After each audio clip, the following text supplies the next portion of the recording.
Always do it on my own, so I gotta get through it. And the only thing I know is to love what I'm doing.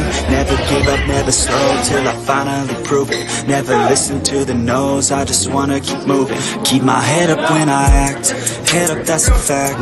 Never looking back, I'ma keep my...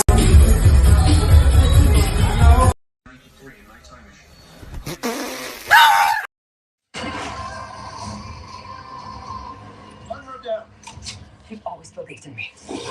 Believe in me now.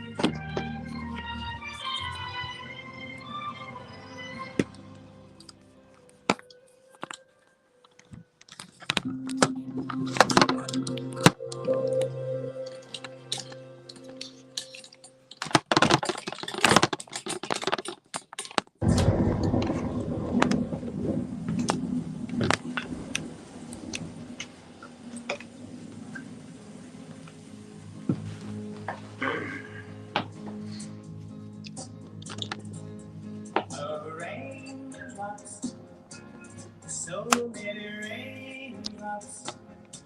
It feels like raindrops falling from my eyes, falling from my eyes. Since my love has left me, I'm so all alone. I would bring her back to me, but I don't know where she's gone. I don't know where she's gone.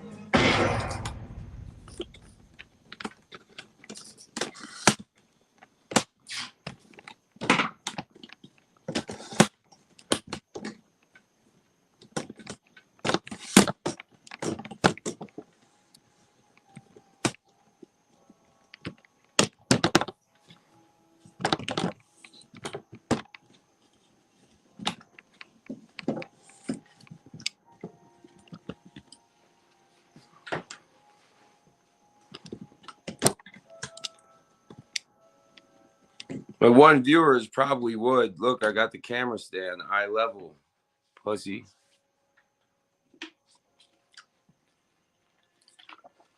Shot that one myself.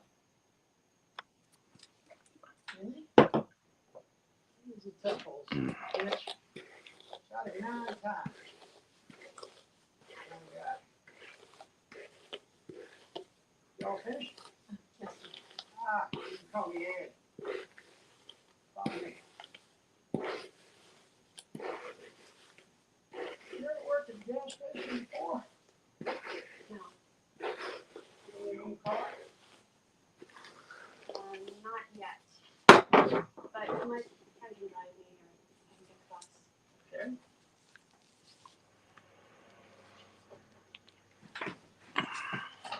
Well, what we're looking for is someone to work the night shift.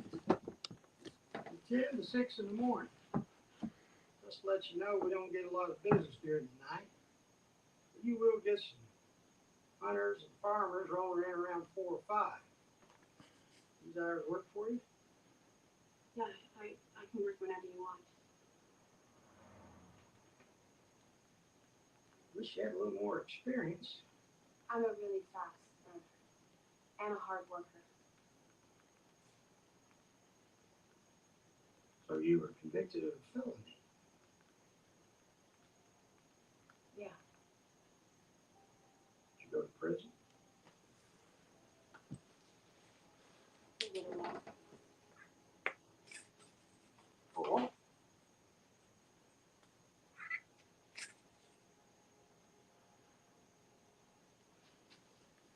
I set my boyfriend on fire.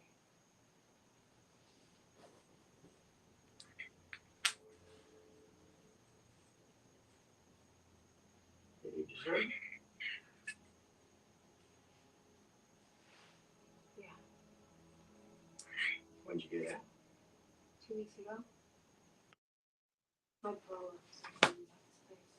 So you have a parole officer. Tom Dugan. He's the one. Hello, MG. I'll always join in.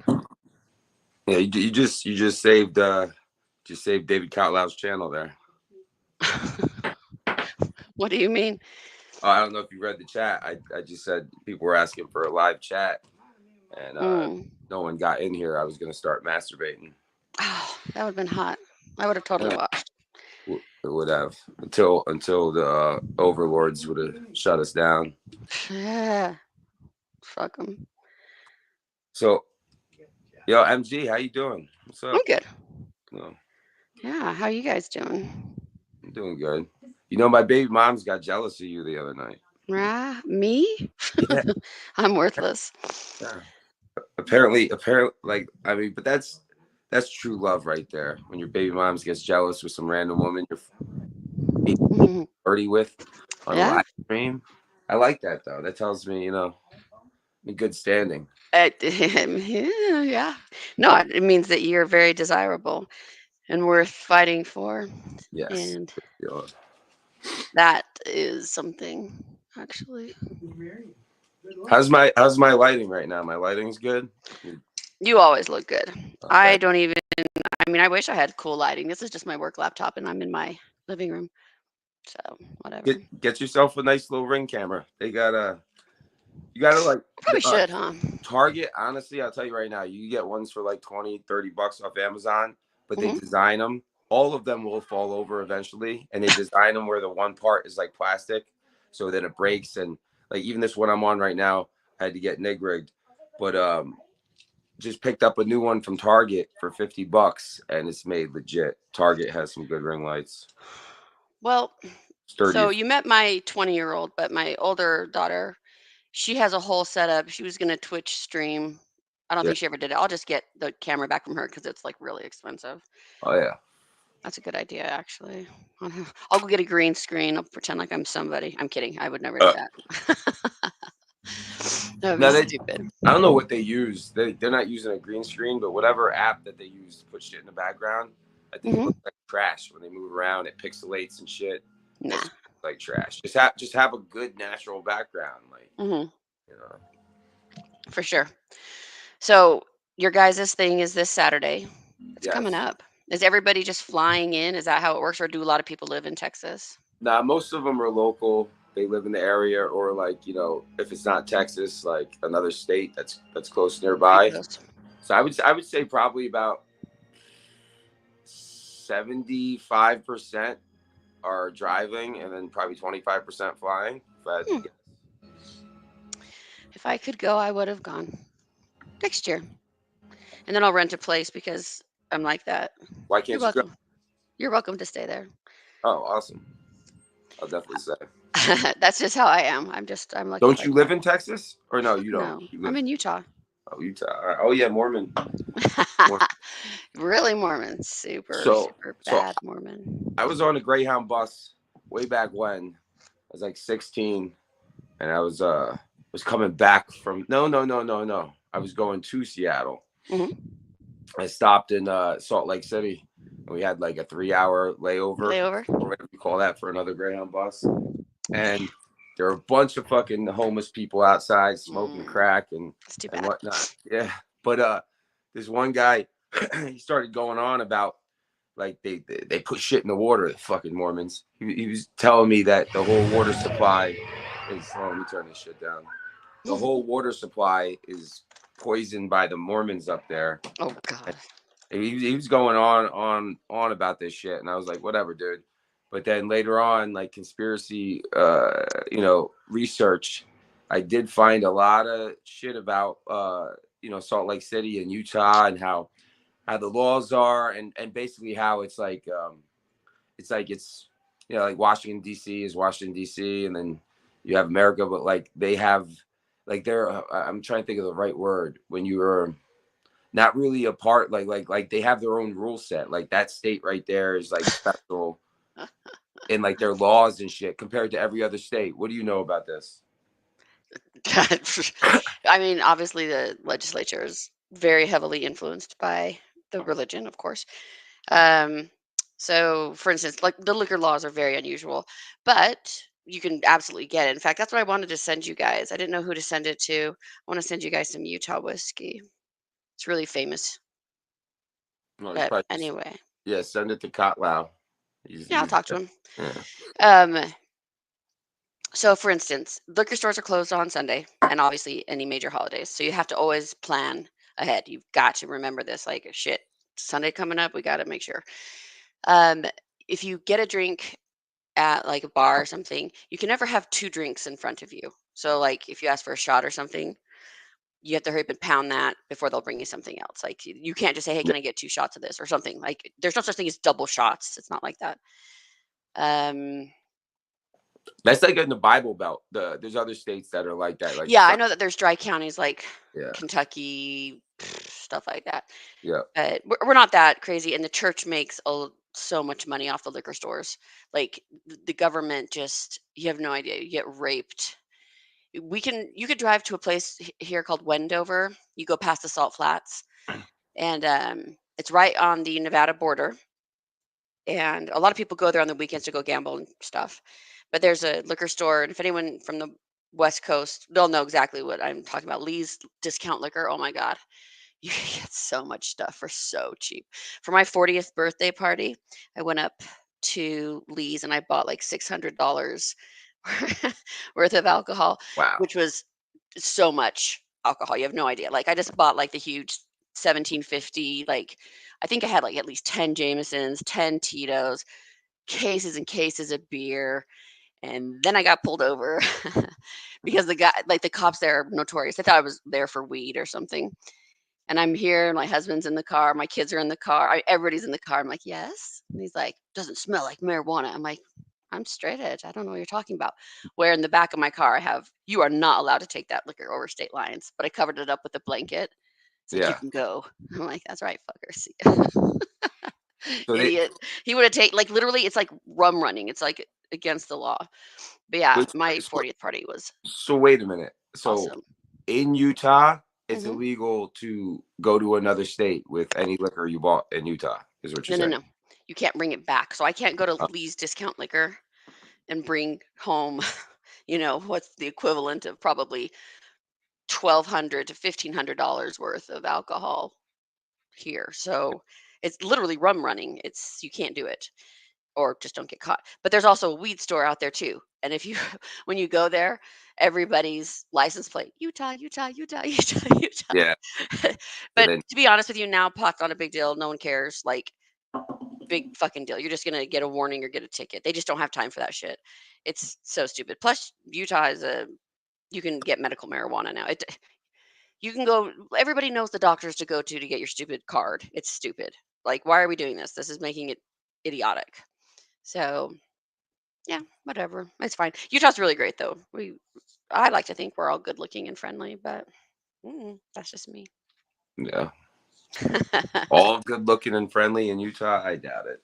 Oh, I vouch. I vouch. We are so good looking. I mean, I would say this: Chick-fil-A usually employs. It depends where you're at, but they do employ the best looking fast food people I've ever. I've Right? never thought of that actually. My pleasure. Yeah, no, for real. That like you go in there. I mean, it depends on the place. Obviously, like there's like coming from New York, like in Jersey, it won't be the case. But like in other areas, like you could just tell the Chick-fil-A. Like I'm surprised they don't have problems with what's it when you specifically like ignore certain people and hire certain other people. Like I go to Discrimination? I don't. What yeah else would you no call no it? but isn't there like a more of a specific like work employee thing, like a name they call that? Well, nepotism if it's like your family. Um, I don't Okay, know. so if I go into 3 Chick-fil-A's in a state and everyone's got blonde hair and they're white, like are there just only blonde haired white people that are Race. applying for Chick-fil-A in that I town? don't know what. Almost everybody here does have blonde hair and blue Yeah, eyes. yeah, it's a Mormon thing. It's because okay, this is the actual truth of it, and this is true. Um, because there was a lot of obvious Mormons that came over from Scandinavia. So like, in fact, that's like my grandma, her last name is Johnson, right? So literally pure Swede. And then everybody here has almost like Christensen, Johnson, Mhm. Hansen. It's all always, the name Well, the Mrs. Mormons, Gunderson. the Mhm. Mormons carry the like the royal bloodline thing. Like I don't fucking know. they breed within the family, not too close, but I don't know about that, but second, third cousins. no, absolutely not. Absolutely not. There is That's like royal weird breeding. offshoots of like I call them polys, the polygamists, and you'll see them around. They're all different kind of sects though. Like some are the really weird conservatives with the big fucking hair, and then some are wearing street clothes. Right. It's hard to explain, And but let's they all believe in different things. you did say poly, so there is a difference between polygamous and polyamorous. Yeah, yeah. Okay. I use them interchangeably in the sense that, like, if you would know in the context of what we were talking. If I said poly, you would know polyamorous. If I'm saying poly, just regular people, just oh yeah, polygamous, because you'll Yeah. see them. You'll like right here in my area, like right when you go over the mountain, there's a huge settlement of polys, but they are not the ones again that have the big hair and wear dresses and shit. Yeah. They look like everyday people I with think I street think clothes. if I had to pick one religion, it would be the Mormons. No, it wouldn't. I mean, Why? out of all the religions, I think they're the coolest. Like I like they're set up, the multiple wives. I think it's efficient. I mean, they say it takes a village to raise a family, and I mean they're doing it the most efficient way. Keep the village in the Uh, household, in the I family. guess. I mean, maybe it's good for. I don't know. Dude, I don't fucking know. Um, And the women can argue with themselves instead of you arguing with them. That's why I look at, like, it's just you and like me and my wife or whatever. That's just us. But if there were multiple wives, then I feel like the women would tend to argue or fight amongst themselves more. Like, I think it would work out. you know what? They say that they like it, so whatever the fuck they want to do, that's just fucking fine. Yeah. If I wanted to convert to Mormonism Mhm. and get me a bunch of wives, how would I go about this? I move out. Well, it wouldn't be the Mormon church that I was in. They don't have polygamy. You'd have to join one of the other, like I said, sects. No, I want to go out there and I want to join some like place, right? But then Hmm. I want to secretly recruit members and start my own cult. That's my dream. Sounds great. I actually know a few girls a long time ago. Yeah, I was actually really famous in the Exmo circles way back when. Way back when. We call ourselves Exmos. I don't even care anymore. Religion can suck my dick, but um yeah. Anyway, it's so stupid. But yeah, anytime anyone comes to Utah, you guys, I will take care of you. Whatever you want to do, where you want to go, I got you. So I got a vision of, okay, say I have 7 wives, right? Hmm. I mean, we could make a powerful household, like with a giant income. A lot of people do that actually. So they combine resources. You see their houses; they're massive. Most of the polygamists who have multiple wives, they usually have to have at least three. I don't know why three is this magic number, but that's you've got to have at least three wives. So when they build their houses, they literally build like three separate structures that are, adjoined by like I'd say like a bridge. I don't know how to explain it. A Mhm. corridor, right? And they're massive. Or maybe you'll see a huge 3-story house, and like the basement level, Oh, nice. floor level, and then the upper level. So I like that setup. So everybody could be together if you want to Mhm. have like an orgy or whatever. But like, if you are at odds with one, or you're like, I don't want to, like, I'm tired of this scene. You just go across one of the bridges and go to the other section, and like, I'm chill over Yes. here for a few days, and then Yes. you just rotate. That's nice. I like that. Yes, if that's what you want to do. So I know there's that one show that was on like TLC. The dude, what was it? Sister Wives? I don't fucking know. But yeah, I mean, there's some girls who aren't going to be as attractive, so you might have obviously your favorite Yeah. wife, I guess. I don't Well, fucking know. the less attractive ones would be like the slaves. They would be like, you No, they know, help contribute with the house, with child rearing, cleaning. Maybe they have yeah. careers, and then of course they get boned every few Well, no, I'm weeks saying or whatever, obviously and that's good enough for them. the prettier, more attractive ones, like the setup, like they'd be like sitting on your face, and then like the lower level ones, they'd be like licking your balls or licking your ass, you know, like I don't know. I'd have to ask. I mean, I can fucking ask. And him. then obviously the prettier women would abuse the uglier ones. You know, it's just like Brazil does it right. You If think it's gonna be like some pecking order of like? well, that's, I mean, if you watch Brazilian porn, like it's like these and if you know about like Brazilian like their laws, mm. like these like you're either born you're born into what class you are and you can't really change So it's it. like a caste system, basically. Well, yeah, like you're like there's plenty of people that are born as slaves, and that's and like legitimate slaves, and that's what they are. And but they're employed, they make a living income and shit. But like basically, what they're portraying on camera is actual like their real status in life, as opposed to like other countries or America where they're just acting, and that's what makes it more official and better to jerk off to, in my opinion. Oh my god, you're crazy. So you have like the favelas, like the slums, Yeah, yeah. and fuck me. And also in Brazil, they're kind of, I don't know if you can call it racist because they're all the same race, but if you know the history of Brazil, Oh no, there's absolutely definitely an upper crust class of yeah, all the people that the- came over. Obviously, World War II. You have a lot all of over. yeah. It was a major port. Like they're mixed with Asian, but like the reason Brazilian women are so bad, so attractive, is because it's a big melting pot. Yes, One of the very biggest, beautiful people. yeah. Mhm. So like you look at them, you can see that like they're mixed with everything. Like, and that just goes to show you, like in comparison, what I was saying before about like the royals and first, second, third cousin breeding. Look at the genetics on like them. Look at the Mhm. British royals and look at their degenerating Defects, yeah. genetics. Yeah. Mhm. And then you look at like Brazilian people, for example, especially the women, like they're all the races are mixed up and they have like the best fucking genetics. So, I Right, mean, the diversity makes better. Like, oh God, who is it? The people from Austria, Hungary, the Hoff royal family, Austria, Hoff. It's the oh God, I cannot think. Habsburgs, yeah. the Habsburg family, massive inbreeding, and they're all like now throughout all of Europe because direct relations to England, and England, of course, they're all marrying their fucking Yeah. cousins and shit, and they all marry different people that are also their cousins in Germany versus Spain versus France versus even Russia when the Tsar was still around. But Are yeah, you no, definitely South America has beautiful people, absolutely beautiful people. have you heard of back in the day, the Amazonian Brazilian warrior tribes?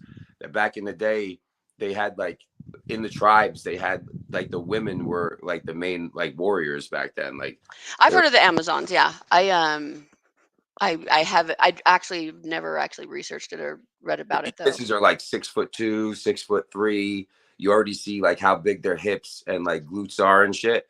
And like if you think about it, like you're not suspecting that. Say you're like another tribe, whatever, moseying through, and you see a bunch of badass like big butt like tall bitches. You're gonna like have your spears down. You're gonna be like, "Hey, what's good, mom?" And bam! And before you know it, like you're all fucking dead.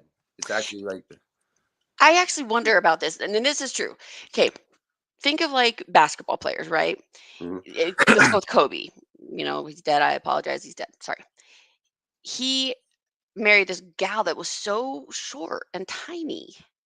And I'm like, if I was a pro, whatever, fill in the yeah, blank, yeah. You're looking for good genetics. I would find the tallest fucking girl who's Yeah. like fucking Have athletic and giant babies. like, yeah, you know what I'm Have saying? babies. Like, you don't want to have cute little petite mom. I mean, I'm pretty tall for a girl, I think. I'm 5'8", very proportionate, except for the boobs. Everyone knows that.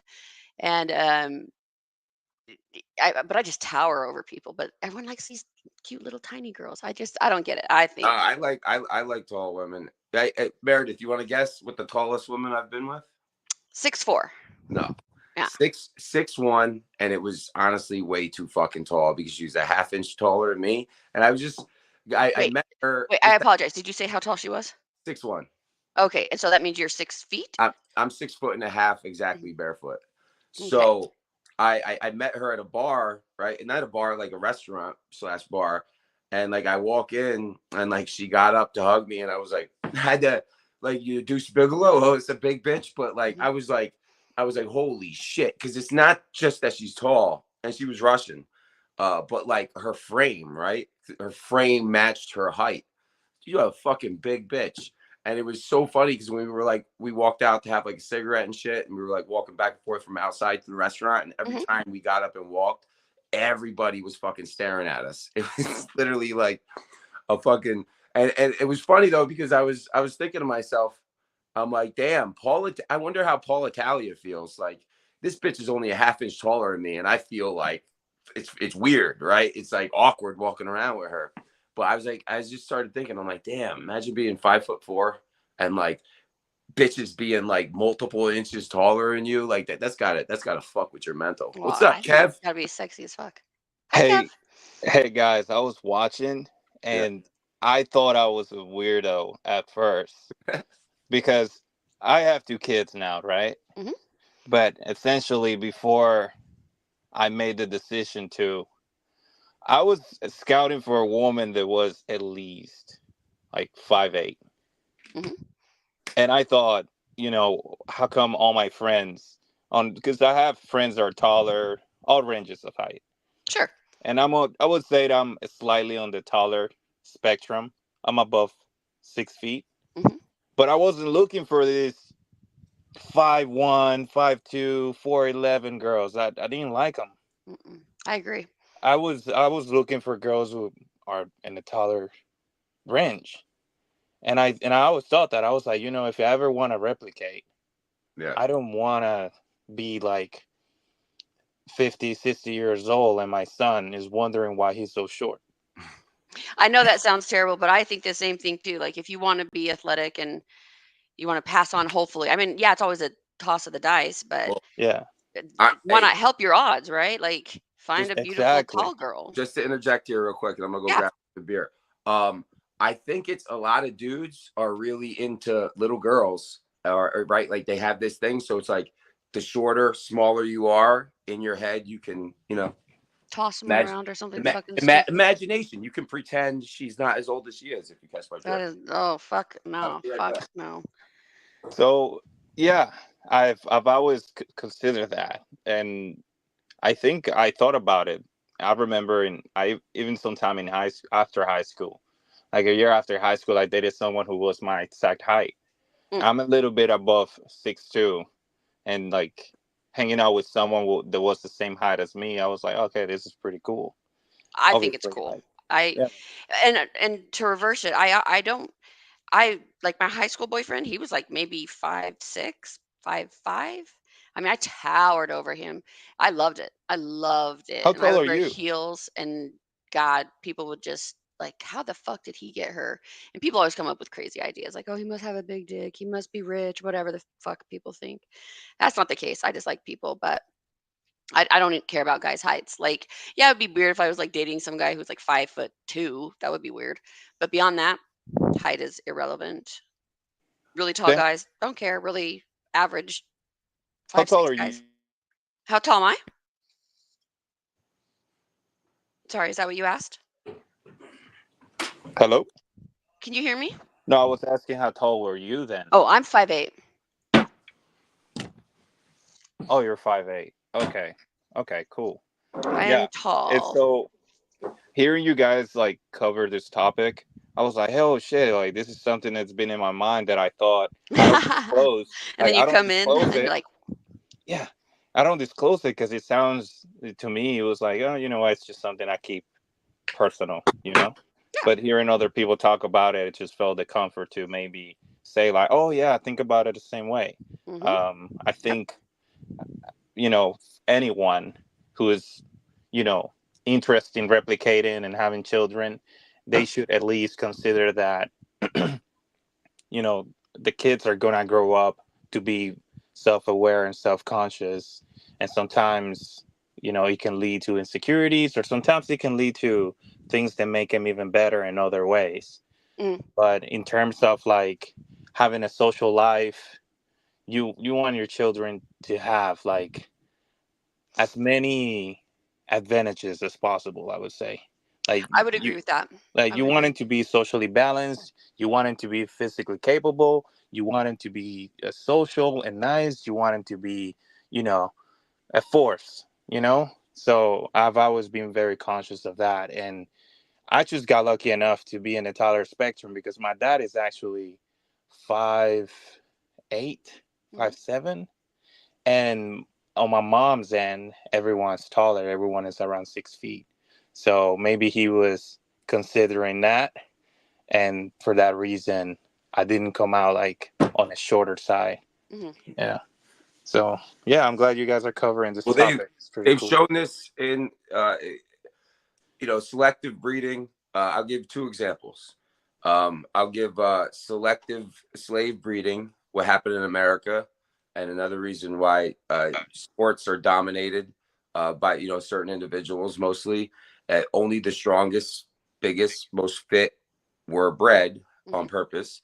On purpose. No, that's true. That is true. But then I'll give you another one a lot of people don't think about or might not know. Dagestan.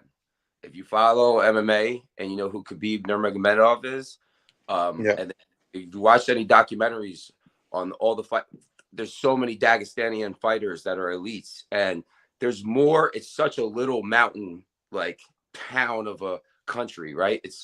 But they have more MMA elite fighters out of that little mountain town than anywhere in the world per capita.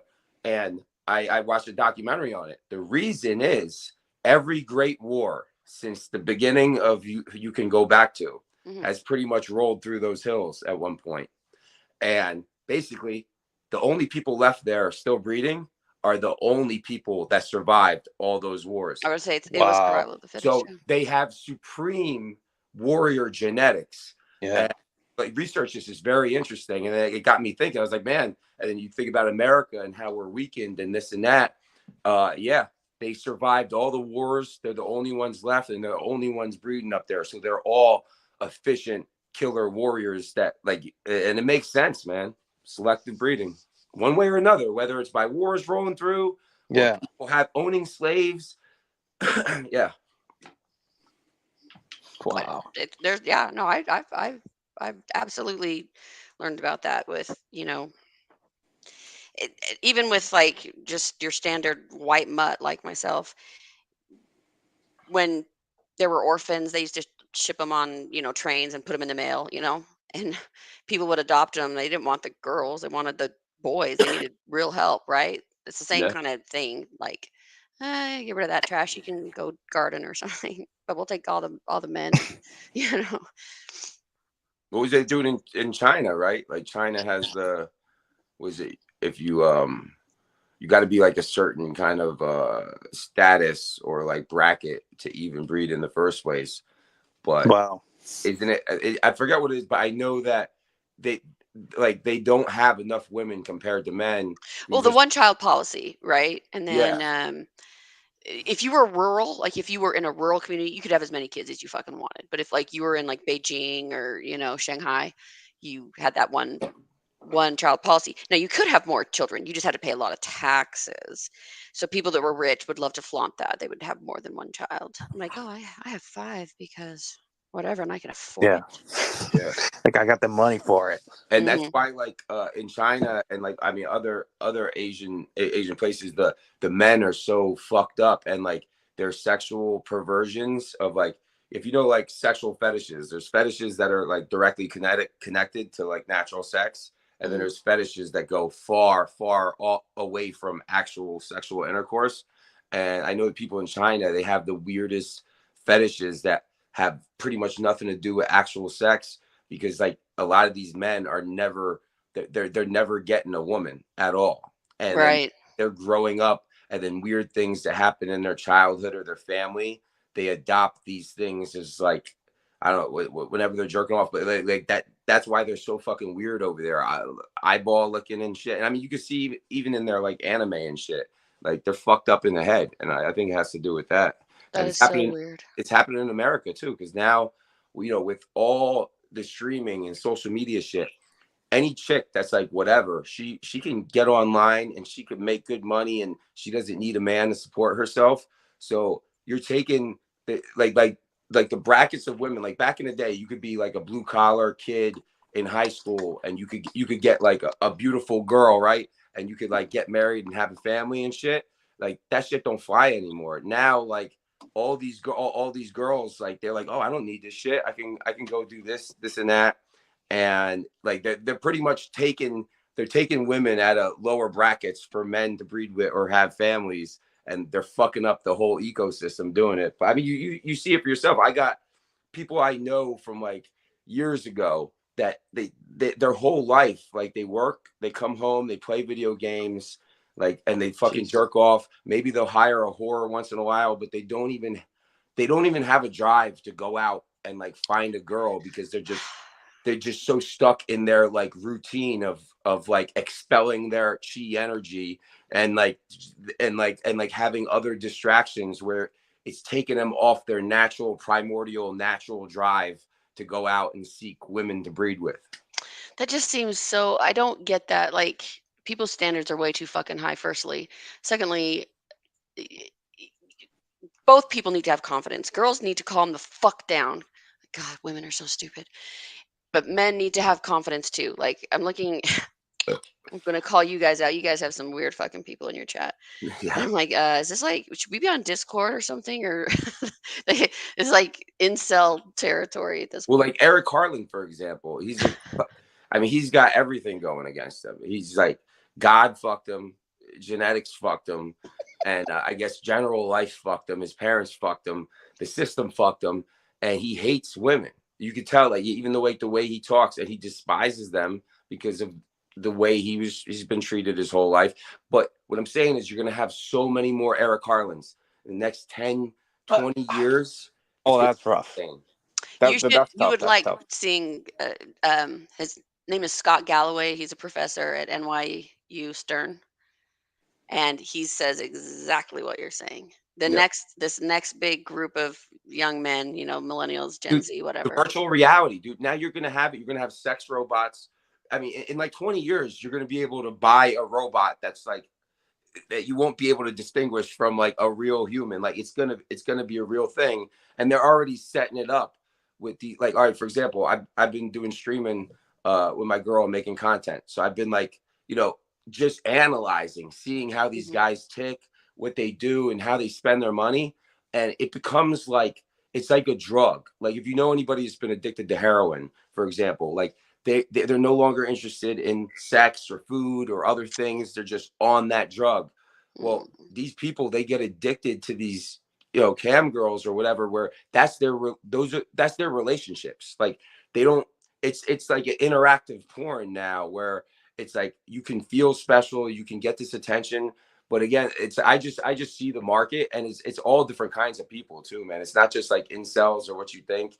There's dudes that have a family with their wife, or like, regular dudes that like are packing and can go out and get chicks, but they still they'll be like Larry Wheels, for example. Larry Wheels got addicted to fucking cam girls and shit like that, where it's like he didn't even have to. But there is something with the digital virtual reality like of it, and the attention, and you're paying for it. It's like a virtual reality strip club, but it's different though. But it's warping everybody's fucking mind, and I don't know exactly who's behind all this shit, but there's definitely like a plot. It's to get people to stop breeding. At the end of the day, the world's overpopulated, and they gotta poison our food.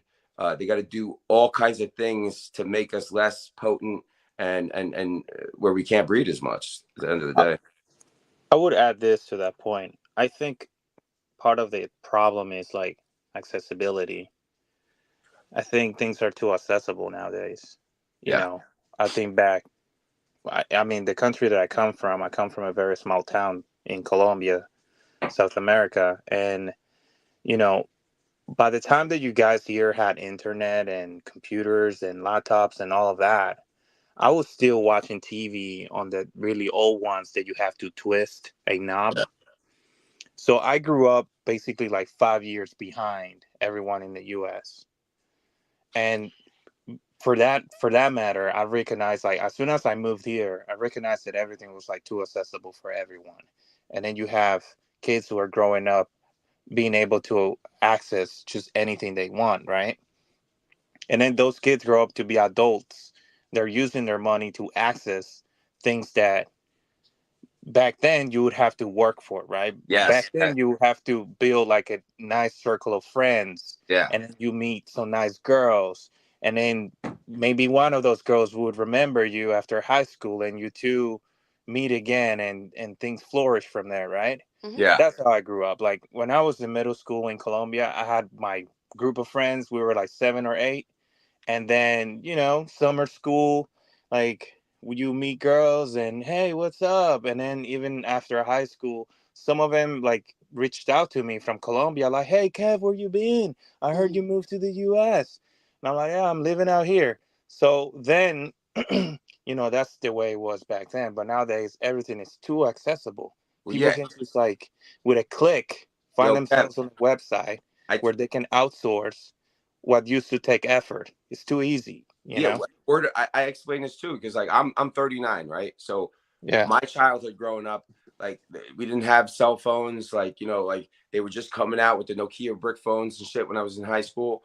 But even as a kid, I remember going around, like you would hear sexual terms. Like I remember like hearing a blowjob, and then like you would have to go and like ask older kids. You would have to find out like figure a way what a blowjob is like. And then like even porn, for example, porn wasn't something I could just grab a phone and just type in any crazy shit. You had to go to the woods and find it in a box. Well, yeah, exactly. In an attic, in a fucking unlabeled VHSs. And on there, they have like classic, like wholesome porn, like Pizza Delivery Guy. Like, it's just pretty much like natural sex. Like real people making love. Yeah. Yeah.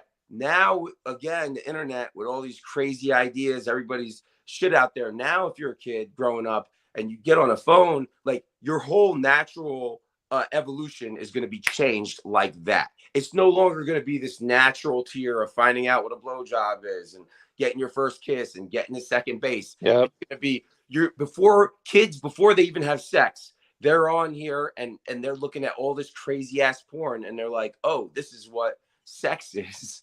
And like it's just like, yeah, it's too much information at your fingertips and it's not natural at all. I would add this as well, and I'm gonna add this because I gotta take a shower. I got things to do after this, but I'm gonna add this before I go. When I moved here, before I moved here, I was 14 years old. I just had a girlfriend. I remember her and I would see each other. I remember when we kissed for the first time. It was kind of awkward, but instinctively I was a good kisser, and she liked that. So we got along pretty well, right? I remember one of my cousins set me up. He's like, hey, you know what? My mom is going to be out of town. You guys can you can invite her over to the first floor and she's, just use my room. And I was like, what do you mean use your room? Like what, like hang out with her in your room? It's like, yeah, just hang out with her in my room. And I remember I invited her in and we were sitting on the bed and she's like, hey, do you want to do anything? I'm like, I would like a back massage. And she gave me a back massage and it was really nice. We lotion and nice. So then, it was getting late and she's like, hey, I have to go. And so. We hugged, we kissed, and she left. So I go to the second floor and I tell my cousin, like, yo, it was pretty nice. And he's like, oh shit, how'd it go? Like, did you come? And I was like, nah, she gave me a back massage. And keep in mind, my cousin was like 4 or 5 years old. No, like 3 or 4 years older than me. He's like, what the fuck? Dude, this is like my mom. My mom rarely leaves out of town. Why didn't you fuck? And I'm like, oh, I didn't think I was supposed to do that. So I don't know. Finding a girl that will rub your back, I don't know. That's like a sweet and a year deal, later, but check this out. A year later, I moved to the U.S. I got a girlfriend. Now, keep in mind, you're 15 at this point or 16? I'm 15 at this point. I was about to be 15 at this point. I moved to the U.S. I start going to freshman high school, and I get a girlfriend. Naturally, made a pretty good group of friends. Everybody cool, met people. I got a girlfriend, and then when we started talking about privacy and intimacy, and just to put it in kind words, the shit that was coming out at this person's mouth, I was like, where the fuck you hear this? Like, who's doing things this way? And then in that moment, I realized that like the consumption of media and internet and pornography here in the U.S. is so dense, dude. Like, it was like, it almost, to me as a 15-year-old, it sounded like some depraved shit. Like I was I like, agree. what I the completely fuck? agree. Like I still, when I was 15, I was still blushed from holding hands. See, Kev, and this brings me back to the chat. This is why I said you're the nicest guy in chat. Not nicest. No, No, let not me nice. rephrase it. Let me rephrase it because now it makes more sense. Maybe the most wholesome person. That's good. I'll be right back. That's wholesome upbringing. What you're talking about, and since you were in Colombia and then came to the U.S. at 14, right? So Yeah. you already had a wholesome start, into your puberty years. So that stayed with you. And even though you're saying right now, like as she was talking, if you were an American kid at that age, you would have been, oh fuck yeah, let's fucking go. But because you're a wholesome upbringing, maybe product of environment, that wasn't the case. So I would agree. I would agree that, and he also saved me from a lot of trouble, like understanding all these things and being able to like understand certain social norms and hierarchies. Like there's hierarchies in high school. There's hierarchies after high school. Like you have to understand like the people that you're talking to, and you have to kind of navigate carefully. And there are invisible lines that most people like cross unaware of. Like even within this small like arm wrestling community, like in AWU, like we right away, like the guys that are fairly normal that have like at least like some mentality that makes them like people, we gravitate to each other. And I include myself there because if I don't include myself, that means that you guys are fucked up. And I don't think you guys are fucked up. So like, and we right away are able to almost like distinguish who is not so right in the brain. Like we're like, okay, this motherfucker's kind of weird. Like, and all of us like recognize it right away, you know. And I grew up with that because in Colombia, growing up in a very poor country, you have to really follow your instincts at all times, everywhere you go, because you don't know who's the killer. And down there, like there is like at that time there was no cameras, nothing. Like if it's somebody disappeared, they'll be gone forever, and the police would not look for them. So you have to really work on your instincts growing up down there. Hey Kev, let me ask you a question because you respond somewhat, I wouldn't say not defensive, not negatively, but what do you think being a nice guy is not a good thing?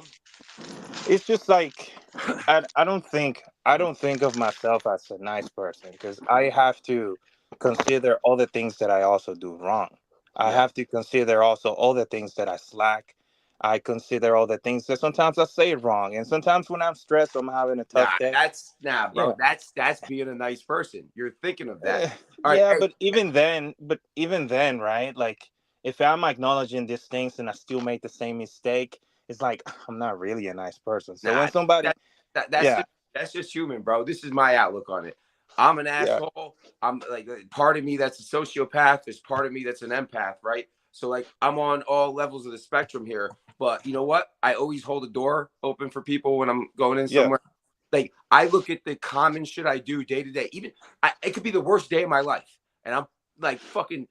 I'm ready to maybe I feel like just like you know what I'm saying. But I'll always hold the door open for someone. I'm always putting my shopping cart back. I'm always using my turn signal. Like so I look at things like that. It's what you do instinctually out of habit is what it is. It's like instinctual nature, and to have a conscience and to analyze yourself. Like, wait a minute, that's being a nice person. It's like being critical of yourself because that's keeping yourself in check. If that makes sense. But anyway, I'm an asshole and a nice guy at the same time. Jesus said, "Have the wisdom of a snake," but I'm paraphrasing here. Have the wisdom of a snake, but behave as a lamb. So it's kind of like this newfound thing that's going around, this theme that's going around that be a warrior in a garden. You'd rather be a warrior in a garden than a gardener in a war, that type of a thing. But Jesus pretty much put it straight. He said, "Have the wisdom of a snake, but behave as a lamb."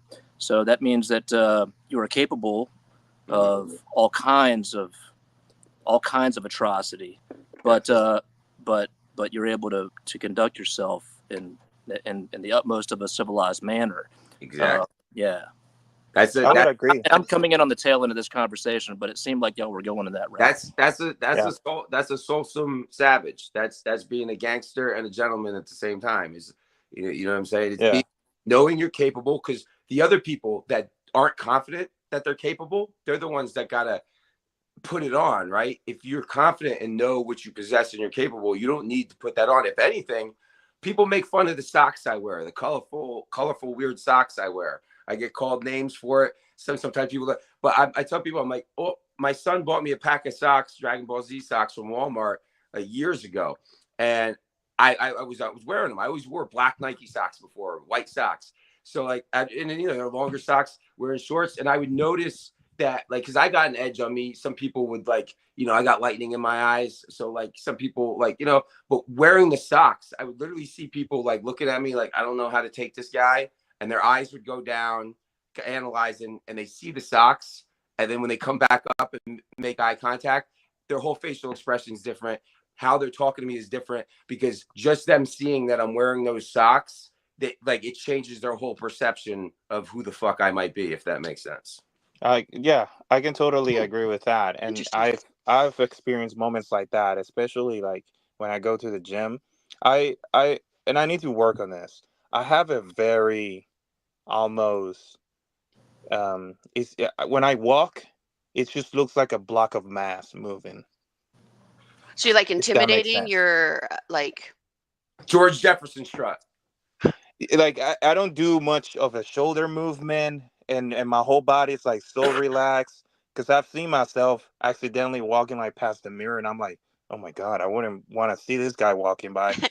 and it's happened at times at the gym where I'm just like walking towards the machine, and like the dude's like staring at me like what, is this guy coming to talk to me?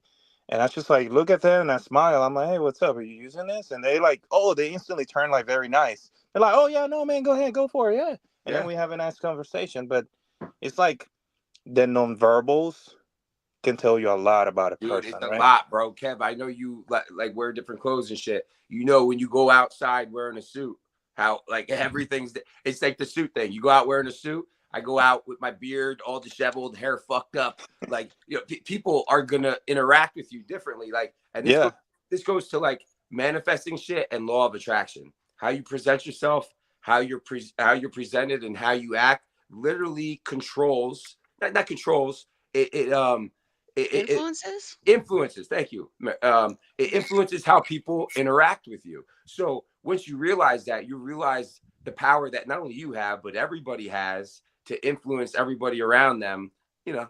And this I would say this in regards to that. Like, I've witnessed certain things where I've seen like two men at the verge of probably killing each other, and I've also witnessed man die in front of my eyes. Like, I've witnessed certain things that I can be like, okay, like this is pretty dark, like this is pretty fucked up, right? But I'm referring more to like the nonverbals will tell you a lot about what a person has been through. Like, sometimes you don't necessarily have to interact with them, but from a distance, you could make eye contact, or you could just see like the way they go about approaching a situation afar. You're like, okay, like this motherfucker right there, it's about something, you know? I think that's a facade. Like, the nonverbals will tell you a lot.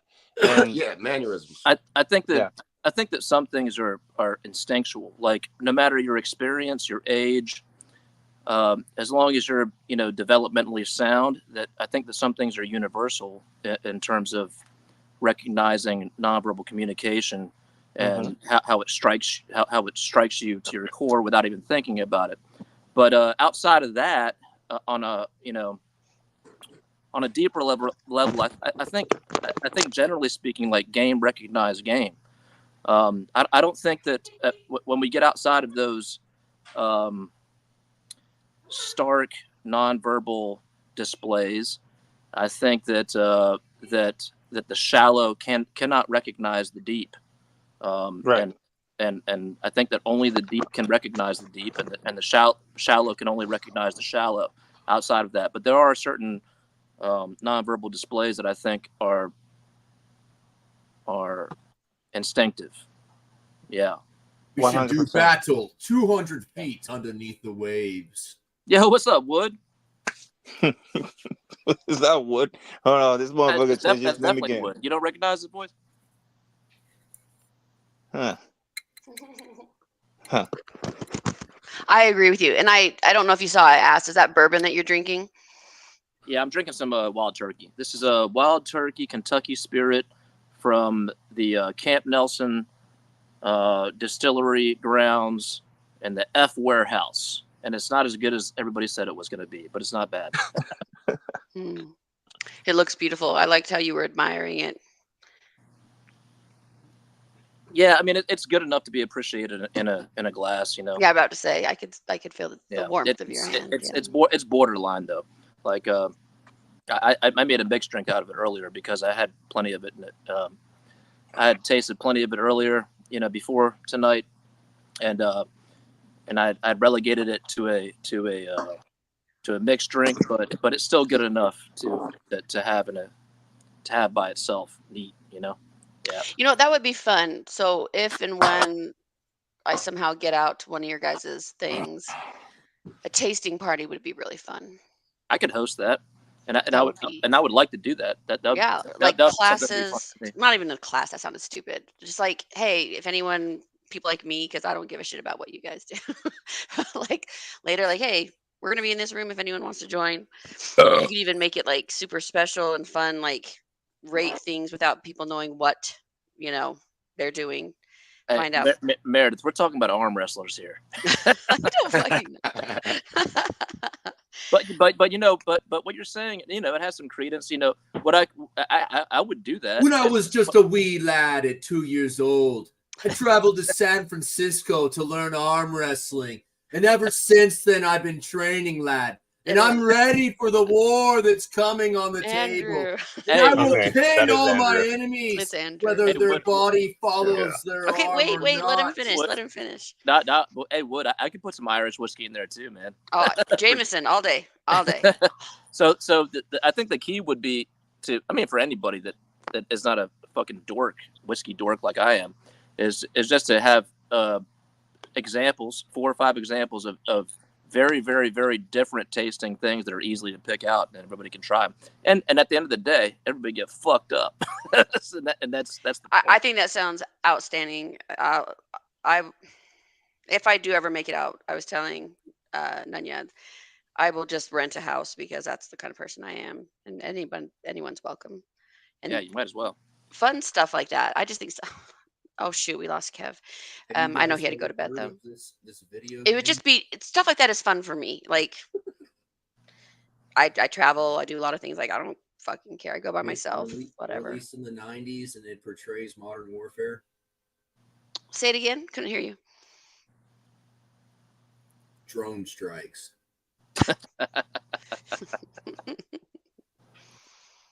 Test your frame. Well, there's going to be a bunch of rats up in that house. Oh, man, I don't know if I could travel to New York City, man. I'd have to be looking at the ground the whole time I was walking, just looking out for those rats trying to jump out and get me. You're so weird. Hey, Wood, they're the further you go on the East Coast and north, the bigger they get, man. Those rats they'll fuck you up, man. Yeah, because the gun laws get stricter and stricter because a rat that big around here, someone would fucking blast away that motherfucker. Hey, Wood, I'm not shitting you, man. I used to work in D.C. I used to work night shifts in D.C. And I saw murders on my block, and this is like right next to the White House. Saw murders on my block, all kind of shit when I was working nights in D.C. And I used to cut through an alleyway to get to CVS so I could get some beef stew so I could eat something on my night shift. And the rats, they don't scatter when they see you, and they just hang out. They size you up, dude, bro. They post up and they smoke cigarettes and watch you. Yeah.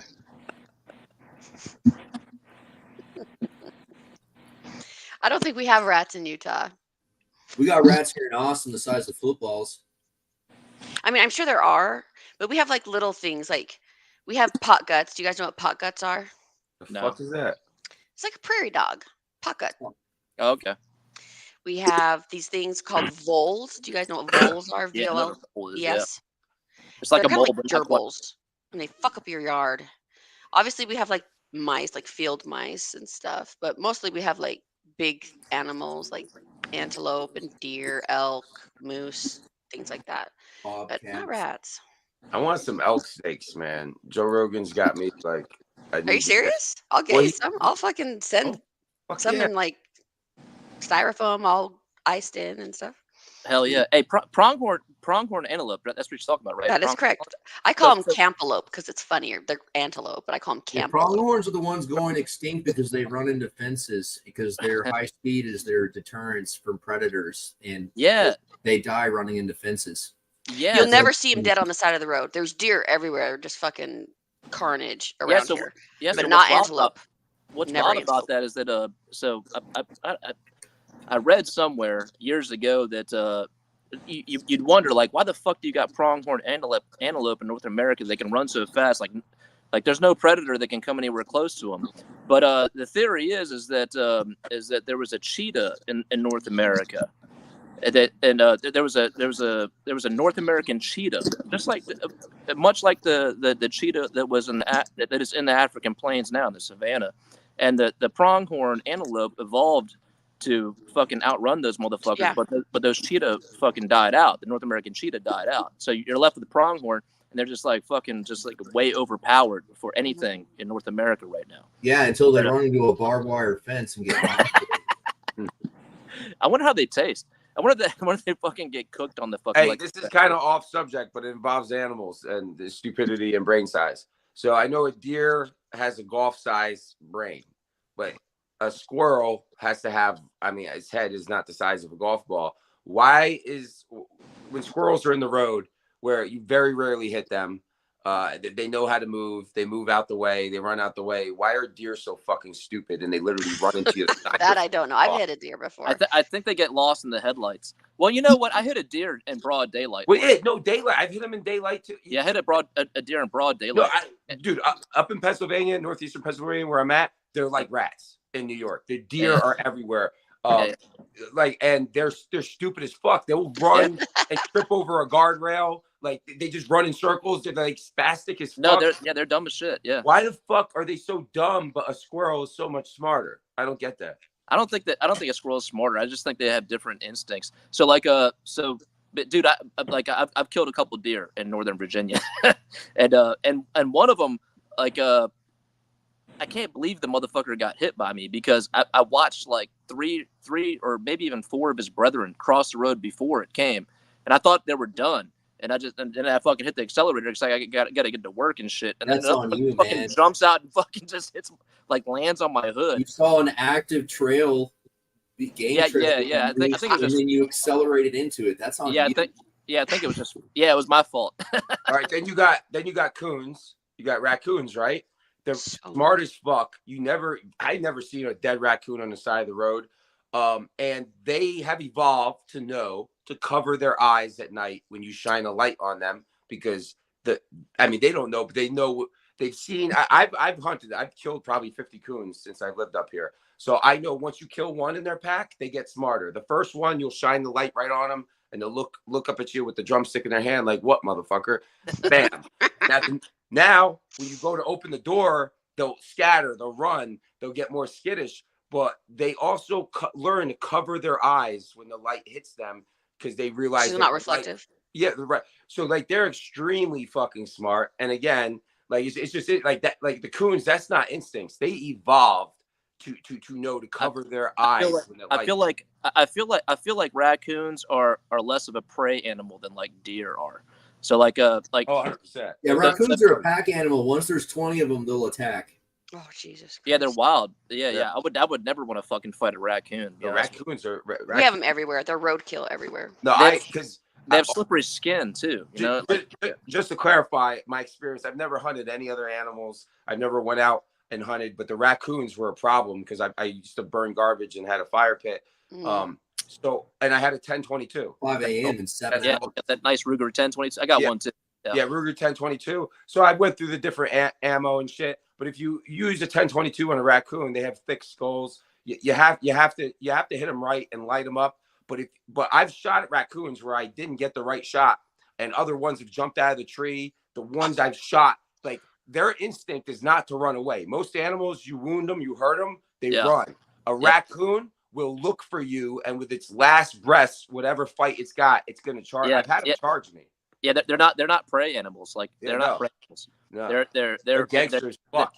They're somewhere in between, like a prey animal and like a predator. When so I see, they're super crafty. Yeah. When I see those videos of like women going up and like feeding them, like, oh, you're so cute. No, I'm like, you stupid bitches. You have no idea. Man, I just saw a video of a dude, like he was probably in like Yellowstone or some shit like that, and he like hopped out of his car to like give a grizzly, like to try to feed a grizzly something. And the grizzly, the fish that jumped in the polar bear.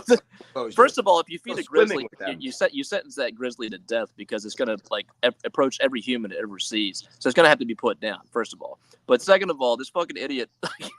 He just outside of his car fucking feed him like a fucking biscuit or some shit. And the grizzly pounced on his ass and fucked him up bad.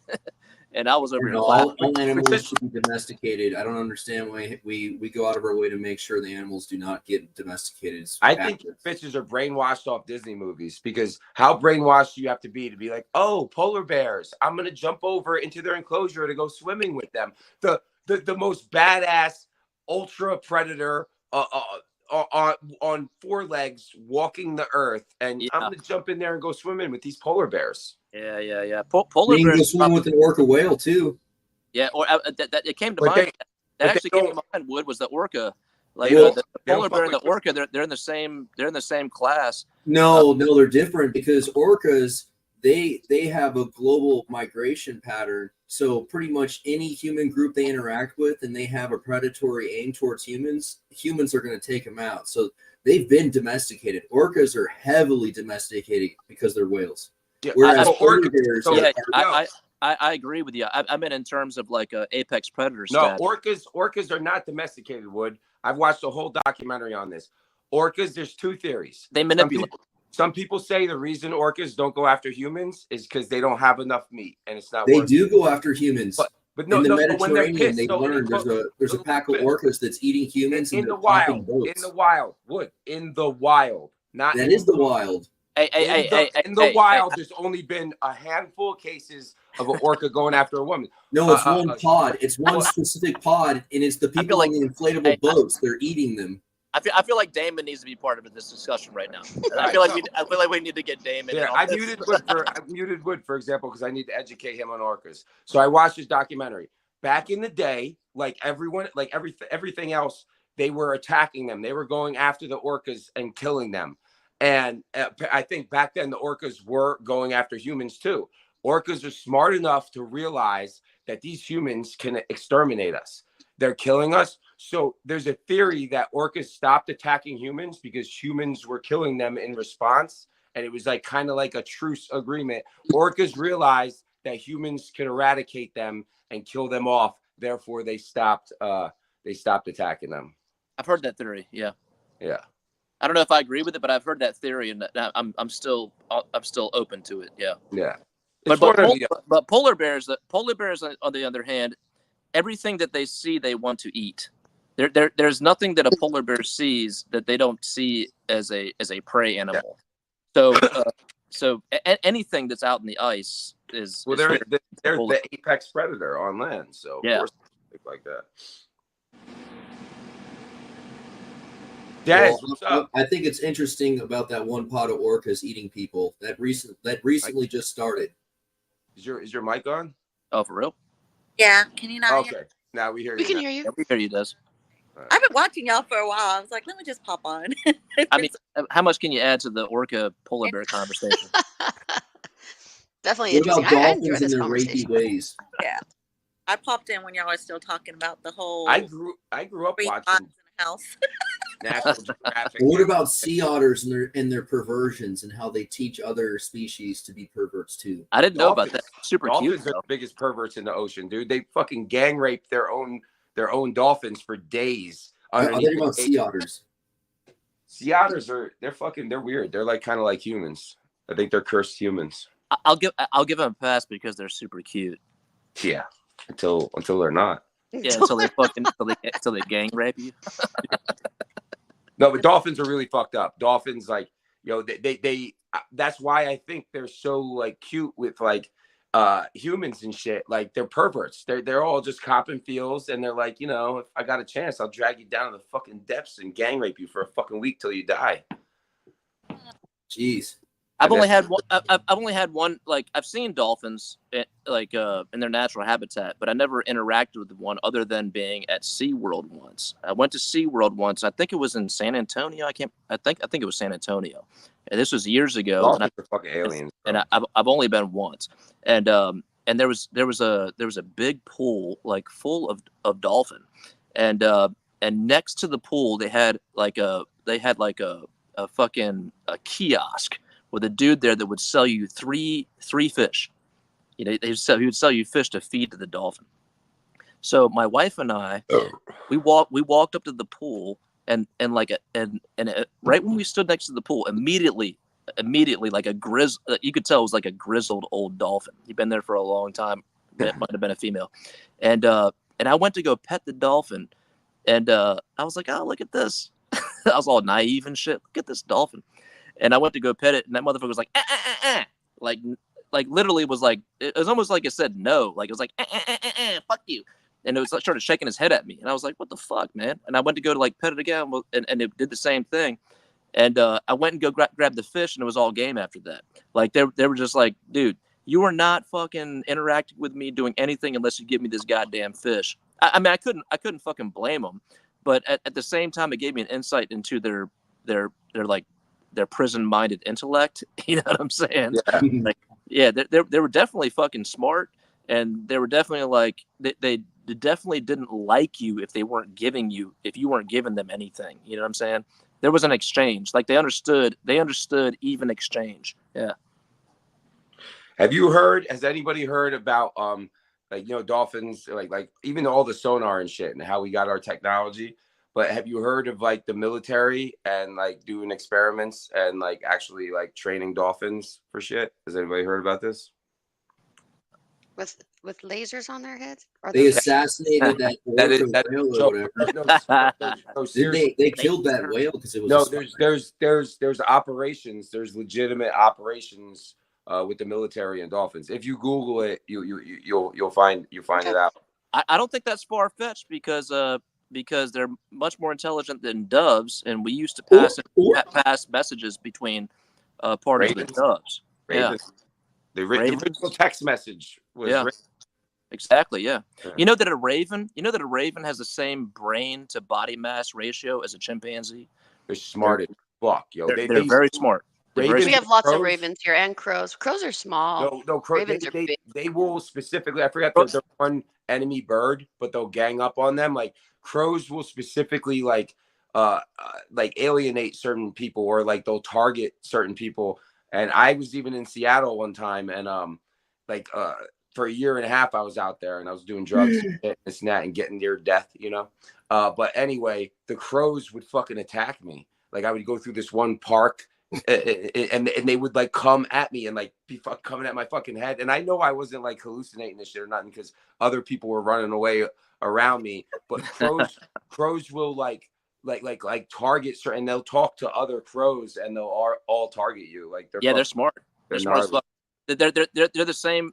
I mean, obviously they're the same like class. They're all corvids, right? Like blue jays are corvids, crows are corvids, ravens are corvids. But I think ravens are the smartest of all. But crows are like a close second. Yeah. They have fucking personalities, and they fucking remember shit. You know, crows are like corner boys, dude. They're like corner boys, so they're real hood. Yeah, dude. If you slight one of them, they'll fucking remember, and they'll tell their fucking homies about it. Yeah. Like for real, they will. That's fucking wild. I feel like this can be tied into arm wrestling somehow. No, all right. I don't know. No, it can. It's the chat. You say one about one, they all come out to you. I think crows are smarter than all arm wrestlers. Honestly, they're probably smarter than all. I mean, most and they'll bring you gifts if you give them gifts. I don't know why you want to have a pet animal. I mean, it's basically like taking care of a special needs kid. It's fucking, you're just babysitting some idiot.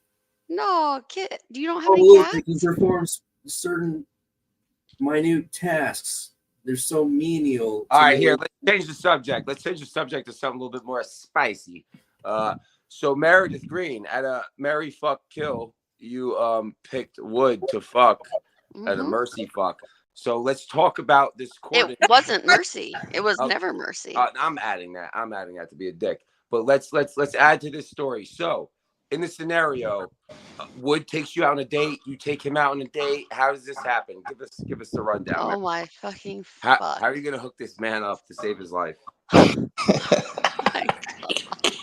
Andrew, are you listening to this? Help me Yeah, out. it's ridiculous. I wouldn't pay attention to that bullshit at all. Don't get shy because we're talking about you having sex with Meredith. Meredith, you have to take the lead. You have to be the dominant one. Here. Oh my God. Okay. Look, David, if David's listening, you're a piece of shit and I fucking hate you. You made me answer questions, okay? You knew I was gonna bring this shit up. Oh my God. No, I really, Andrew, I find you extremely intellectually stimulating. Ooh. And that's literally what it came down to. Titillating, huh? Sexual energy. Oh my God. You're making. All right, so how's the night, Meredith? If you had to have the picturesque date night / you go back to the hotel or whatever it would, how does it happen? give us the scenario in your head. Yo, that laughter, huh? Oh my God.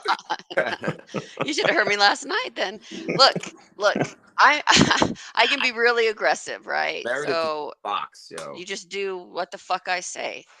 Game over. And if it's not coming off right and I get that vibe, then it's like I back off. I like that. Game over. I think Wood would be intimidated.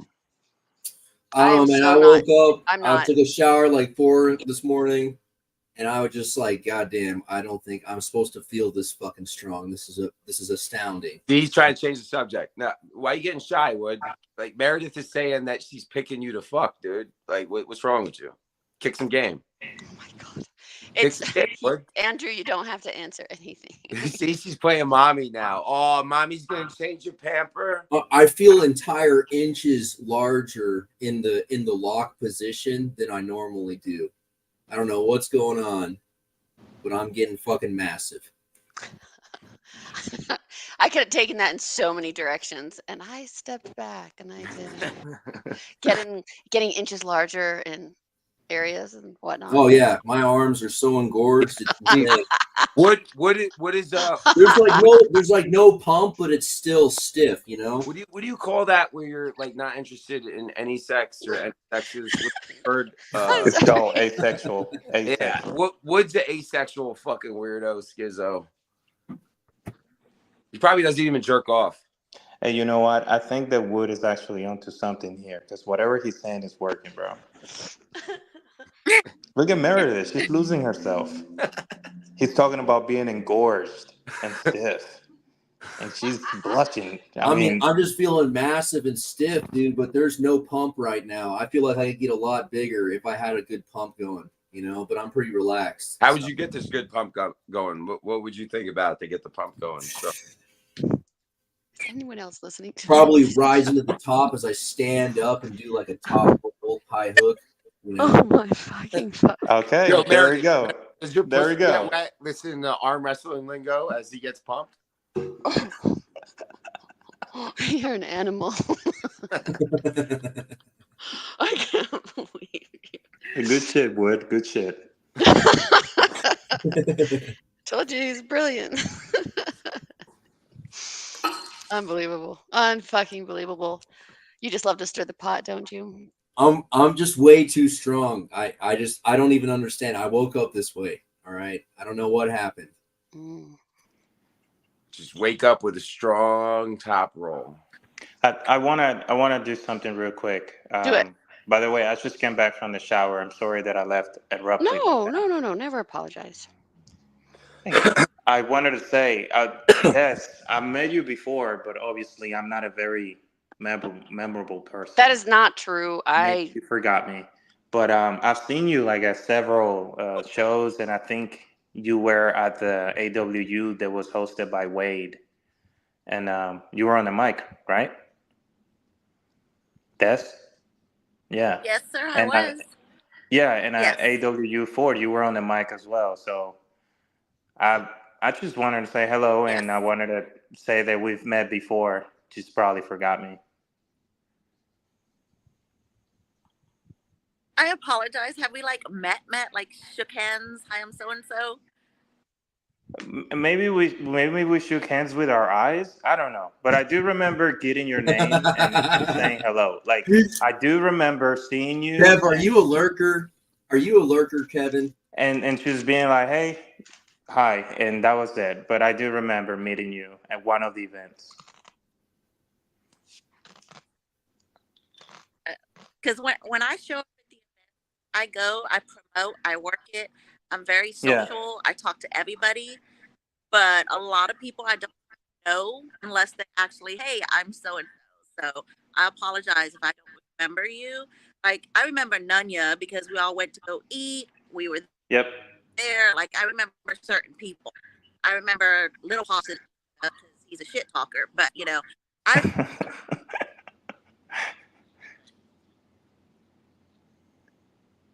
but following me. No. But yeah, just wanted to say, well, nice to meet you all over again. Yes. Thank you for being the queen Nice of arm to wrestling meet you. uncensored. Yeah. So Thank we were on to. I love it. Looking forward to being All right, cool. I like this. I like that. We were onto something. It was Wood crushing on Meredith. Yeah. What was Meredith, since you are the dominatrix here and Wood's the sub, you got to give us the whole laydown. Like, what are you doing to him? Okay. So you want like a whole scenario on how it would turn out is what you're at. Yes, in your head. Oh my God, are you going to limit it? Are you going to limit speech? Are you telling me that free speech isn't allowed anymore? No, I want to hear Meredith. This is a setup. Sexually this is a setup to take away speech rights. Go ahead, Meredith.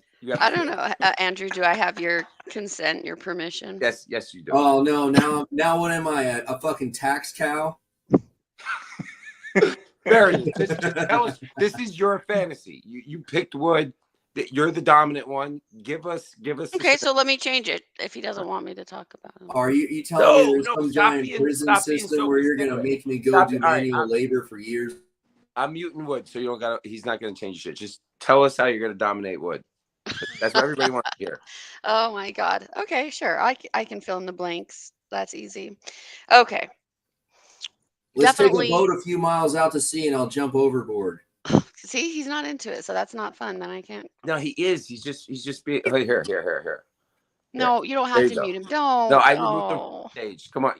I'll only bring him back if you tell us the full story. It's the only way he's coming back. You're so fucking. Oh my God. Okay, look. Everything I'm saying is absolutely true as far as like, look, I just like talking to people, and that is fascinating to me. Yes. So definitely would start out with something just, I drink, and that's always a great social lubricant, right? It just loosens people up. So maybe start like in a bar, in a hotel bar, maybe some nightlife, like if you're in a city, or maybe you're at a local dive, right? Doesn't matter. And definitely after you get a few drinks and you're feeling more calm, you're feeling relaxed, you're opening up,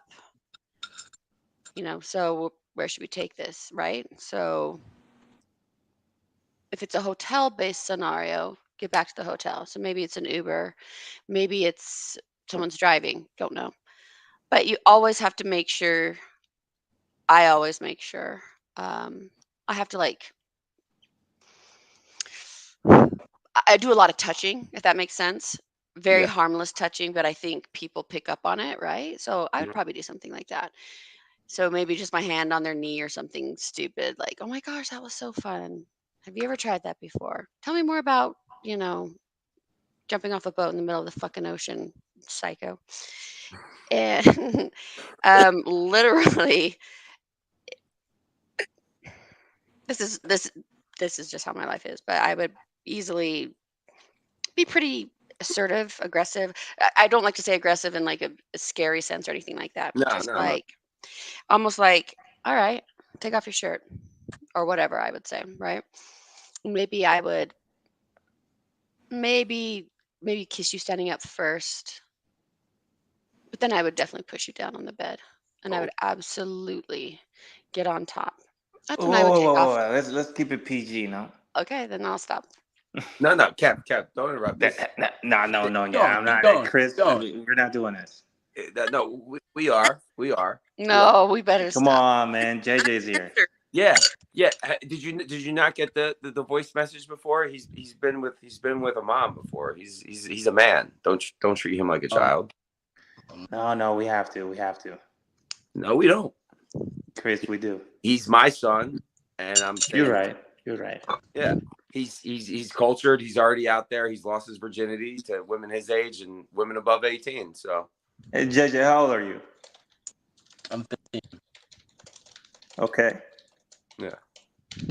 Well, Way to ruin the story, Kat. Way to ruin the vibe. You see, and this just proves you are the nicest guy in chat. That's way too. I'm not, dude. I'm not being that guy. I'm telling you, It's not. He didn't. From here on, let's keep it PG. But we don't have to, because like it's my show and he's my son. So no. Anyway, Meredith, I catch your drift, and I appreciate women that can think on their own and actually have a drive and aren't just like, oh, what are you gonna do to me, or this or that. Like I like, yo, think of your own ideas, like shock me, like surprise me, make me like, whoa, what's going on? That's cool. I mean, I feel a lot of guys are insecure and like they can't handle that. They don't like that. But me, I appreciate that. I think all guys like that. What are you talking about? No, I mean, probably behind closed doors, but they won't talk about it like they do. They won't like usually admit it. Like, they absolutely want the girl, in my experience, to be the one who's in charge. For once in their fucking lives, they're not fucking some starfish nobody who doesn't even like kiss back and shit, who just fucking, all right, don't get me wrong, like missionary literally is the best position in my opinion. That's what I'm saying. Like you could be like a dime or whatever, and if like you got that energy, it's just boring. It's like it's not even like, it's like, again, ideas. Like I have to think of everything. You're going off of what I'm thinking of. Exactly. Yeah. So every gentleman I've been with, absolutely, like, oh, thank the fuck Christ, someone who just, and then once I see you into it, absolutely reciprocation. And then it turns into true passion, electricity, love making. No stupid shit. No, yeah, like none of this stuff. Like we were talking about earlier. Where guys grew up on pornography. Like this is not real. That is absolutely not. We're not going to pick each other up, upside down and like do weird fucking shit. Like that's ridiculous. That is not how it works. And also, Kev, just to let you know, like. They have like, sexual education in school. And like, I say this, like, if you have guns in the house, right? The worst thing, I think I brought this up on another thing. If you have guns in the house, I think last time I was talking to Meredith, and you make it like, you can't touch these guns, stay away from it. That kid's going to be like, I want to grab that gun. I want to play with it. But if you familiarize them with them and train it with it, then they have a healthy understanding. And it's the same as sex. If you keep it like, hey, you can't know about, these are adult conversations when, the kid is a teenager and an adult, you're going to make it like this whole fucking thing where that's not my approach to parenting. Like my approach to parenting is like with the age, and you see what's going on with your kid. They're already out there, and we do live in 2024. Like that's what it is. You have to educate your children to be on point, and also not make it this thing like, oh, like you're not supposed to know about this. Because if you have kids, I mean, Kev, you said you had kids, but they're smaller, so maybe I can educate you as when they get older. You have to analyze them and see where they're at. You can't control where their mind or their evolution is going to be. You just have to adapt to that. And you have to be their parent, but you also have to be their best friend if you want them to communicate to you and let you know things so you can be a more efficient parent. I appreciate that. And I mean, well, now that I got some context, right? Yeah. This is your approach. Initially, I don't know. No, I think, Kev, you're in the sense that like you didn't know. And so you were trying to protect somebody. I'm just like, hey, hey, let's consider what's at the table. Right before we proceed. That's my. And again, we're not saying nothing crazy. We're simply talking about like a dominant woman and her scenario. It's nothing. My son that's on all social medias, TikToks, and like his everyday life that he doesn't already know. So it's I can read between the lines sometimes, and I got you, man. No worries about that. I just wanted some context of like, is this safe? Is this Meredith is a very nice lady, as you see. I already know she's not going to say nothing fucking too crazy anyway, so it's like a completely scenario, Cool. Yeah, we're not going X-rated or anything like that. But no, you made the right and so this is why I say Kev's the nicest guy in chat, and I stand. Dude, I'm not the nicest guy. I'm telling you. He's a piece of shit. Just take it. Kev's the nicest guy in AWU. No. That's probably Yak or maybe. You want to know how nice Kev is? I left my Versace hand towel. That I left it in his car. He not only let me know he had it, he washed it for me, and he said, "I'm keeping it in my drawer next time I see you." And then he was on the podcast where people were trying to trash me, and he defended me, and he also said, "Hey, but I can't wait to give Nanya back his Versace towel." I appreciate that, and that's why I'm like, yo, that's a nice fucking guy. Most other people would have been like, oh, this fucking whatever towel, or thrown it out, or they would have washed it and kept it for themselves. That's why Kev is a fucking nice guy. I just like returning things that don't belong to me. The whole process, the whole thing. It's been a year. Most people would not even keep track of shit. It's just it's on point. It's on point. You're on point, Kev. As a real individual. I'm slacking in other areas, but thanks. Yes, and you're supposed to say that because you're also so you can't be. I get accused of being a narcissist. I know that's a good energy to have, but you also have to be a narcissist and humble at the same time. You can't be just a humble pussy bitch. You have to have an edge to you. That's where the narcissist comes in. But you can't be a fully narcissistic asshole douchebag. There's a fine line, right? Right, Des? Right, Meredith? Yep. Yes. True. Yeah.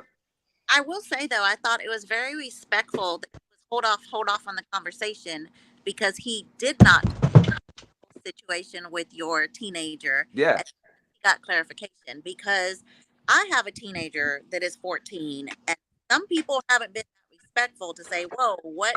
Because they may not know how I raise my kid or not raise my kid to just be like, blah, blah, blah. So that was very respectful. So. That's why he's the nicest guy, Des. That's why I said he's the nicest guy at AW. My point stands. You guys are backing me up, Kev. You see? The females are backing me up. Look, I'm just. I don't think it's that. Kev doesn't like it. I'm a parent, right? So I don't know for how long I'll be involved in arm wrestling. So maybe one day my son is around, right? And if it so happens that he's going to be exposed to the wrong thing, I believe someone like Chris or Des or Meredith will be there to say hey,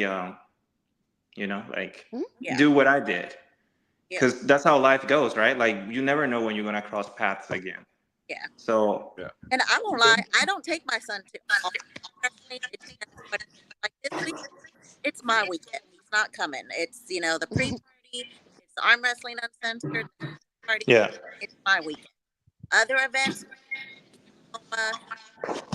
and arm wrestling Oklahoma. It was a different environment, not that arm wrestling uncensored family friendly, but it is uncensored. So, it's just different environment. So yes, I am a strict mom, but I'm also not a dumb mom because he's 14 and I constantly tell him, you better put something on it, you better do shit. So, and I also have a 30-year-old. So I've already been there. So it's yes, I'm that old. Oh, no. Yeah, there's a fine line, when you're parenting, right? When they get to a certain age, you're like, do I want them ahead of the curve or do I want to have them far behind? And it's again, we do live in this world where everything's supercharged. We were talking about this before, Kev, with the online shit. We know what they have access to. All right, just to let you know, Giovanni, hey, remember when you wanted a cell phone for years? And what did I tell you when you kept asking me for a phone? Kept on telling me no because of social media and what you can be in trouble for.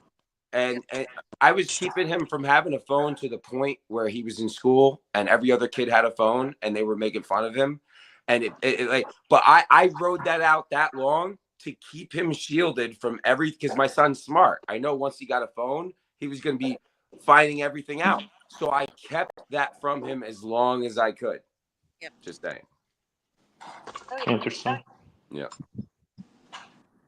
I didn't let my kids have phones until they were 13. Other kids were like 5 years old with iPhones. Yeah, not my kids. And I was like, and girls with phones. If I had a daughter, she wouldn't have a fucking phone until she was like 16. Like, you know what I mean? I would be way more protective, you know? My daughter's 30, and when she wanted a phone, I said, get it off. I had to wait till he was 16. Got a phone. I said, you ain't getting no damn phone. Yeah. I was real protective. So my son, I have it now just because I have like Life 360 stuff to be able to monitor, because the world's different now. And it's like anything can happen, and I want him to be able to call me and say, Mom, yeah, I went to the party. It's back. Get me.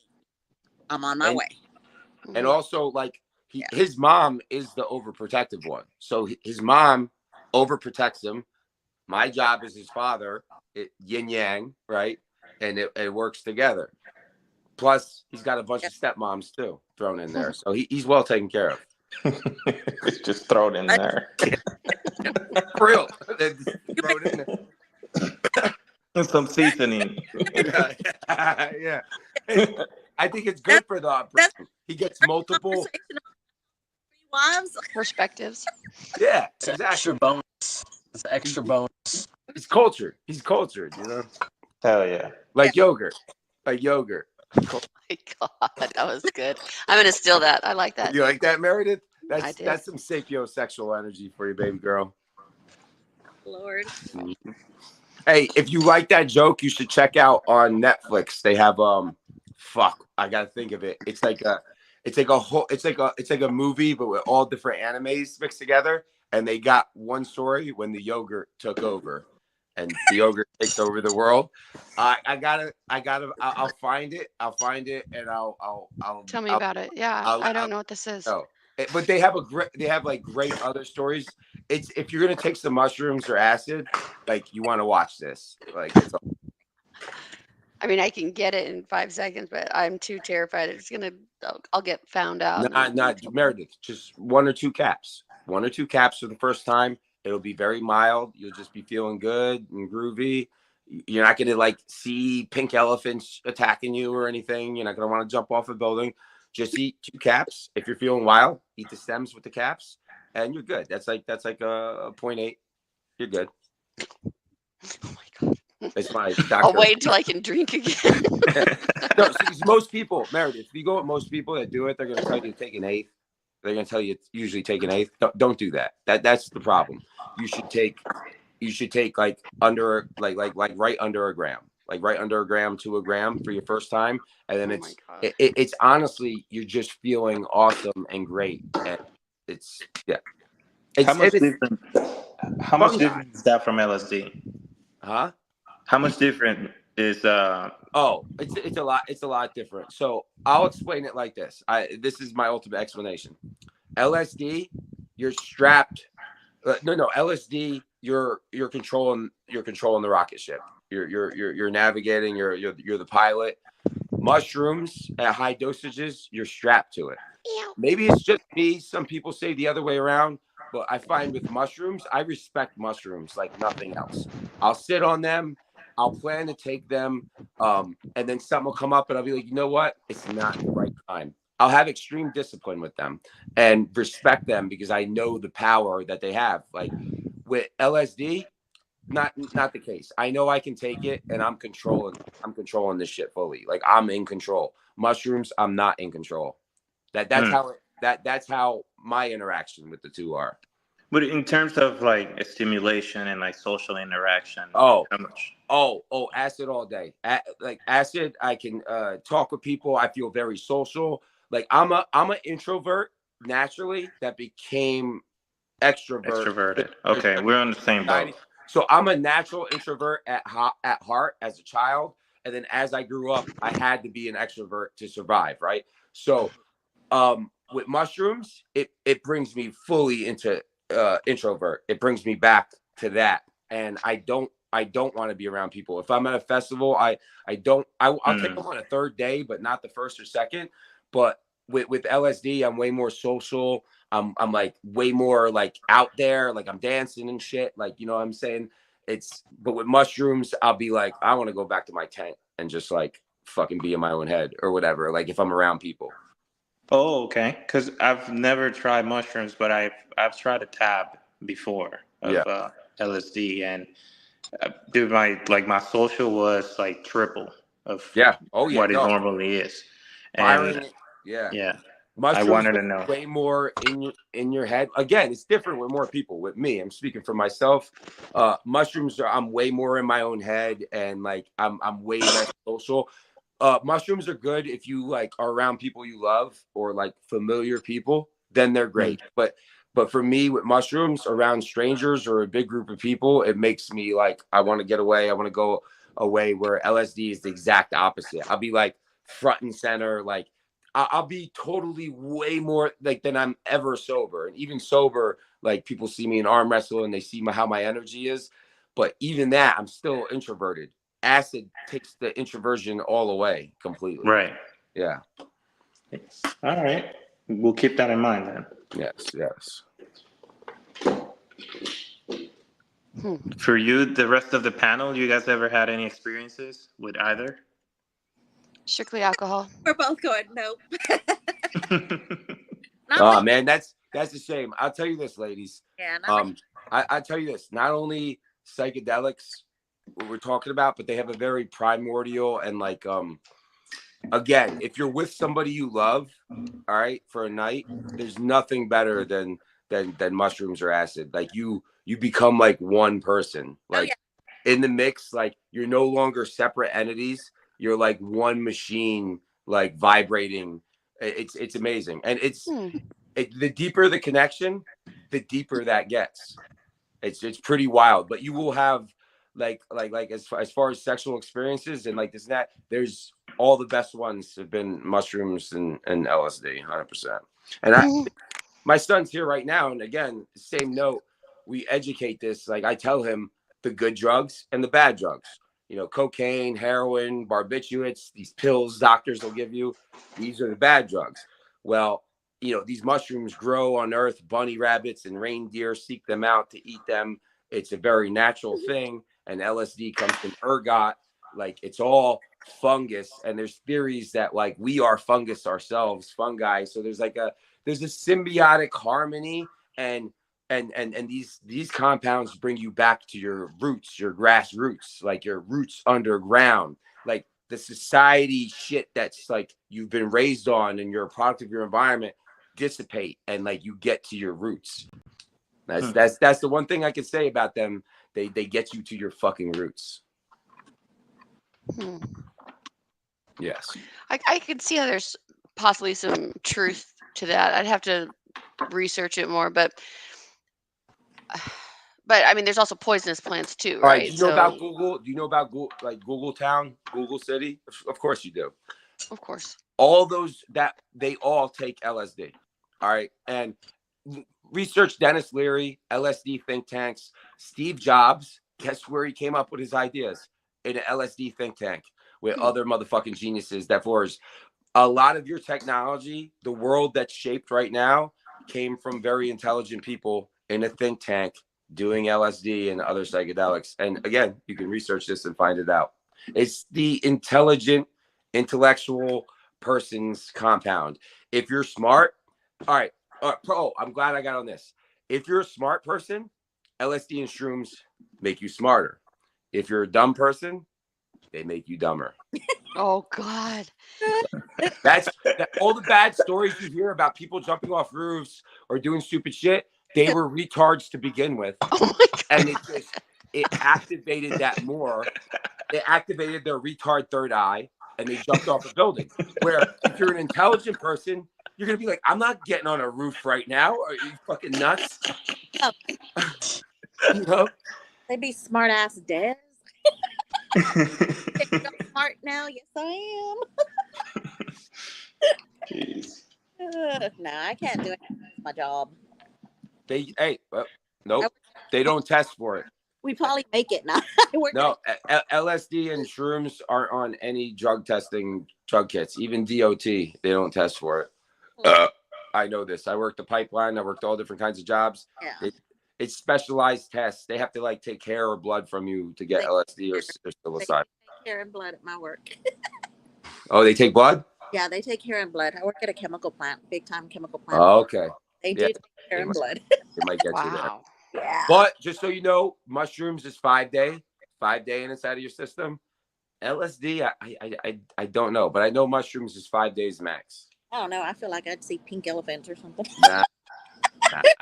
Get the pink I hear you on the mic. You're too witty. You're too with it. No. They'd be like, "What's wrong with you? Fucking pink elephants." It's the opposite. It's the opposite. Get that shit away. I already do that drinking. When I used to smoke weed, they'd be like, "Why is she laughing her ass off?" Like, I don't know. You fucking funny. Hey, Giovanni, hold this stream down. Papa's got to go take a piss. I'm good with just my whiskey. That's all I need. I'm the same with you. Yeah, having a drink is just perfect. That's all I need. They're like, "Oh shit, she's giggling." I'm like, "What?" Wow. That's funny. Oh my god, maybe someday I'll try it. Maybe I don't know. I've always thought about it, but I'm like, nah. I'm like, I'm good. You know, there's a high chance there's probably going to be some at the Airbnb. Oh, I definitely know for sure. Last year, I know there was a lot of stuff. I ended up leaving. I was staying there. I stayed there Friday night and then Saturday, and then I ended up leaving because a guy I knew in Houston lived there, so I went and had dinner with him and stayed with him. Everybody kept messaging, cool. "Where'd you go? Are you coming back? It's getting crazy." I said, "Yeah, I know. That's why I left." Right? Like, my life is more than just I'm wrestling. Yeah, I was like, I'm out of here. But yeah. We got a good variety of crowd. There'll be everything, I'm sure. Man, it's crazy to think that we're like 5 or 6 days now from the event. I know. Wow. Yeah, I'll be getting there Friday, probably about 3:30. Cool. Yep. It'll be fun though. Meredith, which state are you in? I'm in Utah. Utah. Do you know your geography? So, do you know where California is? Kinda. I know it's far west. It's the furthest west. So California is definitely, if you're looking at the left coast, right? You start off with Washington, Oregon, California. That's going straight down. And then if you go to California and go 2 states over to the right, you have Nevada, then Utah. So it's on the west. We have lots of mountains. We have snow here. It's hot in the summer, 4 seasons. Oh, wow. And everybody is good looking and friendly. Are you anywhere near Iowa? No. No. Iowa is like the Midwest. We're the West, the real West. West. Okay. Got it. Good to know. Hey, what is if you guys find this funny, what is it that I kicked him off chat and he's in the chat posting orcas took out 3 boats and ate the people on it? Well, just to let you know, I know about that story, and those boats they target. Orcas are smart and they know who's hunted them, and they're vengeful and they'll go after specific targets, but they don't. You can swim with them in the ocean and they leave you alone. So yeah, orcas, they communicate and they know, they can identify, and they'll be vengeful for people that were coming at them, so to speak. But if you're just swimming in the ocean, they're gonna ignore you. Just saying. Oh, Andrew. He's so sad, Meredith. You really need to slap him around and slap some sense into him. No. For real. You do. No, you do. If it happens, promise me you will smack some sense into him. Nothing's gonna tie him up, happen. put him upside down, really give it to him. Oh. You're so funny. Poor Andrew. Someone help him. He needs to be disciplined by a hot mommy. That's what he needs. Everybody needs to be disciplined by a hot mommy, right, Queen? Oh yeah. Preach, sister. It's true. Men just need to relax for a little bit. Let someone else take control. Exactly. And then- It's so like daunting. You always have to be this physical dominant force. You just need a break sometimes. Like fuck. You know, play it off, switch it around. But yeah, definitely. I think. Topic. What's sad though is I get tired of being the dominating force. Like, come on, you're the dude. Like, please. But yeah. No, it goes both ways. Like, you need to shake it up for sure. Yeah, I'm naturally like extra dominant, but like in my head, like I'm a switch, and it's because like you reach a certain point where it's like, okay, I can do whatever I want, however I want. This shit gets boring. You know, it gets boring, and it's like you need to be stimulated as well. It's like more of a stimulation thing. Like shit just gets old. There's only so many times you could do the same things over and over until it's like, you know, yeah. Wait to get my age. You'll be like, what the fuck? Oh, what your audio is breaking up. Oh yeah, what did you say? I said, get my age, then you're really gonna be picky and be like, what the fuck? Yeah. The older you get, the more selective. You can't be much older than me. There's no way. No way. I'm almost 50. Cool. I'm going to be 47 in a couple months. Yeah, I'll be 41 in January. There you go. 2 years older. See? Yep. Don't get me wrong. Definitely dominance is highly attractive for sure. Yeah. No doubt. But I don't like making the dude have to be in charge of everything. I think that's selfish. Yeah. Do you know what I mean? Like that's not being generous. But you know what's funny though? Like it's like when you get into like certain communities, a lot of these so-called doms, when you look at them, where they're dudes, where it's like, I'm the dom. Yeah, it sounds so fun. Yeah. No, they're usually like 5'4". They're usually like the wimpiest dudes, and it comes from like, no, I am the man. I'm like they're like, it's so funny because like the ones that are like like they're not in real life at all. So it's like they're like extra. So I feel again naturally. Look at lions. Perfect example. Mm-hmm. Look at lions. Look at how male lions are and lionesses, right? Right. The lionesses hunt like, and even you see how they check them. Like at the end of the day, the male lion is that like he has the if he wants to get off his ass, he's gonna fuck shit up. But even the lionesses keep the lions in check. It's a yin yang, right? Like you can't just like I don't know. To me, I even feel like beyond sexual. Like I need a woman that keeps me in check. Like on other spectrums, and like I keep her in check too. It's like a give and take, you know, push and pull. Absolutely. That's like Kev. That's why your story was so sweet. Like how the gal, you know, you're 14 and you're in your buddy's house, and she gave you a back rub. Like that is pure love. I'm serious. That is pure love. Being older now, though, if I had to pick, you know, out of all the options, I'd be like, fuck, give me the back massage. I know. It's harder. It's harder to get the back massage that's credible and good than anything else. It's like, fuck, all right, I'll take the back massage. You know, I can see that, and I agree. A back massage ain't too bad. So I think I made the right decision that day.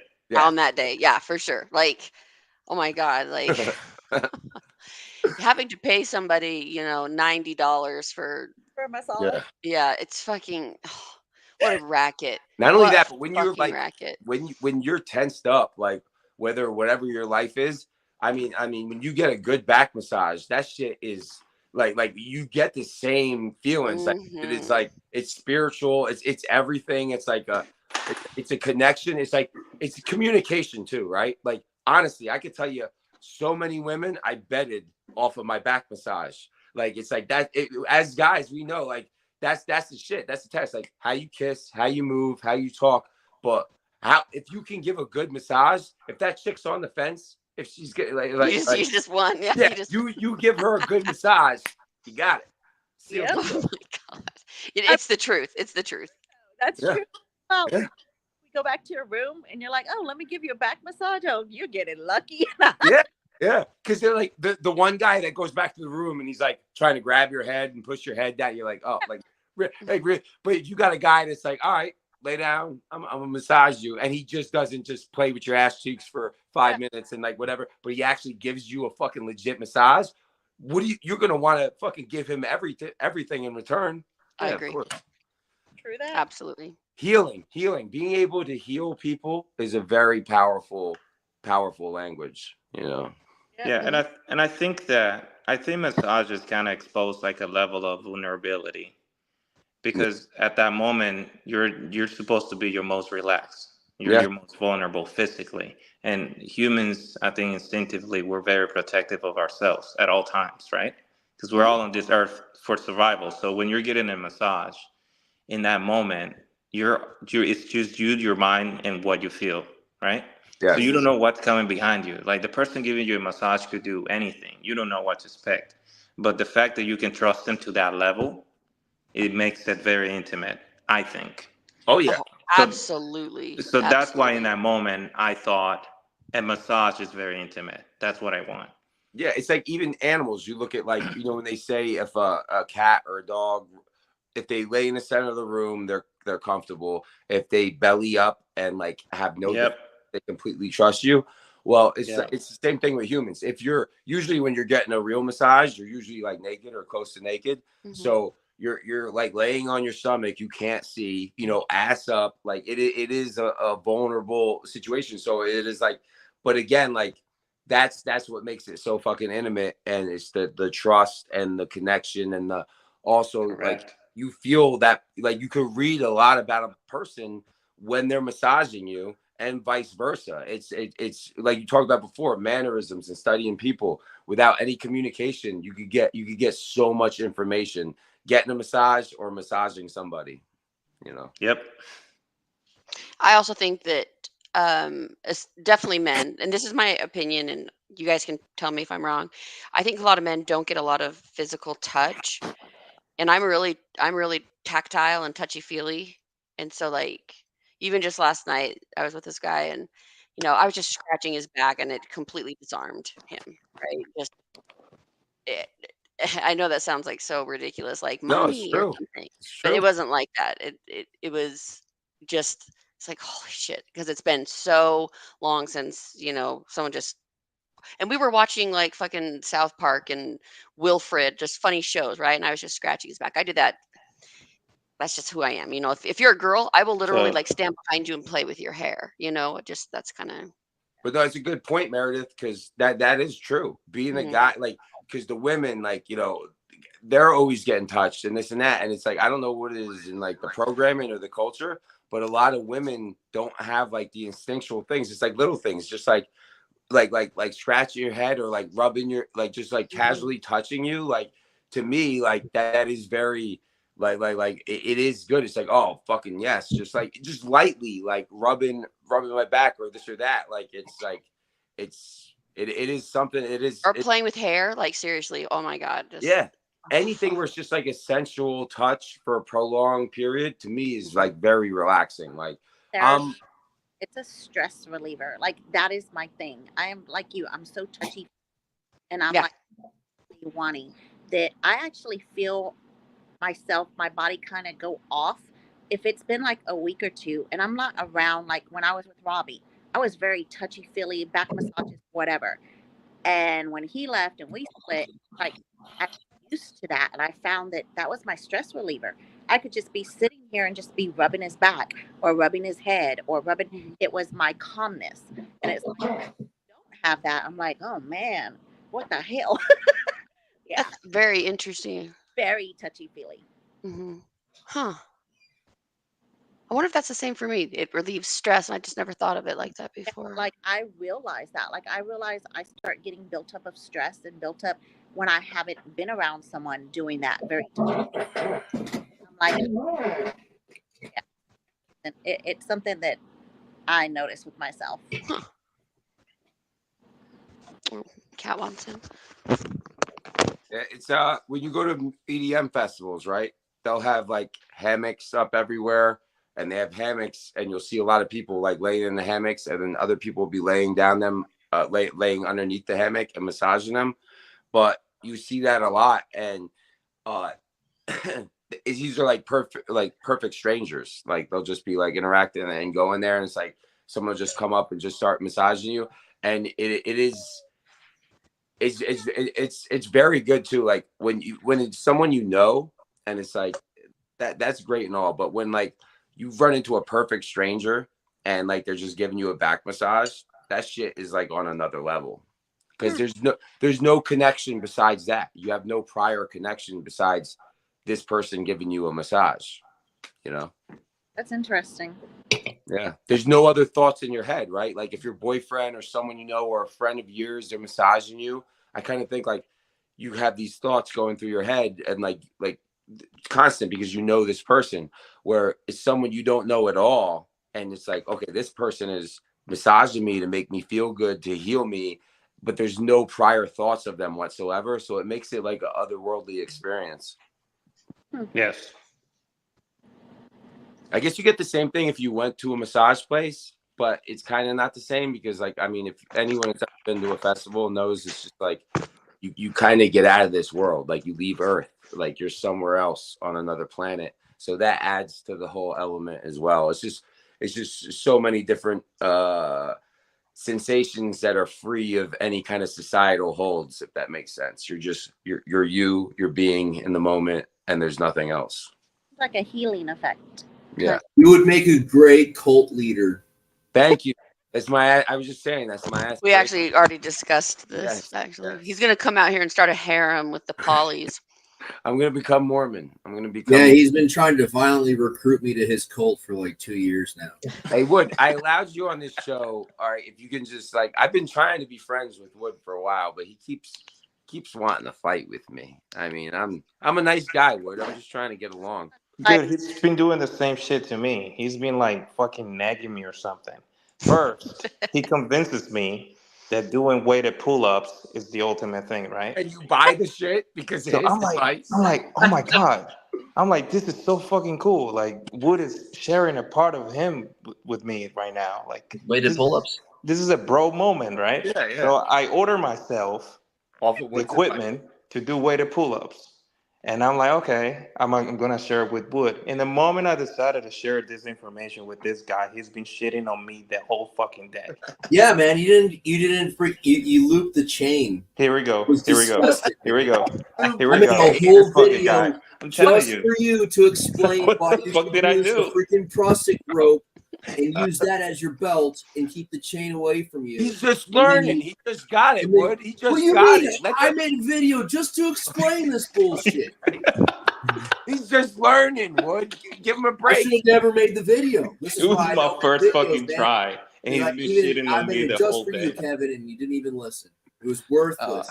I don't even know why I made you sound like a grandpa back in the 1960s yelling at a kid because he didn't fucking turn the milk right or some shit on his first try. Like, relax, bro. Fucking Christ. Not that serious. Jeez. Right, well, I made 3 videos for the user manual. Only one of you only need one of them unless you're doing advanced lifting. Right? Meredith, I can't believe you want to fuck this guy. Do you for real? I'm disappointed in you. That intelligence was attractive, right? It was something about his mind. I'm sorry, say it again. Wasn't it like his intelligence or his mind is why you picked him? Yeah, because he's brilliant. Yeah, you're brilliant. He's so brilliant, but he's been making side pressure machines for years and hasn't sold one due to his own schizophrenia. So, I mean, I don't know. I might have to change my choice to Fraser. He just left though. Oh, there he is. He's better off. He's an Asian man. He's well established. He's a whiskey connoisseur. He's got a pug he loves. I'm about to say, look at the glasses. That's way better off with the Matthew Fraser. Andrew Wood will have you buried in the backyard, Meredith.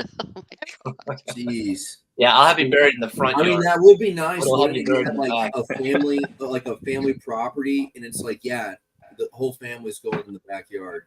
We're gonna be together. Hey Wood. Why don't you show your fucking face, bitch? Pussy. Show your face or I'm kicking you. Oh my God. He's fine. You just let me on, and I guess I'm leaving again. Oh, well, go ahead. Makeup on. Or move from state. Hell, I was going to bed, and I know. I'm gonna have to leave here in a few as well. I had to get up at 5. And I started watching, and I was like, "Fuck it, let me jump on." Like, There we go. You know, see, I try to be. See, that's me, Kev. That's me being a nice guy. I kicked him before. You know, he talks all this shit.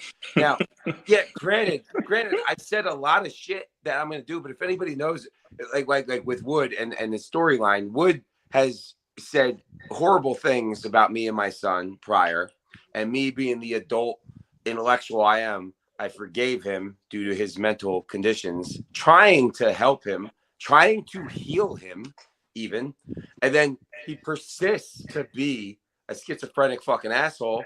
And then forces me where I'm like, okay, me being nice to you isn't working, so I'm gonna be an asshole, insane maniac.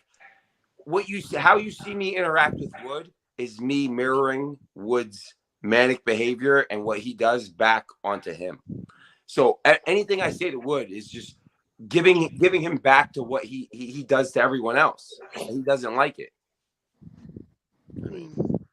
Poor kid.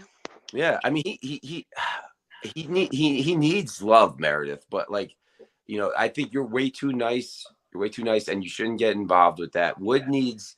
I don't know what happened to him. He said certain things. I think he was abused in very bad ways as a child, and I think like that's what it is. Which I feel for him. I could only imagine. But he's said things before that he was abused as a child. So. Yes, that's what that's a beautiful sight, Matthew Frazier. Thank you for that. That's a blind pug's penis right there. You can't even see it. Hey, still bigger. He can't even see it, but y'all can. Frazier, your pug's little blind penis is still bigger than Eric Harlan's, though. Oh, poor Eric. He's not even trying either. I know. Not poor Eric. He shared that shit. Why the fuck? He's into the humiliation ritual. He likes to be humiliated. Are you serious? Well, why else would you post a 3.3 penis? Nah. Maybe he has a really, really huge hand. Like he's got a fucking like. Yeah, his hand's massive, bro. Yeah, maybe he has a massive If hand. you actually look at the picture and you see the thumb finger ratio to the dick, I mean, it's 3.3, no bigger. Hard. Science. Okay. Yeah. and just so happens he hates women. And he turned gay because his penis is so small. Which I have a theory. There's certain people that are born right before puberty that you can see it.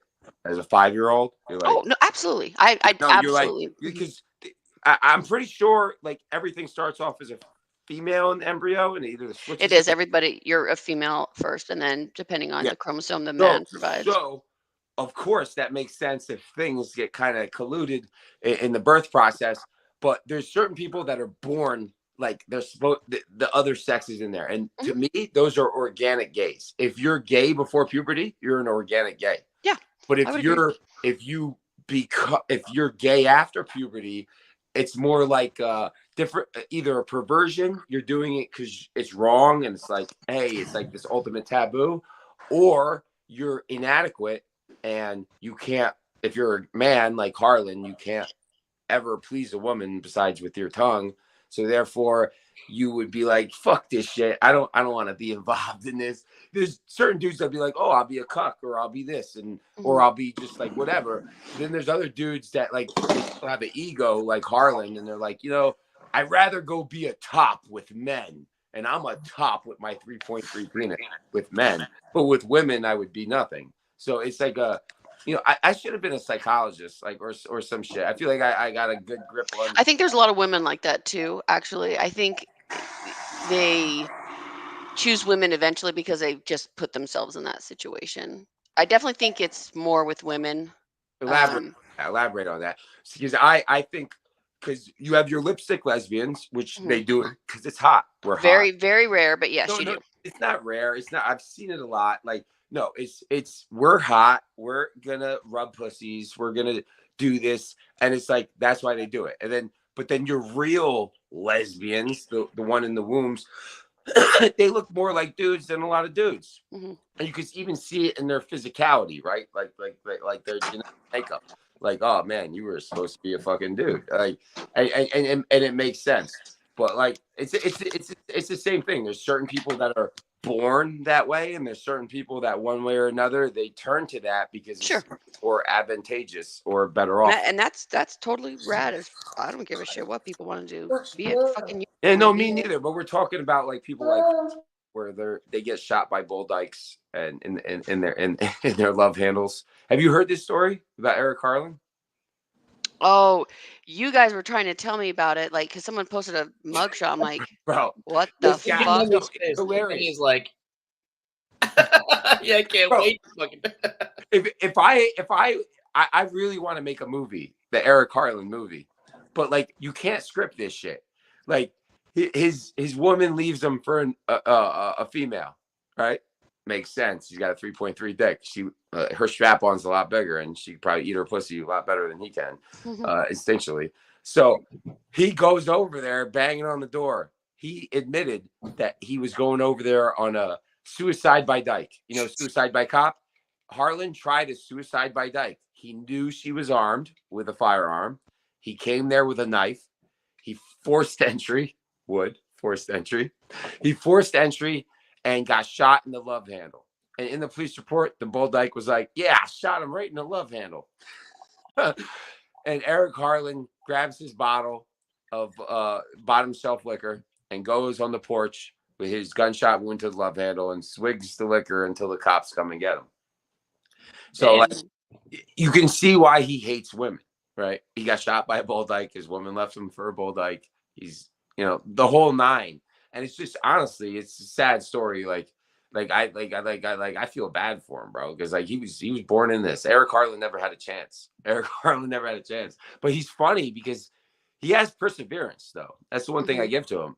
He's trying to do something and make a name for himself. You got to give the guy credit with that. I'm not trying to completely tear him down. I'm trying to like yin yang this shit. At the end of the day, Eric Harlan is hilarious because his story's real. It's not fabricated, and you can't script the shit Harlan says or do. Am I right or wrong, Fraser? Is he not absolutely hilarious? He is hilarious. I feel like y'all have had bigger doses of Harlan than I have, but what I've gotten of Harlan I think has been much more tame. Oh. But from what I hear is fucking wild. But and at the same time, I do get like what you're saying. Like he seems like he's like I gotta rephrase. I was gonna say a take all comers type, but he does persevere. He takes a position and he stands on that rock and he and God damn it, fucking man, you fucking goddamn son of a bitch, I fucking do that shit, man. Matt, this is the one thing, and it's weird. Like I respect him on the fact that he did share that 3.3 hard penis, bro. Who else would do that in their right frame of mind? And Harlan is not insane. Like he's cognitive. He's there. He shared that shit in the arm wrestling chat. Bro, that takes. He's got a little dick, but he's got some big balls. Huge. He's pissing. He's pissing all over them motherfuckers. Bro, you got to give him credit where it's credit due. Eric Harlan, I'll give it to him. That motherfucker don't give a fuck. Perseverance, don't give a fuck. If Eric Harlan would have showed up on the Howard Stern show in 1990, oh man, he'd have fucking had a gig. He would have been the fucking main star of the Whack. Yeah. Hell yeah, he would have. On, dude. He missed his calling. He kind of did, yeah. Yeah. Because I know that motherfucker you're thinking of on the fucking the Howard Stern show. Because they had the black chick. She's I forget what her name is. I forget all the names. The fish guy, Eric, high pitch Eric, where he was scared to death of fish. Yeah. High pitch Eric, Hank the Angry Dwarf. Bro, the Howard Stern Whack Pack was fucking awesome, bro. Nah, he would have been killer on that. That was the best part of the 90s was the Howard. He'd been fucking richer than all of us combined. The E channel. The E channel back in the day. TV sucks now, dude. You had Howard Stern, fucking the E channel. That was a shit. Oh, E, like entertainment TV. Yeah. Way Dude, back when. Yeah. Yeah. No, but I do have to I have to reinforce that statement, man. I gotta give, from what I've heard, man, from what I've heard and what I've seen, I'll fucking give Harlan his. I mean, I got to give him his fucking due, man. That motherfucker. Yeah. There's a lot of people out there that are very wishy-washy. You can push them off their positions. He's got very courage. easily. He's got You know what I'm saying? courage, dude. Harlan has a position. That motherfucker's not budging at all. And if you I don't know how you put a point value system on certain characteristics, but if you weigh heavily towards, like, the motherfucker says what he means and does what he says and all that stuff. If you skew toward that side, that motherfucker's doing pretty good, because yeah, I mean, I don't know about the other end, but but like doing what he says and all that shit, that motherfucker, I give it to him, man. Yeah. I give it to him. It's definitely he's definitely one of a kind as well. Wood and Eric Harlan are two one of a kinds. I will say that firmly. He's telling me to stop. He's telling me to stop babysitting. All right, hold on, man. Hold on.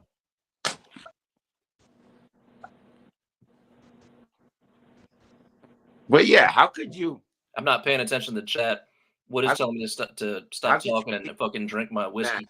If you weren't forced into it, how could you be more attracted to hairy man ass than like a beautiful woman? Like, how does I can't understand it. Me?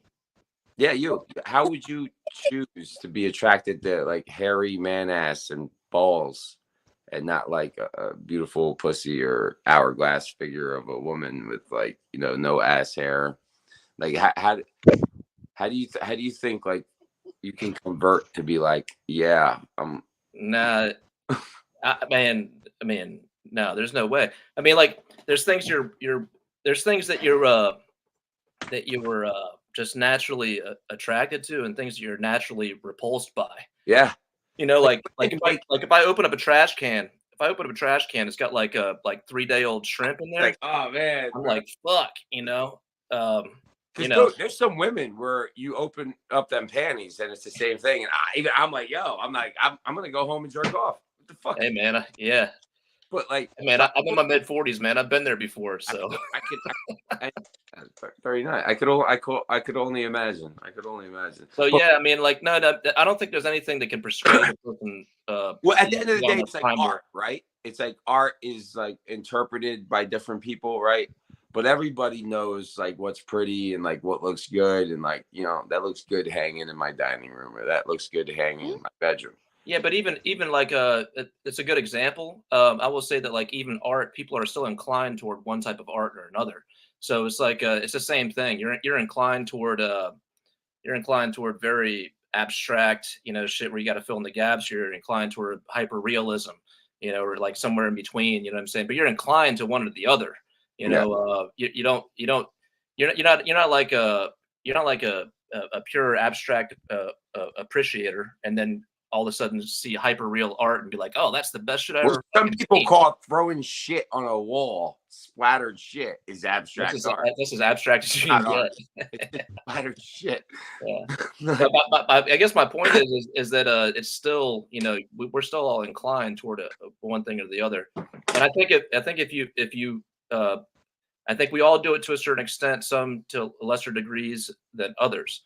But if you live your life pursuing an inclination that isn't natural to you, even the smallest, I mean, I'm talking about like, hey, I like a little bit more salt than that. I mean, like, that's the minute thing, you know what I'm saying? Like, if you don't pursue life the way that you are inclined to pursue it, and you don't follow your inner voice, then you're going to be at conflict with yourself, obviously, right? Obviously. So to make the huge leap of being inclined toward one sex and then going to another sex, I think what you're getting at is got to create a huge conflict within one's psyche, I would think. Yeah. Yeah. Okay. So I agree with you and I disagree with you. So I know this, I have my own rules in my brain, right? Like, I've been with plenty of women, and I absolutely don't consider myself bisexual Hell or yeah. gay. Okay. Does that So make when you any say, sense? hold on, no, you have to clarify though, because being with women and like I know plenty of women that have had their pussies eaten by other women, but have never eaten a pussy or like would be like, ill. I would never do that. I'll have this bitch eat my pussy, but that's it. And back to the caveman days, we're all off hunting. You guys have babies. You're like you guys look pretty. It just makes more sense the way you guys interact with each other and just the way nature is, where it makes more sense. So like a chick that gets her pussy eaten by bitches throughout her whole life, like is totally different than a dude that like whatever. But like yeah, what you're saying is I don't know, but what have you done? Have you ate pussies? But are you saying like have you fully like had a bitch sit on your fucking face? Like I mean, yeah. And you don't consider yourself bisexual? No, because I still love men. Game over. Full stop. Interesting. That wouldn't fly if a guy was saying it. Just so you know. No, Like, I naturally, as a guy, giving you a pass. Like, yeah, whatever, Meredith. Like, I would never go to a bar and pick up on a girl. That would never happen, ever. So she's got to come after you, is what you're saying? No, just convenience. Maybe it's just a party. Maybe someone wants to watch. I don't fucking know. So if you went to all right, so you're saying if you went anywhere and there was an extremely attractive woman for your taste, whatever, she just fit all okay. Like not just the way she looks, the way she acts, the moves, talks, like and she wouldn't win you over that way. It wouldn't be like, oh, it would just be a convenience thing. Like interesting. So you're like a prison lesbian. Like you're like, okay, I'm here, I'm in prison, there's no dudes around, like, but there's women. No, not even like that. It's just like, okay, this is going back to the scratch your back that we were talking about. Yeah. Some things just feel really good. I don't care who it is. Great, thanks. Appreciate that. You know, that felt great. See, that's the gift of being a woman. So see, you can have that mind state. But I would never purposely go and seek that out. Okay. So men deal in dominance. Okay. So it's a different thing. And forgive me because I think I'm not well versed in this whole thing right here. Maybe I'm not that experienced on crossing the boundaries, but I will say that men deal in dominance. So real men deal in dominance. So there ain't no real man out there gonna get bent over and fucked. Yeah. He'll die before that. You know what I'm saying? Really? That's yes. Yes. Really? You think so, Mary? I don't know what guys do. I thought you guys just all circle jerk or something. Your asshole as a man. It's beyond a sexual thing. It's like you're fully like a bitch and dominated. It's not even like a. Some people might. I would presume that some men might say that, I'm so secure with myself that I'm such a real man that I'm okay with doing that. And I'm still embracing my manhood. But these, hey man, they might be right. They might be right. People like me, there's got to be. But to me, and most men,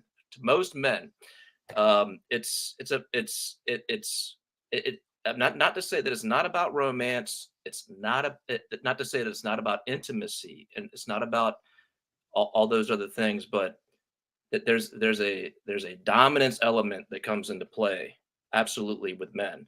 Yeah.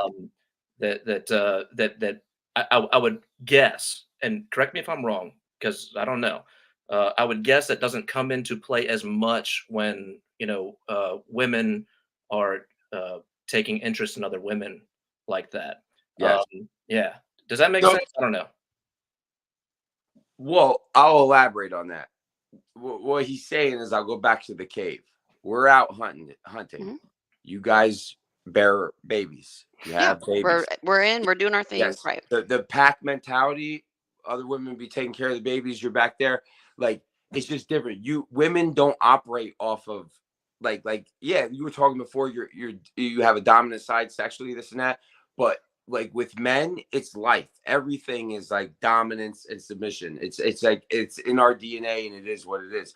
So it goes beyond all that. With women, it's not as serious as that. Like, because you guys are women, you understand. Like like it's in your DNA. You guys aren't hunting out there. Like you make babies and like you keep a house or a cave or whatever. Right. And like that's in your DNA to be more.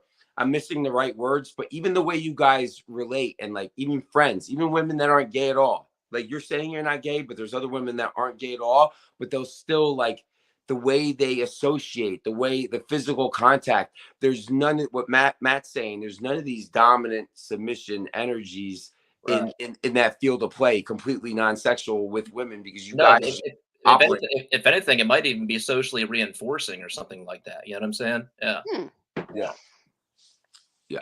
100%. Interesting. I maybe this is just the soup du jour right now, but it feels like dudes. I don't know French. The flavor of the day. This is what's popular. This is what's hot right now. I'm just joking. I know you're saying. Fuck you. We were supposed to have a tasting. I'm kidding. Classy tasting. We're chewing our whiskey. We're like, switching it.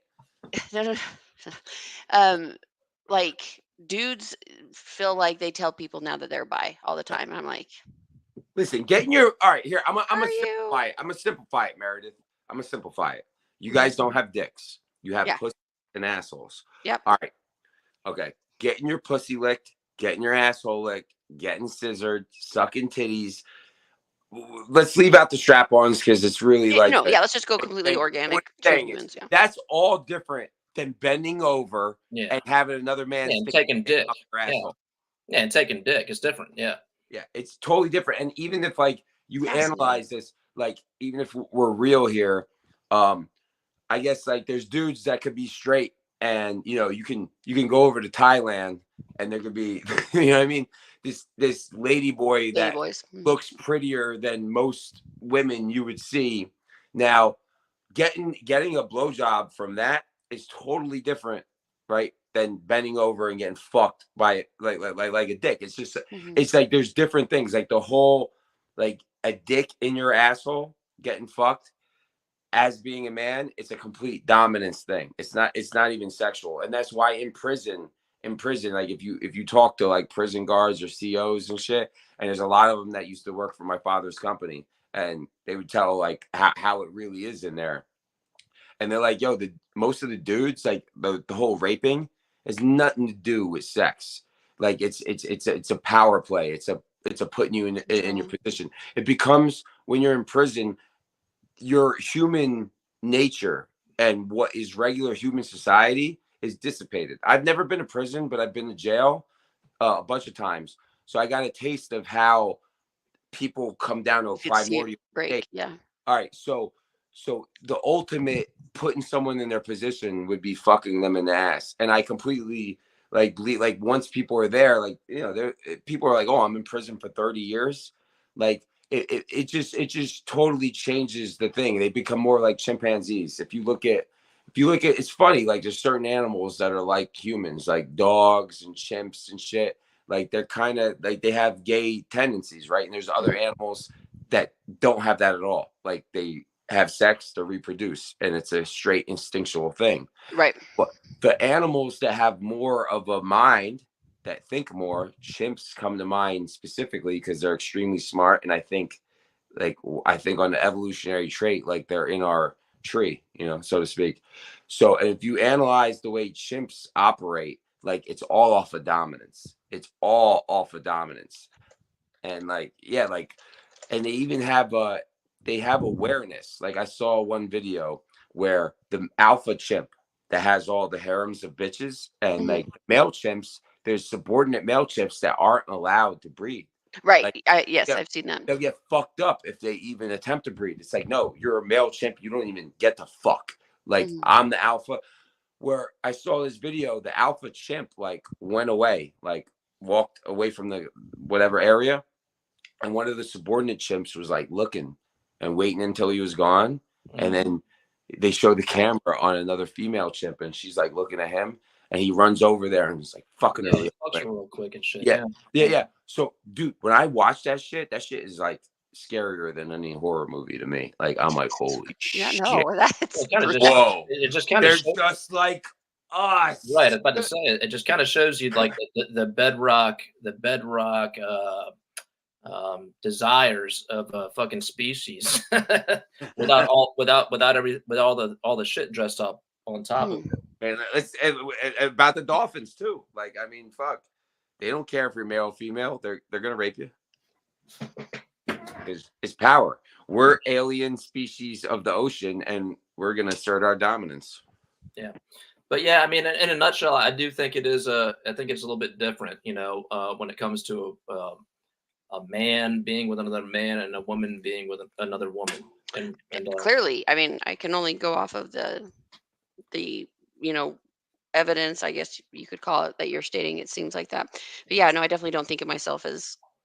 It's dicks and balls and pussies. Completely hetero. Yeah. The big difference, Meredith. Yeah, that is. You're right. Yeah. It's a good perspective to learn. We have you guys are getting together. You guys have all holes. We have 2 holes, and then the ear holes, and then we have dick and balls. So it is a big exit only. Yeah. I don't know. I might feel good. You guys should try. Exit through the dick, exit through the ass. Entry, exit for the women. You're out of control. You're so funny. I love talking to you guys. Let's get it. We're getting it down to toddler learning. This shape goes into this hole. This shape goes into that hole. I'm gonna really think about that, but I like to think too. Meredith, you're very spirit. You kind of got like hippie energy. Like you could have been a hippie if you weren't. I doubt it. Yeah, she does. Yeah, I'm way too cynical, critical. No, you're saying I've been around a lot of hippies. Meredith, you have like the infrastructure of a hippie. You just had a different life and upbringing. But if you didn't and you went a different way, you would be a hardcore fucking hippie. 100%. Like a granola, like fucking 100%, Meredith. I mean, I already don't shave, but yeah, you got it all going on, dude. You're saying like, hey, that's what a hippie chick would say. Like, I'm not gay, but this chick wants to eat my pussy, and like her pussy looks kind of good. And, like, yeah, why not? And again, we're bringing back to art. Okay. The female body and like this and that. Whether you're male, female, I just firmly agree. No matter how ripped or buff I get, I'm not going to compare to even an average woman, like as far as like, you know, the physical eye appeal. So like that alone, yeah, you know. The hippie part is interesting. When you think of a hippie, like, am I like listening to like Grateful Dead or something? And no, it's not music taste. It's your viewpoint. Like, all right, when I say hippie, they're commune living off the land, and you're also like how you're very nice and considerate and don't want to upset like anybody or this and that. That's how a hippie woman would be. Like they're very like you have to go to a jam band festival or something and see for yourself. But if you went, you would see what I'm talking about. Like, even though you are who you are, you would relate. Like if I brought you to a festival, like EDM festival is different than a jam band hippie festival. You have hippie, Grateful Dead, jam band people, then EDM. It's a totally different sphere. Right. But she seems open-minded to the point that one of her core characteristics is open-mindedness. Yeah. You know what I'm saying? That's what a hippie is. Yeah. I'm a liberal. So it's Come like, on, guys. No, not liberal. Now you're speaking. That's Babylonian talk. See, this is what it is. You're a hippie that got caught up in the corporate Babylonian sphere. But if you didn't, you would be living off the land. You would be your mind state of like what I've seen about you is again like a hippie. Like they don't want to be offensive to anybody. Like they want to protect the trees that could be harmed, aka Andrew Wood. Like they have a maternal. They have a maternal. When you go to festivals, this is the mom of camp. This is the dad of camp. This is the uncle of camp. People are named family names like that due to their personality and what they bring to the table and who they are. It's like, okay, that's mom energy. Like she's making sure like the food, everyone's eating, they're taken care of. Like, oh, someone fell asleep outside of a tent. you're going to go and put a blanket over them or something. Like, you know what I mean? Like, you got that maternal want to take care and make sure everyone's good. That's like a natural hippie like construct. Yeah. I had no idea. I'm way too sheltered. No, you should check out, dude.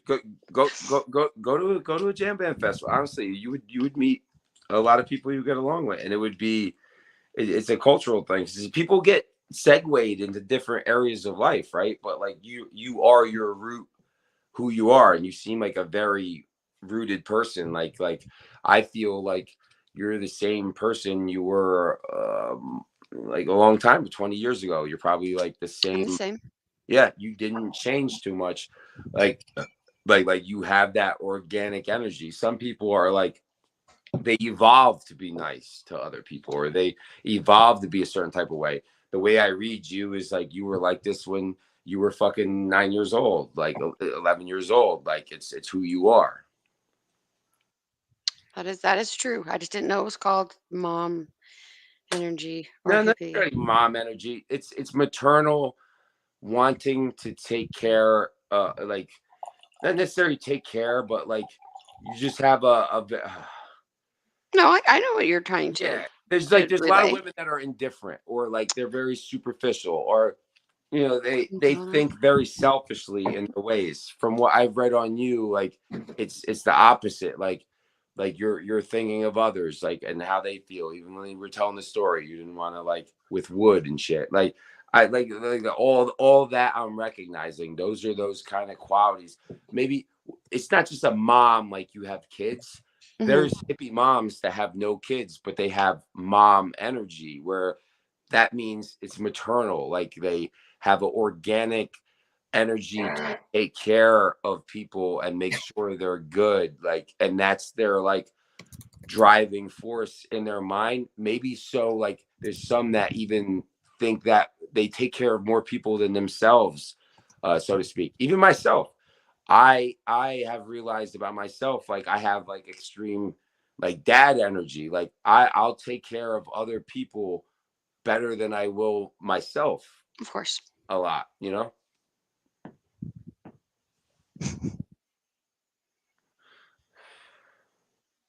How does it smell, Matt? It smells amazing.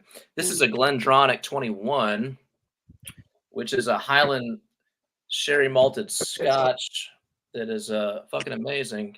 And I could go in the weeds of it, but it's actually 27 years old. It's fucking good. It's really good. Age doesn't make every Scotch. It doesn't make every spirit. But in this case, it turned out really fucking good. It's a beautiful color. I mean, I'm sitting in the dark in my living room, but even though you're in an office, it looks like it's a beautiful color. It's really good. Yeah. No, it's stellar. We definitely have to do a tasting. And then we'll have like Prophet Munya give a sermon afterwards. That'd be shit. Oh God, 10:45. Okay, I better go to bed. But I gotta watch the news because I'm a news hound, and that's. Oh, you're on Mountain Time, huh? You guys are Central. You said you were in Texas. Yeah. Yeah. He's Eastern, which means it's very late for him. Yeah. Yeah. We better close shop. Where did Nunya go? I don't know. Okay. All right. Well, good night. Good night to you. It was fun. It was fun. I really like talking with everybody. It's fun. Yeah, it's entertaining. All right. Take it easy. Bye. Bye. Nunya, you out?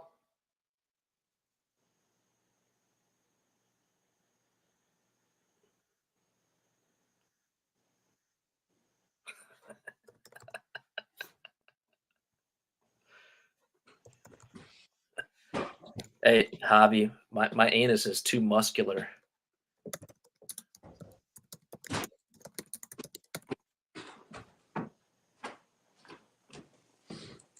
It's crazy how muscular my fucking anus is. Oh, Matt, we lost MG?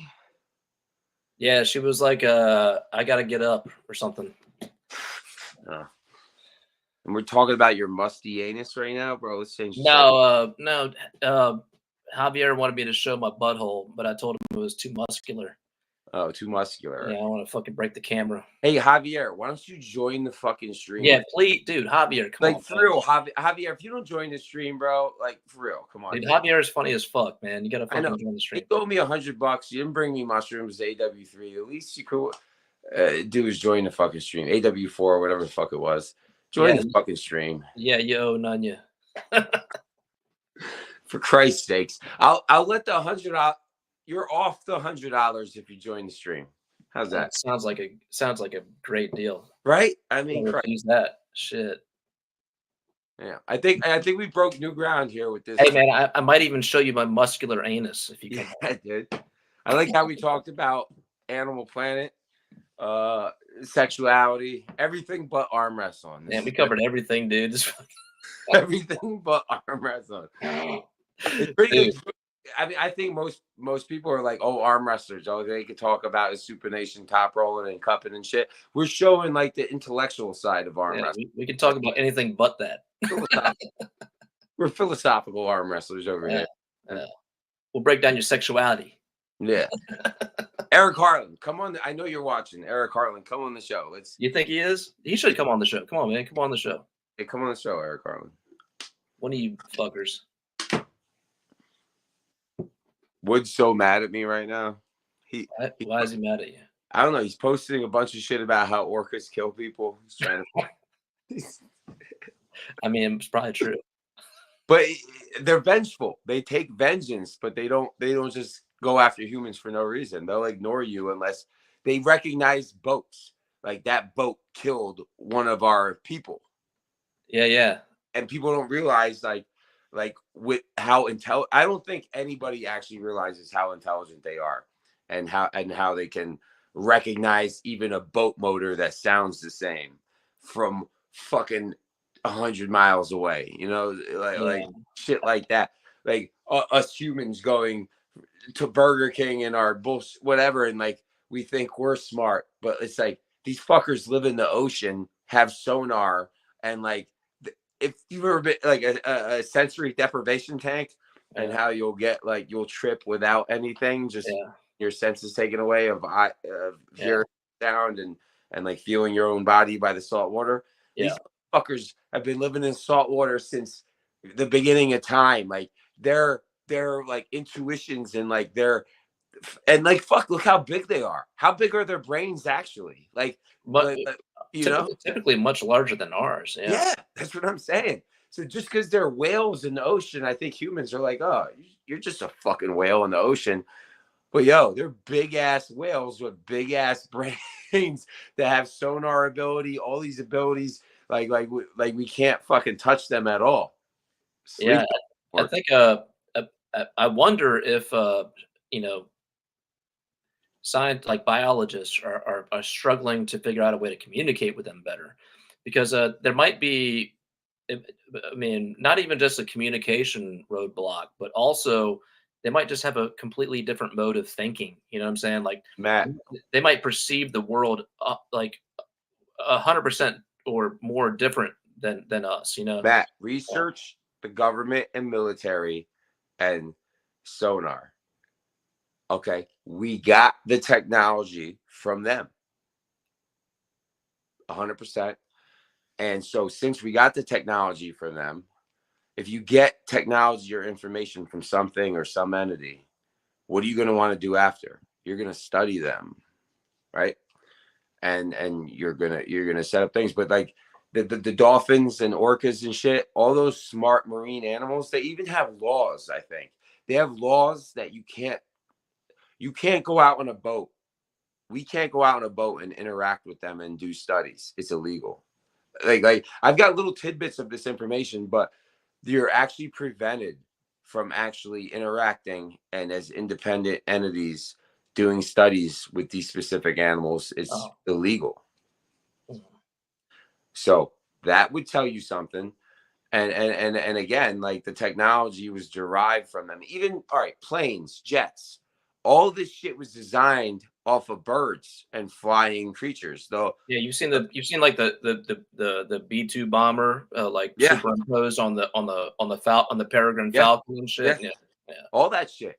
And like people like I don't even think they even like think about it. Like they just automatically dismiss it, but they don't really like sit and ponder like and then like look at all the inventions. I mean, we can even go back to cities like circuit boards set up exactly like circuit boards on computers.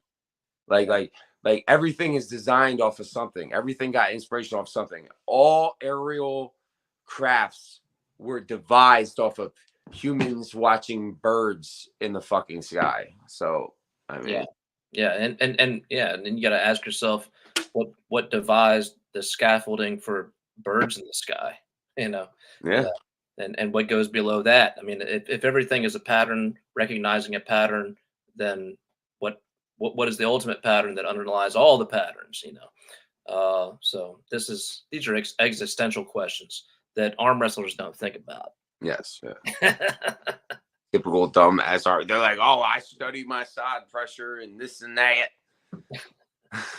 Well, I mean, I don't know. I've always been, even as a kid, I've always been like very into studying animals, and I've always like, I'll tell you something.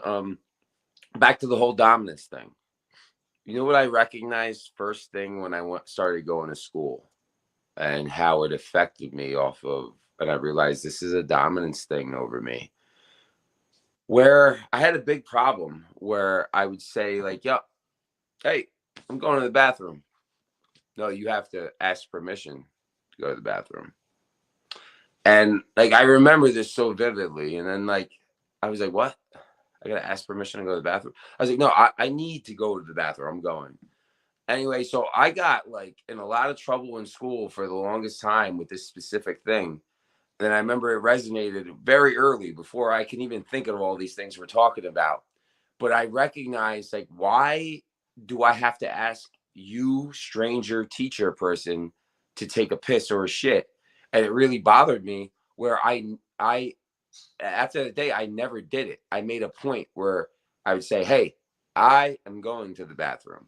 And they would fight me tooth and nail, even all the way up until fucking like middle school and shit. And then, you know, as I researched more about like, you know, societies, how they're made, and I was like, holy shit. Like, if you know about dominant structure and this and that, and like you're going back to the like all like where you're born a peasant or you're born royal, and like this is who you are, you're a slave or you're not. Controlling, and if you've raised dogs or animals, you would know this. The ultimate dominance or control over a person is controlling their movements, their bodily functions, what they eat, what they do when they sleep, all these things. Why do they have it in school where you have to raise your hand and ask permission to use a bodily function? It doesn't make sense. It should be you raise your hand and say, hey, I have to go to the bathroom. You shouldn't have to ask permission. And if you analyze this off of that whole submission and dominance thing, what is more submissive? I mean, like, yeah, getting fucked up to ask, but you're asking permission to some stranger, some stupid fat bitch or some stupid asshole dude. You're asking permission to piss or shit. That is the ultimate cuck submission, and they train you at childhood. Yeah. All the years to ask permission to do a bodily function. Yeah. That's ultimate slave training submission. Yeah. I mean, yeah, I don't disagree. The way that I see it is that they're laying out a framework. They're laying out a framework, and they're saying you need to fit in this framework. Essentially, that this is a society. This is the society we've developed. You were born into the society. This is the scaffolding of the society. We work on schedules, and we work on this structure, and we work on this hierarchy to advance, and we work on this and that, and we admire these things, and we look down on those things, and you're born into this, and you're going to obey. You're going to obey and conform yourself. You're going to conform yourself. Is a better way of putting it. You're going to conform to this lattice work of society. And if you don't conform to the lattice work, which is complex, I mean, it's complex. And I never did. Then you're not going to you're not gonna have a you know, you're not gonna be a smooth fit into into anything. And that's how I see it. Hard. It's been hard. No, exactly true. I can even go back where, again, if I was naturally a conformist, my life would be a lot easier. I would probably have a great job. Things would be different. But I can specifically say, like, I remember ever since that day, and they classified me in school as extremely resistant to authority, emotionally disturbed, all these fucking things, where all it was like, yo, I'm not gonna ask permission to use the bathroom. And like that has actually translated into regular life as an adult, working a job where it's like, you know, I'm working this tree job where it's like, you know, I'm getting paid under the table. You guys don't even have, like, your shit ain't right. And I'm getting shit for showing up 3 minutes late to a job site. Like, and it's like, yeah, I'm 3 minutes late. There's traffic. I'm driving my car. I got to get gas. Maybe I had to take a shit on the way to work. Maybe I was stuck taking a shit an extra 10 minutes at my house before I left. I shouldn't have to receive shit or be penalized in any type of way because a bodily function prevented me from getting to work 3 minutes earlier on time. So what I'm trying to say is, like, these little things like that translate where I would see my peers, or contemporaries, whatever you want to call them. They would show up late and be groveling. Oh, and they would grovel excuses. And to the boss, he would accept that because they're groveling and they're submitting. I show up 3-4 minutes late and I'm like, what? I had to stop and take a shit and get a coffee. I'm 4 minutes late to this tree job. You guys are bullshitting around, not even working yet. So what? Well, I'm going to be fired eventually, or I'm going to create strife. But like that, just that example, me being like that has definitely made my life hard to fit in this societal thing and get along, where it's forced me to figure out other ways, right, to exist. Well, and there's a lot there of what you just said. I will. My first comment is that a lot of jobs come down to the boss, and I think that most of the bosses understand the lattice work that we talked about. And if you have a good boss, then a good boss will understand all the players on his or her team. And when I say understand all the players on his or her team, I mean, like, he knows how productive they are, how they affect the morale.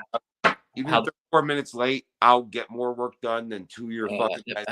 How productive they are, how they affect the morale of the rest of the team, how dependable they are when push comes to shove.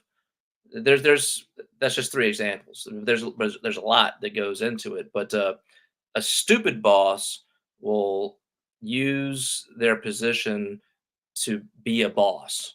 Yeah. You know, that's a dumb boss. A good boss will, knows where to. So here, to interject, that same tree job, me, when I come there in my mind state, I'm 4 minutes late, Matt. But me, when I'm coming to work, I'm getting a workout. I'm getting a CrossFit workout that I'm getting paid for. When I'm working, I'm looking around me. I'm grabbing 2 or 3 fucking logs off the ground and throwing in the truck, whatever it is. I'm looking at, like, my movements, how fast I'm moving, what work I'm doing, and my production is higher than anyone else because their mind frame is like, oh, every time they lift something, like this. To me, I'm like, rah, and like, I will look at that said boss, and that same motherfucker that's giving me shit for 4 minutes, you know what? He won't respect or notice that I'm getting more production done. He will hate on me that I was late and I didn't grovel. Might be dumb. I mean, he might just be a dumb boss. I mean, if I were a boss in that situation, I would look at it like this. I would say, okay, I've got a guy that gets 1.25% done more than everybody else. 125% done more than everybody else. Joe and Jerry show up 5 minutes early, 5 minutes early. They show up 5 minutes early and they leave 5 minutes late. And Nunya shows up 5 minutes late and leaves 5 minutes early, but he gets 25% more work done while he's on the clock. Yeah. So he's more productive. He gets more done in a day in net volume, and he's also more productive on the clock versus what he's paid per hour. And to me, that is good. The problem comes into play when I have to explain that as a morale issue to other people. Yeah. And if you have a shitty boss that has no play, you got no fucking game. You got no game as a boss, then you can't explain away things. Also, like Matt, just to interject real quick, that we're given a 30-minute lunch break, for example. I'll eat my lunch in 15, 20 minutes, and I'll get back to work before everyone else, and I'll make a point of it. Because I don't need to eat my food and then sit around and talk for another 15 whatever minutes. As soon as I'm done eating, I'm literally done eating and I'm moving and I'm starting doing something before my break is officially ended. And I would do these things as a test too. And again, it's honestly, in most of the scenarios, it would be a detriment. They would actually look at it like, oh, what are you trying to like? They would look at it like a negative thing. I don't even understand. But I'm like, hey, like, yeah, life's here. Like, I'm not always gonna be here exactly on time. It just goes to show you that I'm not gonna milk my lunch break though. Yeah, it just goes to show you that that they're I don't know how to put it. They're trained how to think, but they can't think how to train. Like they can't like these are bosses that are like by the numbers bosses. They're not smart.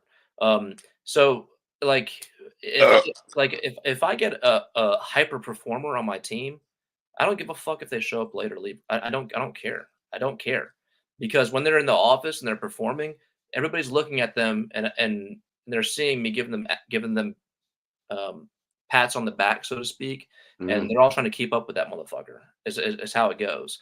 I'm that guy. I'm that guy. Like I'm late every day. I'm late every day. Yeah.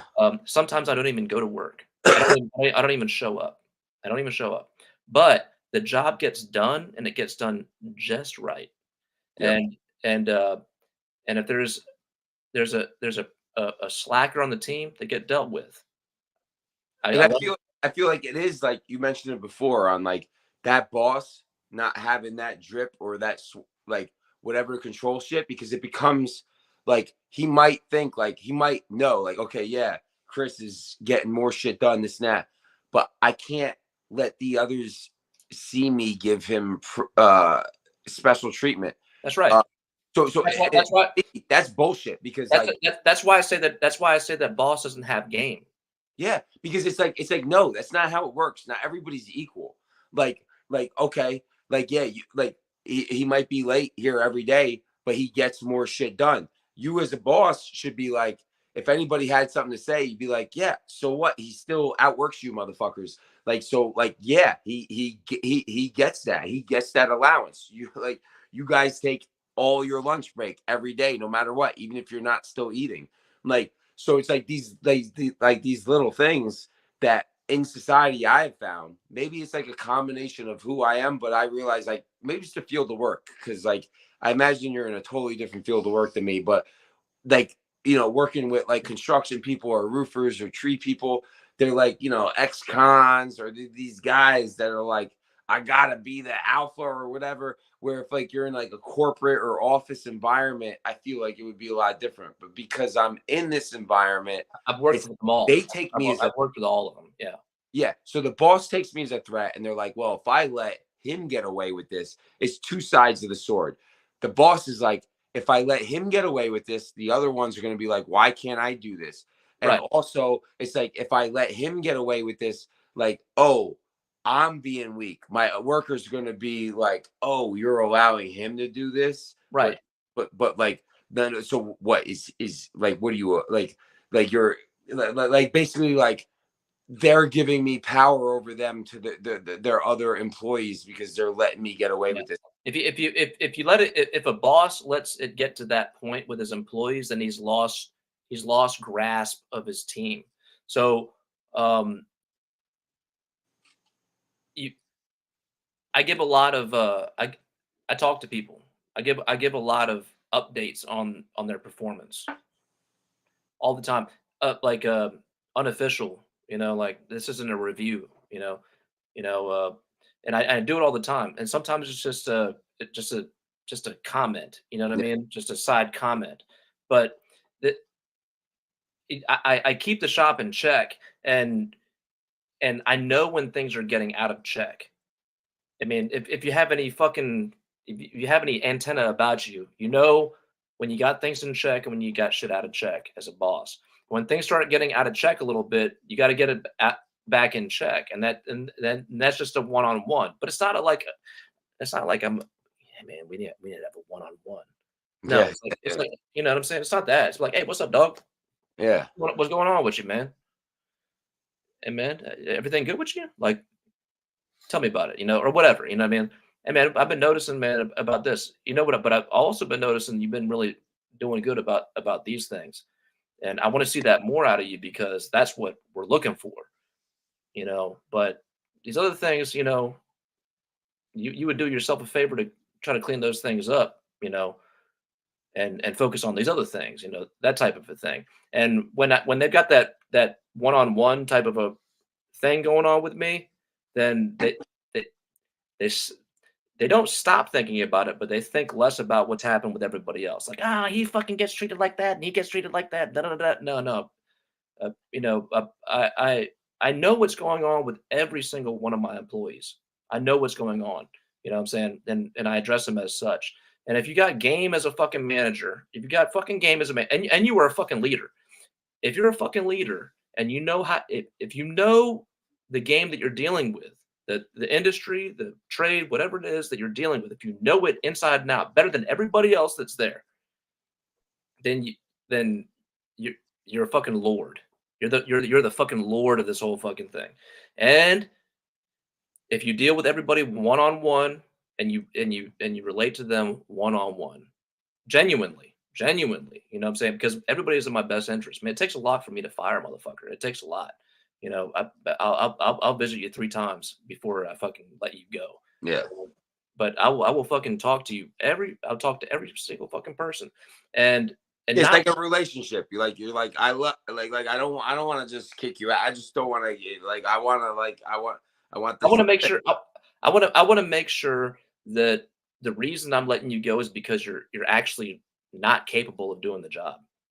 Like you're literally not capable of doing the job. Yeah. Not that there's a miscommunication or there's a kind of issue. Once I figured out that you actually can't do the job, then I'll let you go. No hard feelings. So for example, my last official out there job I had before I quit and I started streaming and making content specifically and making more money doing so than my actual job was I was doing tree work and it was with this guy, Joe. And honestly, out of all the outfits I found in the past 5 years, I was so happy and content with this job. I had my man, Charlie. We had some African guy right off the boat that was working for us. We were training. Like everything was good, dude. I enjoyed going to work. It was fun. I couldn't wait to get to work. And it was awesome. And I was like, man, I finally found my spot. Like, this is great. Great pay, everything good. And the boss, I started noticing he's very he'd get very antsy and he's the climber. And then he's got his main foreman, Charlie. And I'm like right next to Charlie. And then you got the African guy right off the boat. So we're all the ground men and the boss is up in the tree. He's the climber. And he would be getting real erratic and just get angry and yelling out of nowhere where shit would be going smooth and there'd be no reason for it. And then eventually I, through conversation, found out that he, takes Adderall. I'm about to say he's on drugs. Yeah. So not only that, he doesn't get Adderall by prescription. He gets it off the dark web. And so, man, you never all know his vehicles are fucked up, not insured, like missing taillights off the trailers, and he expects us to drive these where like we could get pulled over and penalized. So basically this guy does not have his shit in order whatsoever. There's like a hiccup and fuck up everywhere. Where my mind frame is, if you're a boss and you got all your ducks in a row, you got all your shit together, everything is pristine, you're allowed to make more demands and call more shots. Like, okay, you got If you're expecting me to drive this illegal truck with hanging out everywhere, and you're Adderall fucking head and you're yelling and screaming in the tree, he would leave the job site for hours. Doing God knows what. Dude, could you imagine being in a fucking platoon? Can you imagine being an experienced platoon on their fucking like third tour of duty, and some fucking greenhorn college graduate comes out of fucking Yale or something like that, never fucking seen combat ever, and is just like, hey, we need to fucking do this. You know, it's like, fuck no. I mean, you got to consider your fucking leaders. Yeah, fuck all that. Dude. So this fucking guy would have all these demands, wanting us to drive the legal truck with the trailer that doesn't have doesn't even have tail lights on it, all this shit. And then it comes to a point like me, Charlie, we smoke weed. And Charlie would tell me, Charlie knows this guy from high school. They're high school friends, right? And Foreman. And he's like, look, Joe doesn't want to smoke weed on the job. Like, we got to hide it. So like we're smoking. But this guy's yelling and screaming on Adderall in the tree. If anything, me and Charlie being smoking and pothead are leveling it out. And when he's not on the job site, me and Charlie's down in the trees, everything runs smoothly.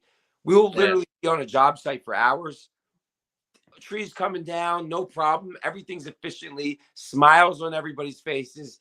Everyone's getting along. The customers, the clients are happy. The neighbors are happy. Everything is kumbaya. This motherfucker will show up.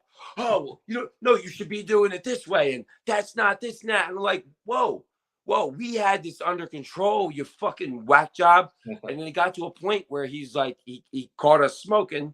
And he was like, what the fuck? Looking at Charlie. He's like, yo, you're smoking with this? Why are you doing this? Because and he's like, yo, Chris, like you're one of my best workers. You hustle. Like, I fucking love you. And he's like, listen, I'll give you Adderall every day. He started giving me Adderall, and he's like, but I don't want you smoking on the job. And I'm like, yo, Joe, I'm telling you right now, first of all, you're up in a tree on Adderall. You're mad tense. I was like, me and Charlie, I was like, weed helps us focus. I was like, we're not like the stoners that are smoking and like, huh, what's going on? Yeah. I was like, when I smoke weed on the job, I'm like, peas and I'm on point like that. And like, we're both like this. I was like, I'm going to do this job. I'm going to smoke. Like, and he pretty much told me, like, he's like, I'll increase your pay. I just don't want you to smoke weed. I'll give you Adderall every day. And I was like, no. I was like, I don't want that. I don't want Adderall every day. I don't want this. I was like, weed makes me good on the job. It also, your foreman, he smokes. He's more of a pothead than me. And I was like, and nothing for nothing, it balances energies. You in the tree on Adderall, us as the ground guys on weed is balancing shit out. Yeah. So me and Charlie both quit the job at the same time.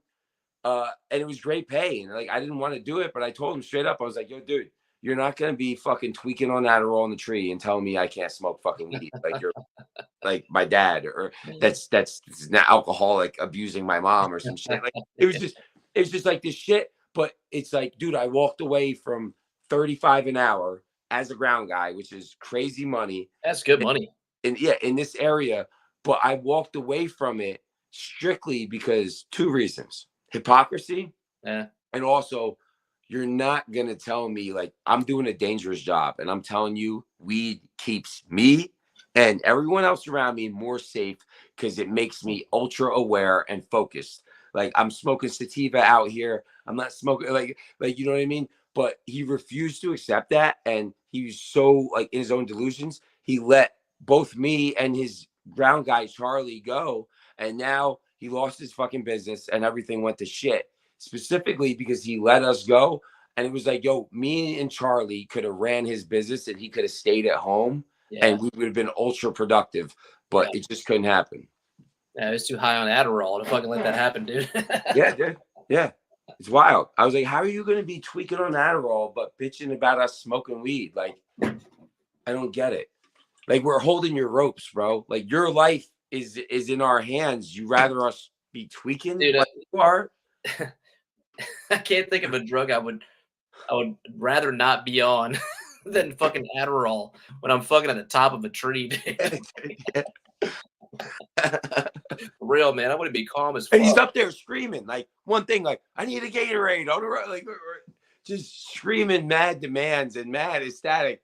And we're down here like, yo, just chill out. Did he give you any kind of like a standard operating procedure? Like when you got hired, did he like give you a book? Like this is what you got to fucking follow? Or no, I mean he was just he's like a weirdo. He has like an RC car ramp set up in his garage. Like it's just like I would see him spending money on like RC cars and like his whole like little dirt path area. And I'm like, why wouldn't you spend that money on getting your work truck legal?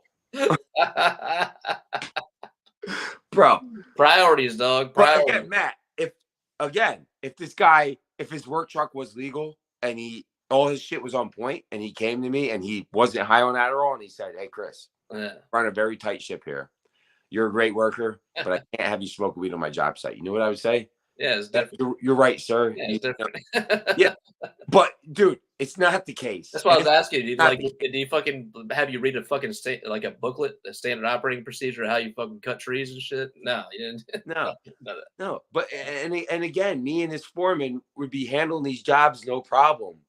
Like the homeowners would be bringing us out lunch and shit, and like completely happy with everything. And he'd come on the scene like, that's not right. You need to do it this way. That. And I would literally look over at the homeowner and the homeowner would be like, what the fuck is this guy's problem?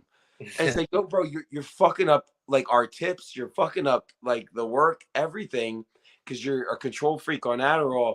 But then I'm like, holy, that's when I realized like, yo, I'm not really supposed to be working with these people. Maybe if I had a different life, I was in a corporate office environment, it'd be different. But like, I need to either not be doing this work, running my own shit, or doing something totally different. Because like, yeah, I don't know. It sucks being an underachiever, Matt. Like I really fucked myself up, or other people, my parents fucked me up too. But it's like I'm in a bracket I don't belong.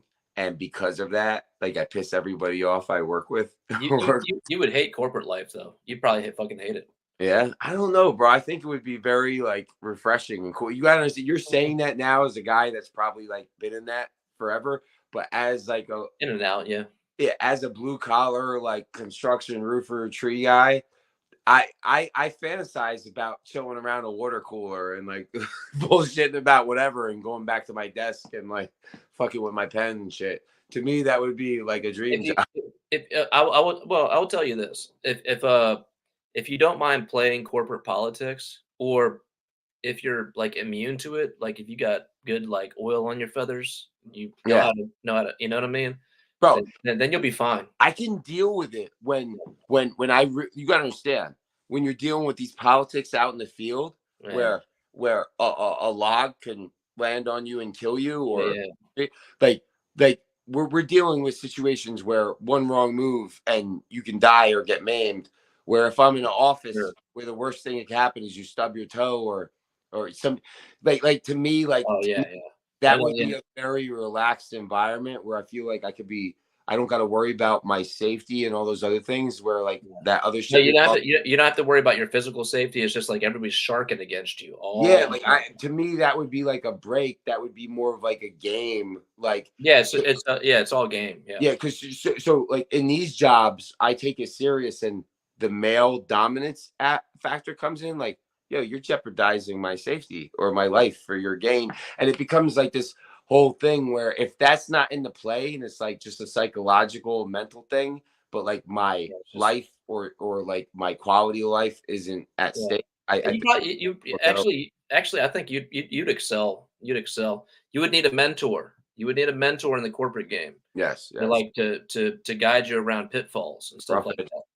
Yeah. Direct you and guide you around pitfalls. But I think your personality would probably do well in corporate. Yeah, because it is all just mental game. You know. Yeah. But it's not. I mean, I'm I'm exaggerating. It's not all mental. It's not all game. I mean, you have to be able to perform. You have to be able to come through. You have to be able to know to say the right thing. You have to know how to respond to clients. You have to, you have to have business chops. And you have to be able to lead teams. You have to be able to do all that shit. But that's the easy part. The other part is dealing with people trying to play politics. It's a lot of politicking, corporate politics. I used to not like it when I was younger. I'm older now. I remember telling my wife, I was like, God, if I got back into that shit that I was doing before, it would be a fucking breeze. Because I'm older now and I go, fuck, it's so easy the game is so easy. When I was younger, I used to catch feels about the game, but now I don't. I don't. I'm in my 40s. I don't catch feels about the game at all. The game is just calculation, and more so, it's humorous. It's whimsical. The game is. But whereas when I was younger, it seemed much more consequential to me, but it doesn't now. But yeah, when you had your business chops down, your management chops down, and all that other shit, and everything that qualifies you for the job, it just comes down to game after that. And if you got solid game, like Cutlow's got game, I promise you, he's got. I know you don't got to tell me. Yeah, he's got great corporate game, and what we see in AWU is just like a tenth of a percent. I got a good taste of that actually. Before all these jobs, I worked for my father's company, and you probably see my father a little bit at AW4. Yeah, but he's like been running his own businesses for a while, and he's a fucking mastermind. Like he really is. Like my father's on the. He's like a Gotham type of character, like he's done everything on like the fine line of legalities throughout, and he knows every which way to play everything. So I've learned a lot from him. And before any of these other jobs, I worked for him, and he had a security company, and I worked human resources. I worked dispatch, scheduling and shit. So I've worked in that environment before, so I know how it goes. But that was my upbringing. I was actually, just to give you a little bit of information, I was working for my father all the way up until I was 20. And actually if you know anything about New Jersey, it's extremely hard to get a gun permit to carry if you're not a police or government or whatever, even as security. But I had my paperwork in the mail. I was about to be certified to be armed. Going to be making good money, going to do, we had HUD contracts for all the project buildings in New Jersey and New York and shit. Mm. So my job was literally to ride around in a fucking Jeep marked vehicle and do checkups on the employees and shit and all these places. Mm-hmm. And that's what I was doing. And as my paperwork was in the mail, I wound up getting into a fight at a gas station where I broke this 52-year-old black guy's jaw in 3 places, and he had to have it wired shut. But I left the scene of the crime, and because I left the scene of the crime, the gas station money got pocketed, and and the camera system had a malfunction, and I got charged. I was facing 40 years. Shit! For strong arm robbery at a gas station and hitting somebody with a bat, where I didn't rob no money. No bat. I punched the guy one time when he was coming after me, but I left the scene because I had drugs on me. I was high. It was extenuating circumstances. Yeah, but I learned a valuable lesson. And anybody that's going to watch this and that, if you ever cause extreme damage to anybody, and even if you got a little bit of shit on you or whatever, don't leave the scene. Because you leave the scene, and once you leave the scene could be painted any type of way, and you're not. And you admit guilt. Yeah, exactly. Anyway, 40 years of charges. They came at me with 7 years, no parole as a only plea bargain, which again, for this kind of violent crime, I would be put in a prison with killers I'd have to kill people not to get raped, and then I would get more charges. I would be in prison for life. Right. Yeah. And the only way I got out of that was my lawyer, Paul Bergen, which he's the same guy that defended the Iraqi people that tortured the prisoners. He's the same. Yeah, yeah. And I think he's still in Rikers Island right now, but he was a Golden Gloves champion, ran escort house as a pimp, a successful gang and dirty cop lawyer. Damn, that's a bad motherfucker right there. Oh shit. Anybody here? Paul Bergen from Newark, New Jersey. Yeah, oh man, you better not cross that motherfucker. Yeah. He was a real motherfucker. And shit. He got me out of every other thing I got into before, no problem. And when he became a defense lawyer. Yeah, he was a district attorney first, and then he did all that. Yeah, all of it, bro, all of it. He did everything. He became he was a district attorney. He was a DA. Yeah. That's crazy. And then he went to defense. So this is my father's main lawyer, and like he was a gang lawyer. All the Bloods, all the dirty cops. Like he was that dude, the Gotham attorney. He was the corrupt Harvey Dent. Like anyway, this guy. Any other charge I had before was like nothing. Bam, bam, bam. When you see this guy walk into court, he's a star. The judges are like, everyone's like, hey, you already know, like he's got that power, man. I remember walking into his office after getting out of county with these charges, and he was like, "All right," he was setting it up for me to take this 7 years no parole. And I'm like, "Whoa, what the fuck? What are you talking about? I didn't do this. I'm not going to prison for 7 years." And he's like, "Well," he's like, "we're in Newark." He's like, "You know what the jury selection is going to be, right?" He's like, we're not gonna have one white person on the jury." He's like, "You're done for." And I was like, this is a shock to me. Like, I'm not even expecting. I'm like, "What do you mean? Like, I didn't do none of this shit." He's like, "It doesn't matter." Yeah. Anyway, talks happen. Good thing my father was well off. I would say 6 figures were transferred. Yeah. And he got it transferred to a different judge and a different prosecutor, and they took the bribe. The only reason I was able to escape this fucking fate was a bribe. Fucking sentence, damn. And with that, they gave me 5-year flat, suspended, 3 years probation in lieu if I violate. I serve a 5-year flat. But they dismissed the robbery charge. I had to cop to the 3rd-degree aggravated assault. Okay. The violent felony. Yeah. And now that has followed me through it. Now, of course. I'm explaining why I'm doing this tree work and why I'm stuck in this shit. It's because my certain crime, I would be better off if I got caught with 2 kilos, or I could have raped a bunch of children, and I'd be better off in the job market than having this charge on me. Because and I'm explaining it this is like education. A lot of people might not notice this. Oh, they don't understand the difference between a violent charge and other charges. Yeah. And also, not just a violent charge. There's specific nuances that correlate what it is. I would have been perfectly fine if they said I brought a gun and pointed a gun at the gas station attendant's head and he gave me the money. Mm-hmm. That would have been fine. But what maniac goes to a gas station with a baseball bat and beats somebody and robs them? The charge is more serious because of the implications and the way I went about it. It's to point a gun at somebody and not do any physical harm is like nothing compared to so they're leveraging the charges based on your supposed state of mind, based on your method of attack. Well, what I'm saying, the charges happen how they happen. What I'm speaking of is the after effect.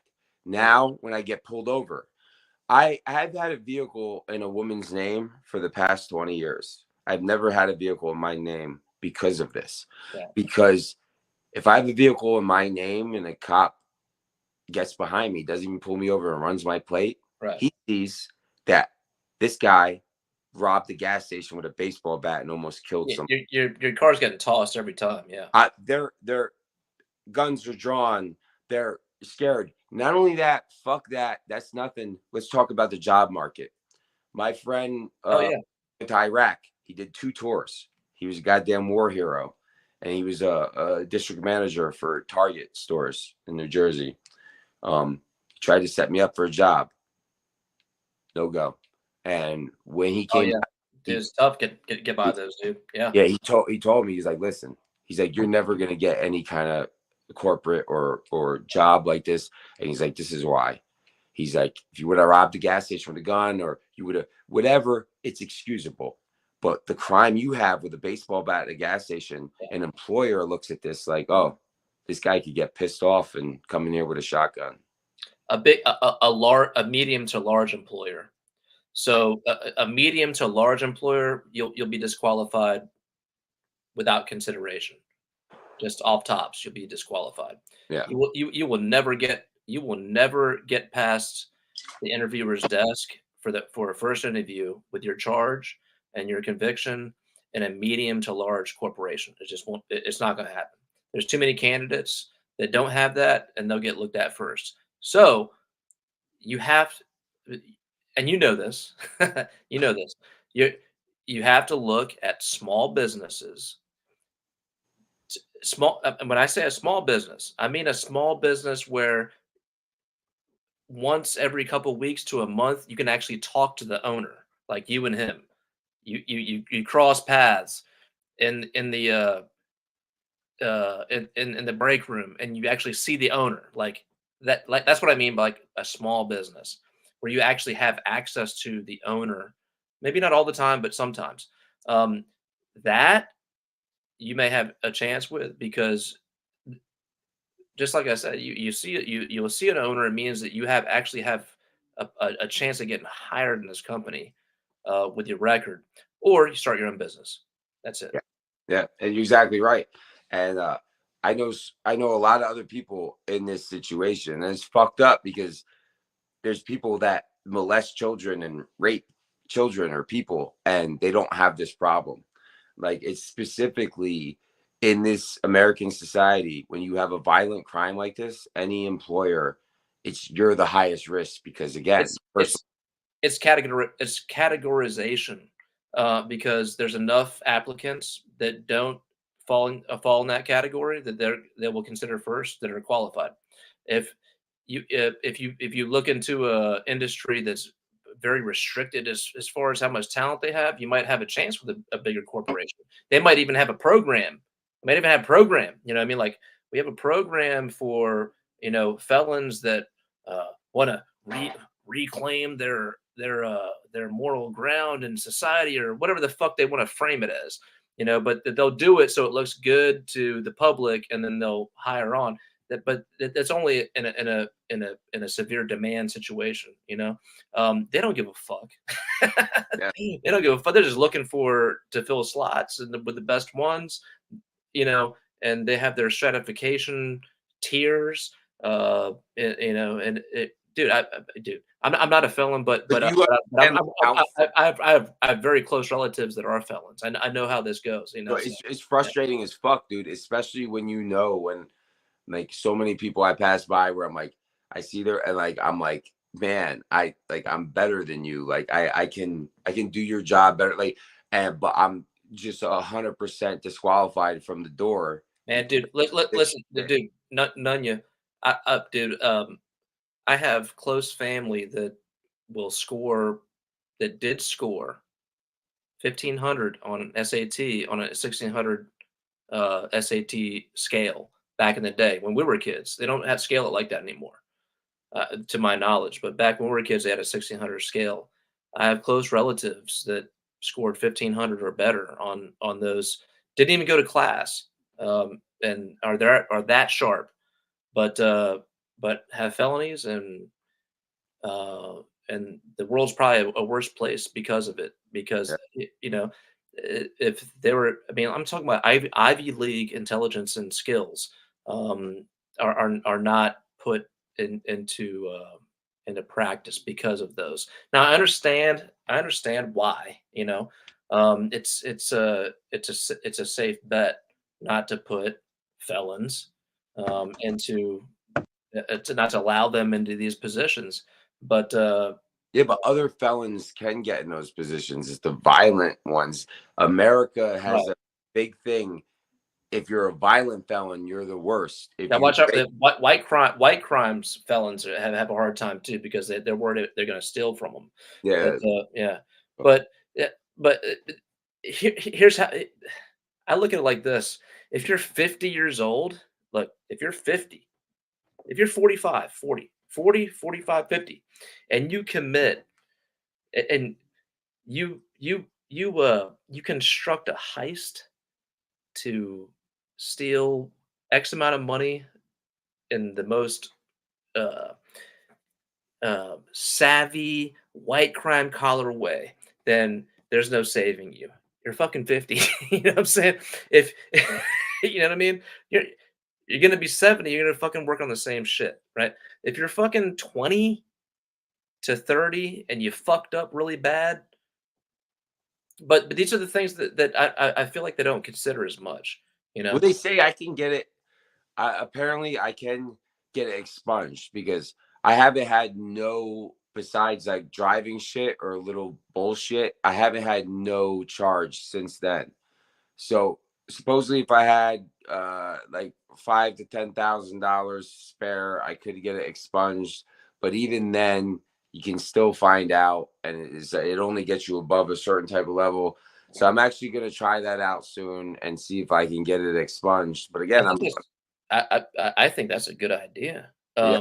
Not that you need my input to make a decision, but my opinion is that's a good fucking idea.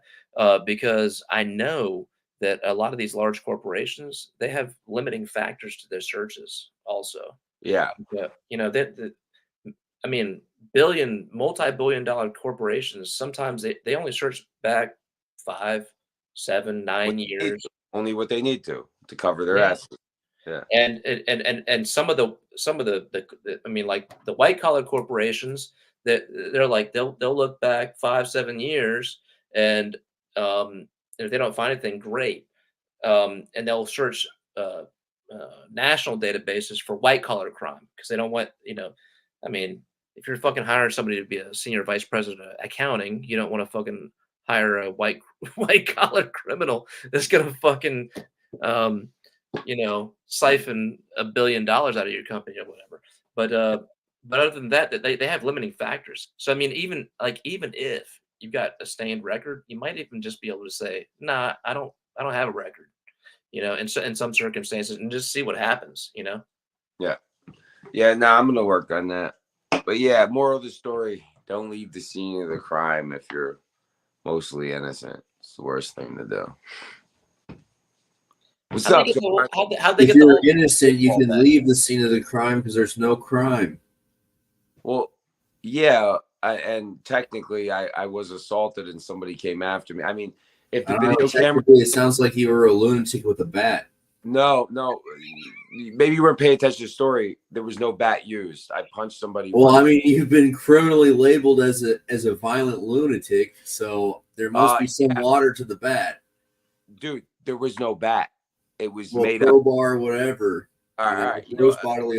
Shit. You see, I bring him on. He's such a fucking asshole. But it's funny though. So yeah, it doesn't pay attention to the story. There was no bat. I didn't rob no money. I left the scene and he fucked up the fucking recording system, and he stole the money and said I hit him with a bat. Yeah. This is going back. Shit, I'm 39. It's going back 19 years ago. So like, you know, yeah, they had tapes. They had VCRs recording the cameras in the gas station. It was easy to fuck with. Yeah. What's up, Giovanni? What are you doing up, bro? Go to bed. What are you doing? Bro, I ain't got no bedtime. I gotta. Yeah, I know you're I gotta change around my subsystem, and I gotta move arm wrestling shit around. So. All right. Yeah. All right. You know just what to say. Hey, you get some sleep, young man. I'm gonna get some sleep. Hey, show everybody your system. Show them the subs and shit you got wired up. Yeah, let's see it. Look at this maniac here. What he's got going on. Hold up. He's trying to compete with me, Matt. He's trying to get as much as I got going on. But I told him it's floppy. It's flappy. It's not the same. He's got car subs wired up and shit. Yeah, you don't know the. He's got subs and buckets.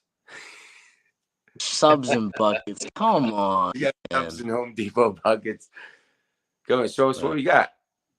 Hold up. Yeah. All right, I'll just show you this way. I got 1, 2, 3, 4, 5 subs. Oh, can't see Got shit. the JBL. You're frozen, bro. You're frozen. No, we didn't see nothing. We didn't see nothing. Man. Hold up. He's on data. He don't got Wi-Fi. I ain't got no fucking iPhone 13. Come on now. No, it's just because you don't got Wi-Fi. You're on data. Pump something through him. Yeah. Play something. Do the bass test. I got a naggy mom that'll kill me. Oh shit! All right. Yeah, true. But I could tell you, I got 4 12 inches, 1,200 watts. I got a 10-inch kicker, and I got a Pioneer 12-inch. That sounds like a lot. Yeah. Shit. You definitely need a more powerful amp for all that shit. You're underpowered. Yeah, I got what's that amplifier you got? How many watts is that amplifier? like 1,000, but 1,000 on that? It doesn't support it, but it still goes up for high volume for the subs. Yeah. So they still bump, but not as. You need a little gap between your draw and your amp power, right? That amp needs to be a good bit higher than your draw, right? Yeah. I'm playing in I have a JBL 110. I actually have 2 of them. And Pop's got me both of them. He's the king of JBLs, but I need to. I'm planning to get a JBL 710 or 320. There's so many of them, but I think I'm gonna plan on getting the 320. So how do you decide on one with so many? There's portability. That's the thing. I have all these subs. I'm planning to just get a JBL where I could just transfer everywhere, like in the car, beach, etc. So when I have both 110s here, it'll just be a home theater, and then I'll just have the 320 as the beach party, I definitely got him addicted to the bass. He's a bass head. Yeah. A lot of people don't know. It's not. They think when you get all these subs or speakers, it's all about like high volume. It's not that. You want to have low volume and have incredible, genuine bass. Yeah. Low frequency. You don't want anything clipping. You don't want anything redlining and clipping, man. No. Yeah. We want that low volume and that fucking bass is therapy. I don't know. To me, I really, that shit soothes me. Like bass, you can feel resonating through your body. There's definitely something medicinal about it. Yeah. Some really long wave, low frequency. Yeah. Can keep your mind occupied for sure. Yeah, so your body too. Like it soothes your body. I feel like with bass, his mother, she hates bass. There's certain people where it agitates them, and there's other people where it soothes them. Trust me, man, when it comes to bass, to this old guy, bro, I ain't got nothing compared to this dude.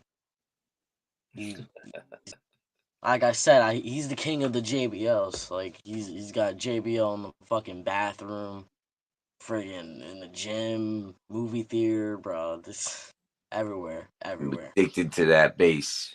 Bass is way better than drugs, Giovanni. That bass. It's all about. You know what they say at festivals? Music is the drug. At the end of the day, it is. It is. You don't need nothing else. But I'm about to hop off. Yep. Get some sleep. Have a good night. Of course. Yep. Don't be up all night talking to these hoes. Get some sleep. Bro, I need a break. Yeah. All right, Nanya son. Nanya son. Good night, Nanya son. Perfect Asian name. Isn't that the perfect name? Yes, Yagi san, Nanya san. Sometimes she just works out, dog. Yeah. I would say at the end of the day, with with all the hardships, I am very blessed. I am very blessed. Like, oh yeah, man. I mean, dude, you ever seen a starving kid in Africa before? yeah. Fuck. Yeah. It's so funny too, man. I told my son, you took years off my life encouraging you to eat. His whole life has been, bro, I don't know what it is. He's like a monk. He's like a yogi monk. He's like, he's refused so many kinds of different food. He used to like put food in holes. Where do you get that from? Did you get that from you or someone? No, not me. Like, that's what I'm saying. I'm constantly telling him to eat. Me and his mom, like he had like when he was born, like I think I fucked him up, dude. Like I tried to do a good thing. Like I was like, I'm gonna make all his homemade baby food, and I would blend like sweet potatoes with like chicken breasts. I would cook. And as a baby, he would eat it at first, but then like at like around 6 months, he started like spitting it out. And I would have to get like the fruit Gerber shit, and I would put the fruit Gerber shit at the front of the spoon, and then I would have the chicken and sweet potatoes at the. But he would be like tricked, and he'd be like eat, and then like, bam. But then like, dude, he wouldn't eat. He still doesn't eat mackerel. He's still got like issues, but like it took forever to get him to eat any kind of meat or whatever. And he like lived off of Chobani yogurts forever, like 10 of them. He's getting some protein at least. Yeah, that's what I do. Get it any type of way, but now he's 14. He's 110 pounds, and he's got no fat on him. He's got like a fucking 12-pack, like, and he's had no vaccines. He never gets sick, so it's like maybe he knows something more. Maybe he was sensing the poison in the fucking food. I don't know. Yeah, he's just the next generation of fucking bioengineering. Yeah, he do, but nah, he's built like Bruce Lee. He's got like the Bruce Lee structure. Like there's no fat. It's just all tendons, ligaments, and muscle, and like Yeah. So and he's gotten a lot stronger though. Like now that he's actually like becoming a man and fucking getting hair everywhere. Like I told him like a year ago on like when he got on the table with me, it was like, what the fuck? I'd even be like, what the fuck is this? But now he's like, his strength is like tripled. Like, so maybe he knows something we don't know. Is he pulling at all? Do you train with him on the table at all? No, I mean, yeah, every time he comes over, we get on the table. Anytime I see him, like, put my arm on my leg and we'll arm wrestle. But I could tell like his strength is definitely like 3 times increased in the past year. And it's definitely like with him going through puberty, but like he eats like I told him like he's getting his shit on point. Before he would only drink like sugary drinks, and he started eating like a lot of candy. And then like I had my girl telling him like, hey, listen, like your dick is bigger if you don't eat sugar and you drink more water. Your dick is bigger. he actually did that, and he came back and he was like, yo, that's true. And I'm like, yeah. Drink a lot of water. Your dick soft will be bigger all the time. It's nature's the way it works. Just once you see that, that's what I tell everybody. Once you see that you stop drinking sugary drinks and eating candy and you drink a lot of water and your dick is an inch bigger. At rest and shit. That's enough motivation to be like, fuck that candy or that sugary drinks. I'm gonna drink water. My dick's bigger. Yeah. Best advice you can give a kid that wants to just eat sugar and shit. Yeah. Their boy, Nothing's more important. For real. At the end of the day, you want the perfect, most potent softie you got. As Rich Piano would say, you want it hanging well below the balls at all times. It can be seen at any time, dog. You're ready. You're ready to go anytime. Yeah.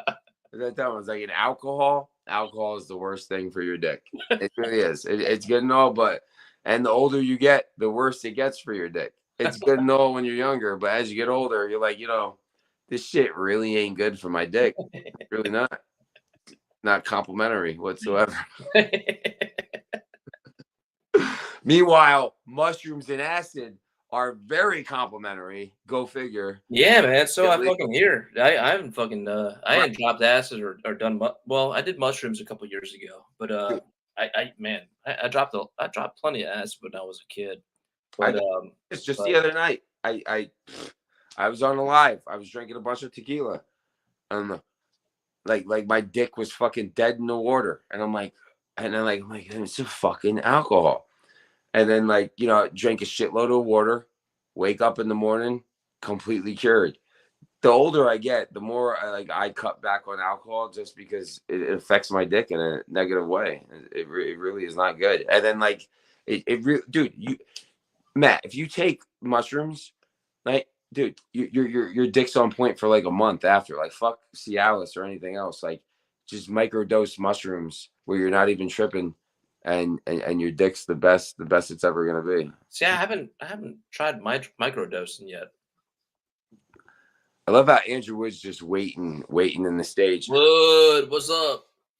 Yeah, are you gonna be like more productive and a better member of society, Wood? What's up with that, Wood? Yeah. Why are you so negative? Why are you such a venom symbiotic organism? It's not cool. I'll pray for you, Wood. Pray for you, Wood. He's not even there. What's up, Giovanni? Why are you back? What's up? You got something to say? Fuck that candy. That's what I'm saying. That's all I gotta say. Yeah. Fuck that candy. Drink water. H2. Bobby Boucher. H2O. Bobby Boucher. All right, I gotta go. But fuck that candy. Fuck that candy. Good night. Love you. I love you too. See? Hey, man, that's nice, man. You got a good relationship with your son, man. Yeah, it's awesome, man. Wood. I definitely wanted to do that, man, because I didn't have that with my dad, or definitely not my stepdad. So yeah, that was one priority of mine when I had him. I was like, I'm gonna be a cool, down to earth dad, and like, make sure he knows like I'm always in his corner. I always got his back, no matter what. So yeah, that's good shit. I feel like the world would be a better place if kids are raised even just 50% decent, man. Yeah. Just with a little fucking love, and a little acknowledgement, a little encouragement, real with them, a little fucking direction. You don't, and also another key thing is like you gotta, when they're younger, you gotta treat them accordingly. You gotta let them know the difference of them being a child and adults. But also, you know what pisses me off? I was gonna say, it pisses me off more than anything, but it doesn't piss me off more than anything. But it is something of note. Is when I'm out, like buying groceries or some shit, and I see like a grown fucking woman. She's like 35, and she's like bent over, talking to a fucking 2-year-old child, her child, and like trying to like reason with it. Like, do you know that the way that you said that wasn't to in this, and the way that we do this is. I'm like, what the fuck are you doing? It's like, look at your fat fucking slob. What kind of example? Like the fucking child, man. The child doesn't fucking know shit what you're talking about. You know what I'm saying? Just fucking discipline the fucking child. And again, I look at the parents and I look at them, and it's like, you have no right to even be talking to that child with the shape of you. That child isn't going to respect what the fuck you're saying in the first place. Like, a big part of being a parent, especially if you're a father, a man, is leading by example and like setting a precedent of what you're going to be. So it's like you can't talk sternly if you're not like sternly astute and built and whatnot. So it's like, I like my son lets me know multiple times, like he's like he sees other parents and he's like, Dad, I'm glad you're not like this fucking fat Bush drinking fucking Walmart, like he's proud, like he's proud that he has, like, and that is a big thing. Like, you can talk all you want, or you can have like all the whatever. Hey, what's going on, guys? Wood, how you doing, buddy? I heard I could talk all I want, so I decided to talk. Go ahead, talk, bro. What you guys say? cottage cheese. I think, what is it? 40 grams of, it's 40 grams of protein per tub, right? Yeah. Something like that. Yeah, that's big tub. Yeah, you can get like 40 grams of protein from a tub of cottage cheese, easy. But tuna fish, I mean, they got mercury. I guess that's the trade-off. Cottage cheese tastes like shit. I mean, I hate it, bro. I mean, you can fucking put jam and shit in with the cottage cheese and do all sorts of stuff with it. It really will take really anything you add to it. Good point. Okay, so if I put jam, if I mix like a good jam with cottage cheese and put it in a cracker, I'll eat it. Man, I mean, I could probably do like 60 grams of protein and cottage cheese if I had enough crackers with it. But like, honestly, like after 40 grams of protein from cottage cheese, that's enough for the day. You know? Yeah. I just don't like the name and the way it looks and smells and the consistency and cottage cheese. It's a terrible fucking. No, here's the problem. Here's the problem. It's associated with fat bitches with cellulose. It's economical. Yeah. Yeah, and you know where those fat bitches got the cellulose is from being top level athletes when they were younger, eating all that cottage cheese. Oh. Once you stop training, man, you balloon. The and irony. the harder you train and the harder you have trained, the faster you balloon. That is fucking irony at its fucking finest. A lot of people fuck up irony. They don't know what ironic means. That is irony, though. Thank you. It's one of my specialties.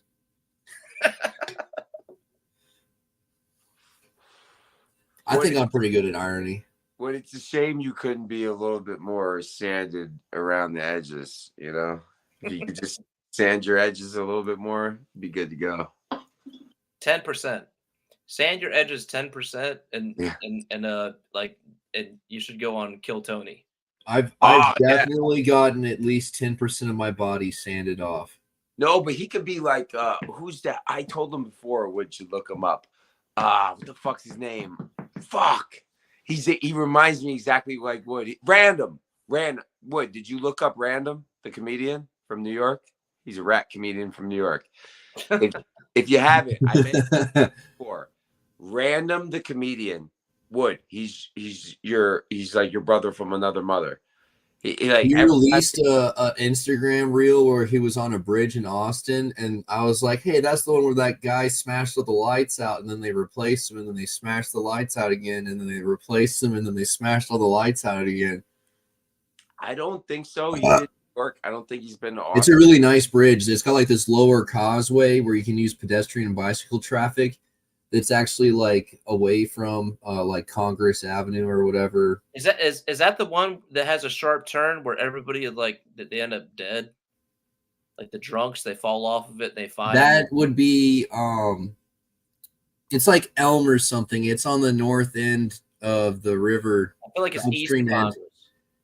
It's like Little Elm or some crap. But yeah, there's a bunch of blind turns and it's like downhill and uphill. I feel like there's a bridge that's east of Congress. That's the top. Oh, like over the actual dam or like Pleasant Valley, because like I think the Pleasant Valley Bridge is really, or it used to be narrow. They widened it, and it actually is like a through laner now. Well, I know you've heard of it. That there's a story about. Is it? Maybe it's still a two laner. There's a theoretical serial killer in Austin right now. But most of the victims are taken from this particular bridge. And this bridge is just east of the Congress, and it takes a sharp turn. And the alternate theory is that people are getting fucked up and walking down and then tripping or jumping or by you're falling in the river and falling and drowning in the eddy that is in the river right there. Yeah. You're I mean, like the more imaginative version is there's some kind of malicious software, some malfeasance in the software that are delinquently making these people pursue the wrong path.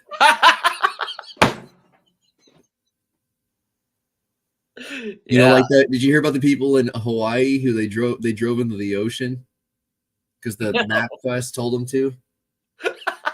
I believe it though. Yo, I'm trying to look random up on YouTube. They've like officially banned him off the search. It's hard to find him. Yeah, he made the Roman salute a couple days ago. Who? On Instagram. One of his last posts on Instagram, he was making the Roman salute. Who's that? What? He's this schizophrenic comedian. Yeah.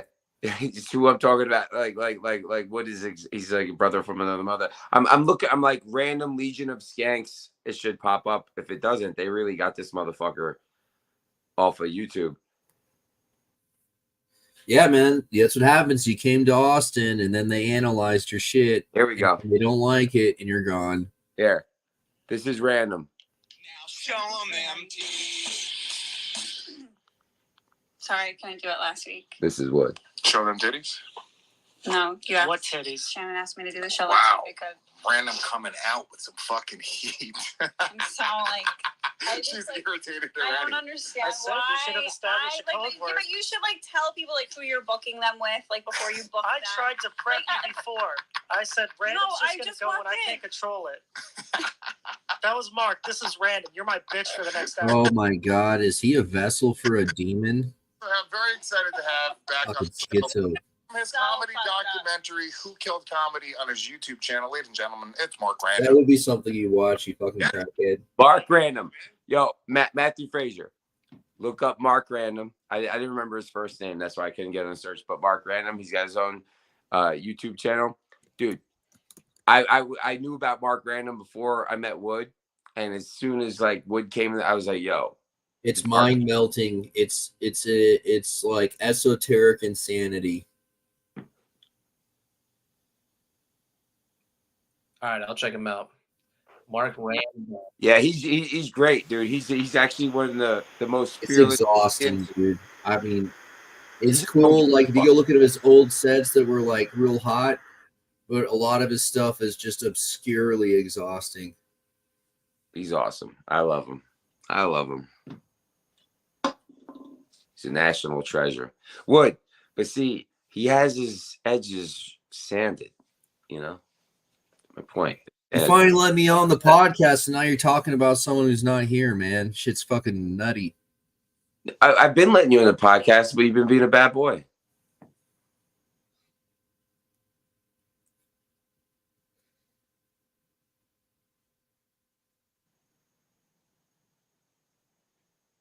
So what's going on with you, man? Matt, you've been drinking? I've been seeing you sniff it, but have you been drinking it? I've been drinking a lot of whiskey. Do you inhale the alcohol? He likes to sniff the butt more than I like to snort alcohol. All right. Have you seen those alcohol inhalers they got at the strip clubs? I haven't seen it, but I heard about it though. It's ridiculous, dude. Absolutely insane, if you ask me. That's something that happened after I was at the clubs, man. I was at the clubs from like 99 to 2004, and that was it. So the fucking alcohol Prime before the internet, and they didn't know better. So you had like 9s and 10s all night long at the fucking club, dude. I mean, we struck out sometimes, and sometimes we scored, but it was different back then. How old are you, Wood?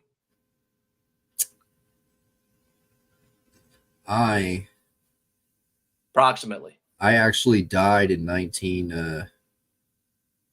sometime in 1900. I forgot when, but I died. What's your social security number? My social security number is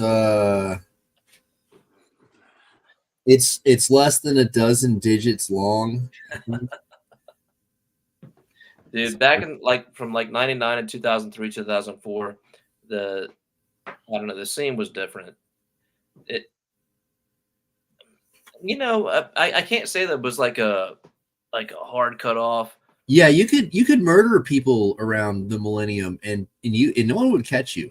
It was really easy. It was like dummy easy, because like cameras were still new and they didn't really work anyways, So like unless it was like installed that day and it happened to be focused on the exact distance you're at, none of the cameras did shit. Yeah, I don't imagine they did, but I don't know. I don't know. The vibe was a little bit different. It was just a little bit different.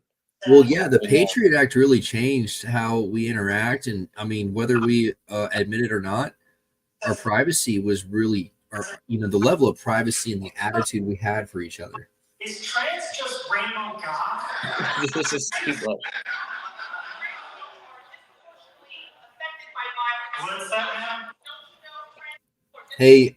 Hey, Matt, what did you think about my protest? Do you think I'm gonna be adamant, or do you think I'm gonna give in? What protest?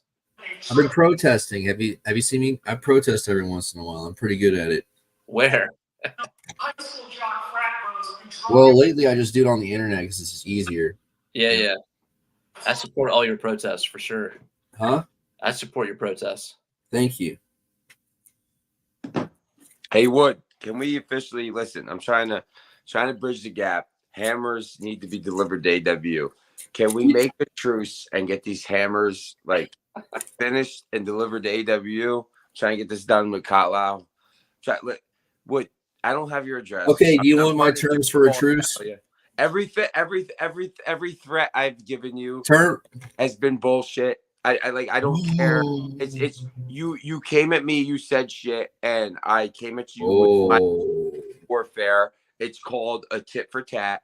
You tit for tatted with terms of the truce. You have to admit you started it. Accept your own responsibility. Yes. So the terms are you will admit you started it. I'm extending my hand here. Okay. My terms are is if you admit that you started it, we can have a truce. Okay, but I don't remember starting it. If you can present evidence that I started, I have multiple times, but I haven't got clear-cut evidence. Well, my recollection is.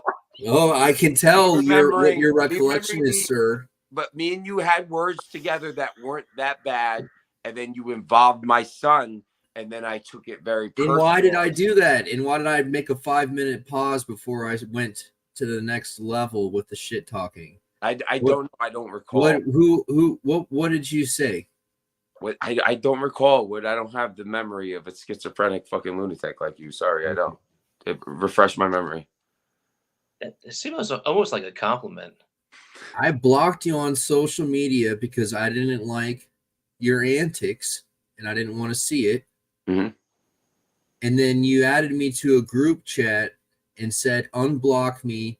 I'm going to delete all your posts. You're not allowed to post anything in AW until you unblock me. Yes. And I will beat you and I will urinate on your broken frame unless you unblock me. I highly doubt. I specifically remember me saying that after you said. And then I gave you 5 minutes and I said, Chris, are you sure you want to do this? I asked. Matthew Frazier. And you didn't respond. And 5 minutes later, I said, fuck your whole bloodline. Okay. I don't recall this. If I'm saying something like that to you out of nowhere, said something. No, it's because I blocked you on social media. And usually if I get like that, it's not because you said something to me. It's because you said something about somebody I care about or love deeply. So that's the only confusion to me. Like, is where it starts off. I remember you saying something about my son, and then all the gloves and all bets were off. That's my recollection. I just want to interject really quick. Yes. Did you in fact say that you would urinate on his broken frame? Yes, I did. Holy shit. Okay. Because I blocked him on Facebook. No, it's because carry on. Something about my son. No, I blocked you on Facebook. You threatened me. I said, are you sure you want to do this? You said nothing. And then 5 minutes later, I said, fuck your whole bloodline. Oh, you probably said more. You said more than fuck my. Oh, I sure did. Yes. Well, you sure did say a lot more than what I just recollected. Okay. All right, Wood. Here. How's this? I'm gonna be the bigger man here. Okay. Can't say it like that. He's not. You started it. I'm gonna be the bigger man here. You started it. I will say this. I don't recall. I don't have your schizophrenic memory, so I can't actually recall. So I will give. Well, I'm sorry if I recollect every time someone threatens me. Yes, I'm that's sorry if what I just catalog that away. Would do. Okay, me. There's a lot of other things going on in my life. I just can't focus and focalize on. Well, how many people are you threatening that you can't recollect the threats that you're issuing? Yeah, I threaten people casually, dude. It's where I come from. It's like that's like a term of endearment. Like you're busting balls. You're threatening somebody. And then where you come from, apparently people get their jaws broken after you leave. I mean, no, they got their jaw broken when I was there. But anyway, all right, here, Wood. Here, this is me trying to bridge a gap. Wood, I apologize for however I offended you. Honestly, when I met you at AW3, I thought you were a great guy. If you remember, Wood, if you recollect, because I do, I was one of the few people that defended you and wanted to keep you in chat. I don't know if Matthew Frazier remembers this, but there was a time where nobody fucking wanted you in chat, and I was the only fucking one. Do you remember that, Wood? I was the only one saying to keep you in chat and fighting to keep you in chat. Do you remember that? Do you recall that? Silence. I'm not joining your cult. It's not a cult. I'm asking you a genuine question because, like, I recollect this crystal clear. I remember the time where nobody wanted you in chat. Everybody thought you were a lunatic. Nobody wanted to fuck with you. I didn't even want to be in only chat. one. I was the I only still honestly one. don't want to, but I was the kind of only feel like one I have to defending- monitor your behavior because I feel like there's an imminent threat to me at all times What- because of why what are you you- why are said you- for the why are past you 2 having years. Hey, guys. How about this? How about this? If you just if you would both just push your ego aside just for a second, both of you, then you should be able to ask one of the other and vice versa what it would take to call a truce. What do you want? And No more male circumcisions. Make it illegal just like the women. I want equal agree. rights. So- Until we have equal That's rights, there will be no peace. I agree. That's easy, and that's well within Yeah. Nunez's power The to feud enable will that. continue then. Wood. All right. At the end of the day, Wood. Real talk, dude. Real talk. I defended you. I before anyone else realized that you were more than your schizo fucking alter ego, and you had depth to you. And I let people know that. And after a while, they realized it too. I remember this crystal clear. I know you do too. Even you might hold resentment. So I'll say this: you should remember that. You should remember that. Hawaiian Whatever roller I said to coaster you- ride. Whatever I said to you, don't. No. This is the wrong course of action. Whatever I said to you whatever I said to you after the fact is look at it this way.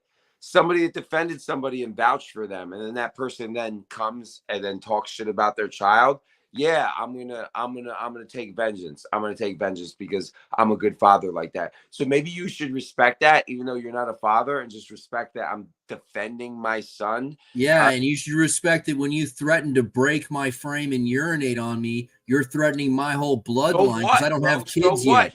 So fuck your whole bloodline too. Then how about that? You know what? The way you're talking, I'll still break your frame and urinate on you because you're not getting it. Dude, I you're am the only insane. person that defended you and Oh my God, realized dude. that you were You are more than not. what you were You are portraying. not Christ. You're not hearing You're me. not You're being our ignorant. savior. You're acting like a bitch right now. You're being ignorant. Well, Nunez's trying to offer an olive branch in the form of, "Hey, I took your side." There are some other things that are attached to that, obviously. I've said a lot of things that I'm not on my side for. So I don't know what side he's on when he says that. The easiest way to get past this is for each one of you to wholeheartedly agree that, hey, we're good, but also to state your terms honestly and genuinely, and not be disingenuous in stating your terms of a friendship. Hey, this is what hey, I got no problem with you, and I can get along with you. These are just the things that I need. And the other person can state that, but if those things can't meet, then you're just not friends. Matt, what's fucked up about this whole scenario? If anyone else would have said what they said, there would be no truce. I'm not even talking this. The only reason I am is because I genuinely. The only reason you are is because you started it, man. Where I appreciate. I'm trying to say kind words here, and he's still interrupting me. I appreciate Wood, all right, for who he is, and I respect him for who he is. All right, so therefore I can look past the things that he said and value him as the human being he is. Now, that's coming from the heart and that's real. And it is a shame that we're at this point. But my point is this: I defended you and I vouched for you. And maybe I said some things that spiked you to, but I never talked about your family first. I never involved them. You did.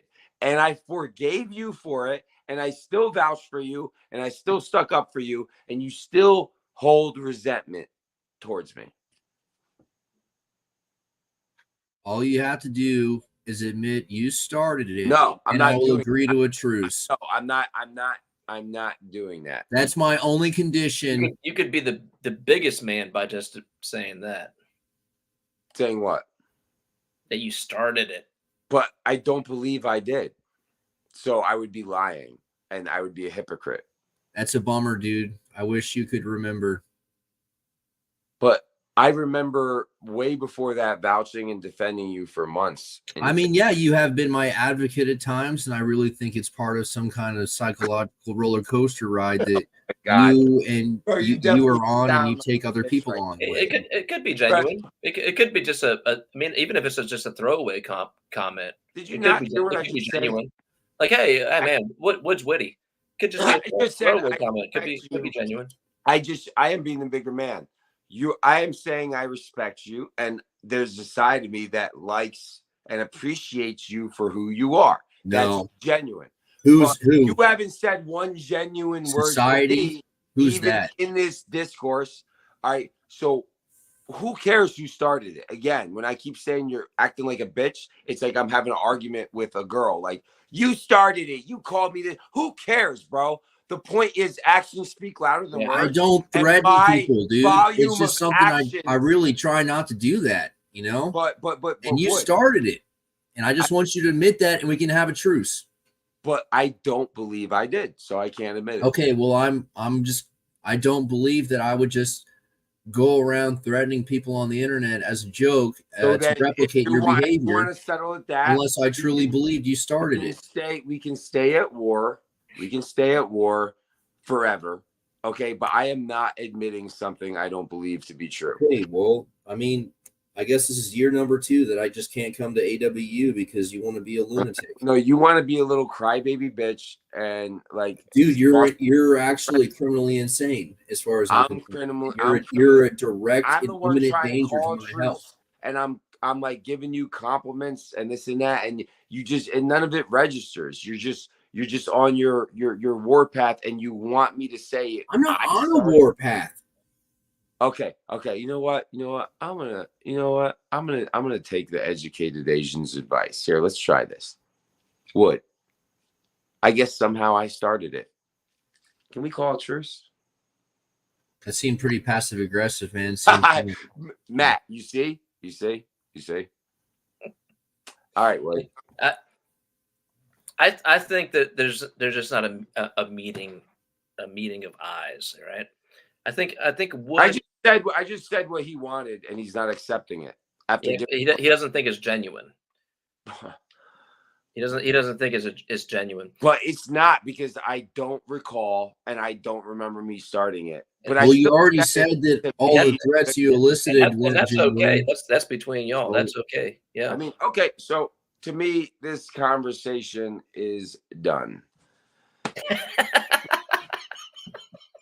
Now, you see, I mean, that was good though. That was fun though. Yeah, it was. But you see what I did there, Matt. I gave him a bunch of genuine. Now you can read shit. What I said before, the genuine shit I said, you could tell is genuine. No, it was genuine. It was genuine. But I will tell you this. No,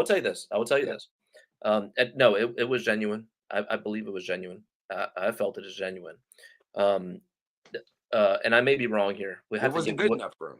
We'll have to get Wood to comment, because I don't want to speak for him, and I'm no psychologist. But I feel like Wood doesn't want to be like, when you say, like, hey man, you're not you, but pretty much anybody, me included, like anybody, like, oh, Wood, you're man, you did pretty good, you know, considering your wood. You know what I'm saying? I mean, hey, that was a damn good uh, remark you made, considering where it came from. You know what I mean? I don't think he wants to hear that. I think he. I don't think he. You know, I think in the same breath, it stimulates him to be what he is, that is separate from everything else. But at the same time, I don't think he wants to be categorized as something else. Okay, well, you know, when you say when you say, hey, man, you got like a good thought there. I don't think he likes to hear it like, okay, you well, got a good thought I'll compared to bring other up people. I'll bring up for reference, just so like I'm not crazy. Kev, as I said before, is the nicest guy in chat and the nicest guy in AW. Kev went and got the weight belt thing with the chain off of Woods' recommendation, and he does the pull-ups with 90 pounds for the first time, and then Woods just laying into him, and he's even on chat like, what the fuck? I got this shit. And now Wood is attacking Kev for he got the weight belt off of his suggestion. Most people would be like, oh shit, you went and got that because of what I was saying, and then would give you constructive tips.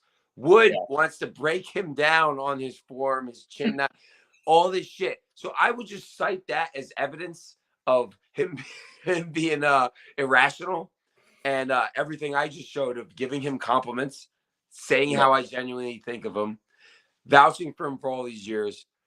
Not good enough. Say you started it. Me even saying, you know what? Hey, even if it's not genuine, I put my ego to the side and I said, as a test. You said the words. I said, still not good enough. That it wasn't genuine. Dude, anybody that's reading this would see like, okay, like they'll see what it is, what he's being like, dude, completely unreasonable. With all the circumstances, people that have been around a while know that I was the only one vouching for Wood for fucking like 7 months. Everyone was attacking me like, why are you supporting this fucking maniac? This and that. Because you don't give a fuck. Yeah, I know, but like at the end of the day, it's like it is frustrating, because again, it is genuine. I do look at it like he is a very intelligent guy, and I like to be friendly with intelligent people. Like stupid people I don't like Harlan, like fuck them. Like you think he's generally dumb? I don't want to go on a sidetrack. Who, Harlan? Yeah. Yeah, he's fucking dumb, bro. Like, what are you talking about? I mean, he's not retarded, but he bases like his whole life and every analogy and every meme is like reposting wrestling shit.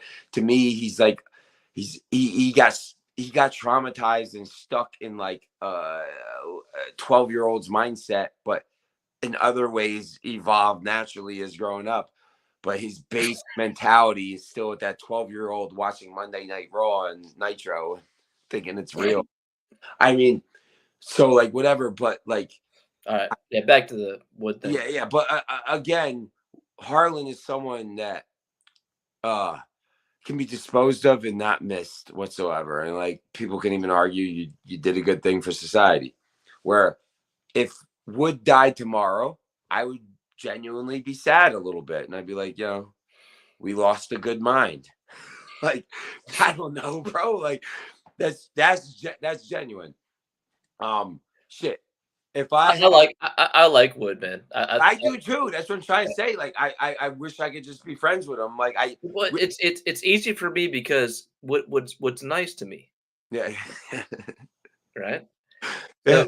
So I haven't drawn the ire of Andrew Wood.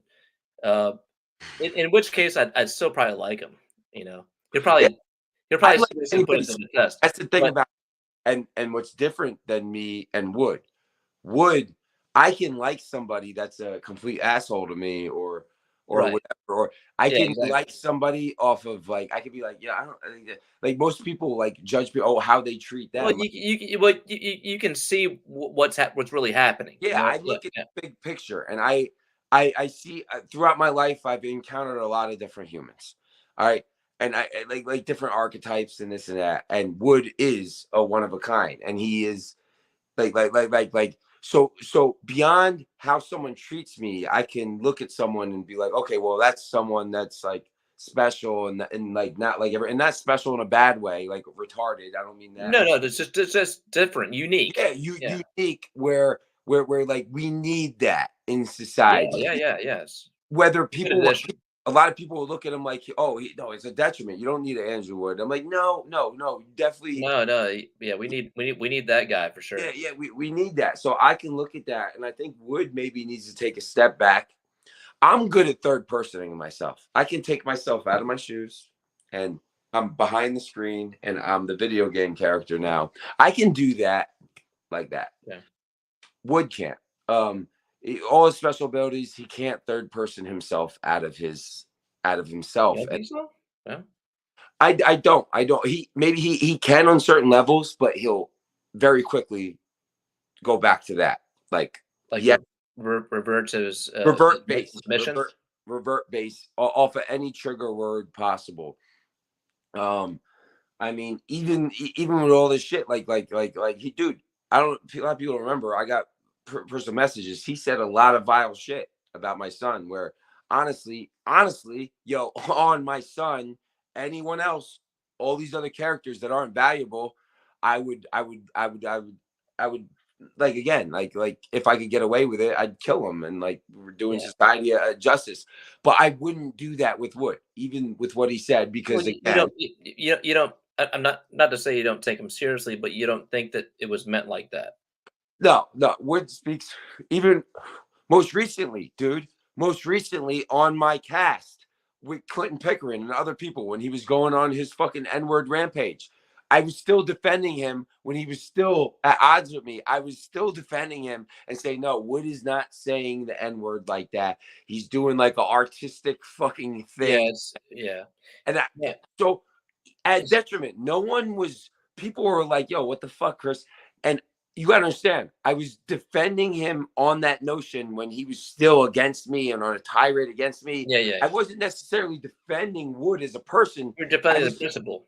I was defending his outlook and like where he was going with it. Yeah. No, I understand. You were defending.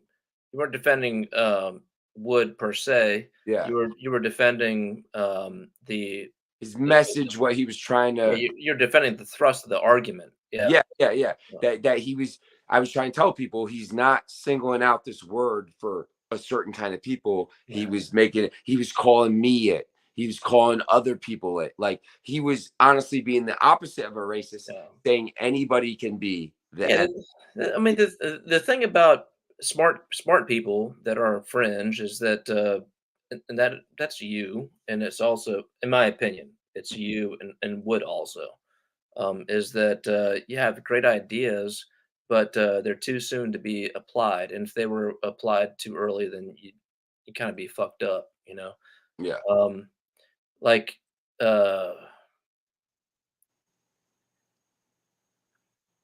I don't know exactly how to put it, but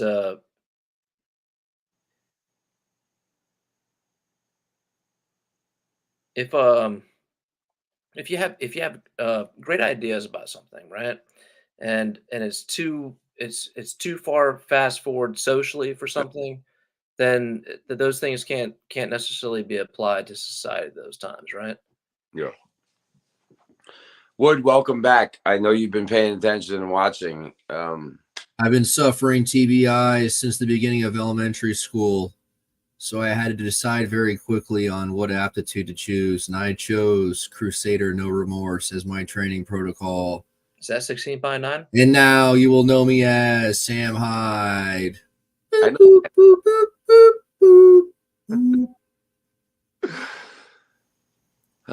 Man, it's so funny because like this reminds me of a lot of other situations and different relationships with people in different ways where it's like, like there's so many things to like and like that connect, but then there's a few things that completely like fuck that up. It's pretty amazing. I think I'm gonna give away some some machines at AW5. I haven't decided yet. How many you got? I don't know. They're kind of fucked up. I was thinking about maybe I should fix them, but I think I might just leave them fucked up because I'm just giving them away, so I don't really care. You should fuck up the ratios on one of them where somebody puts like 50 pounds of side pressure and it comes out as 10.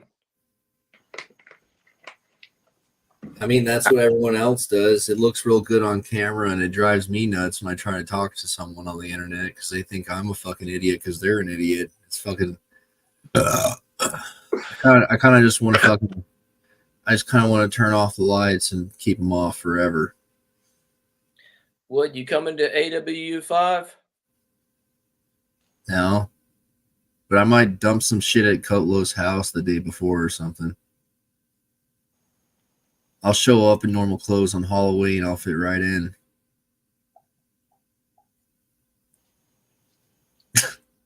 I think you take MG up on the date night. I ain't going on a date with anyone.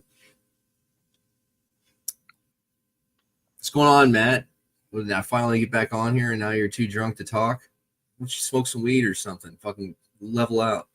Or is it just getting too late for you? It's just time to go to bed now. Man, about 30 minutes. Yeah, it is time to go to bed. But I've smoked plenty of weed and drank plenty of whiskey, man. I still got a few cigarettes left. I'm pretty excited. No, I'm drinking now. What you got? Juicy Joes. Man, I woke up this morning feeling fucking massive, dude. Like, I can't even close my arm all the way. I got that impingement on the bicep and the forearm. Hell yeah. What'd you do before? Oh, I did one set of side pressure, max reps. I didn't do anything else. That's all you need, man. Yeah, and I just got fucking meaty as fuck off of it. All you got to do. Just one massive set. Just ante up on the fucking first round and get it done. That's all I do, man. I just max out once every 6 months. No training.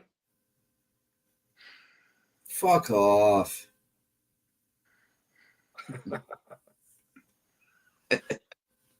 Seriously, that's all I've done. I haven't trained at all. That's what I do with my biceps, but everything else gets trained, man. I just don't like training biceps. My shit's injured. The only thing I got right now is inside. All I have is this, like a inside elbow. It's a lot, and if you can't get me outside of that, you're fucked. But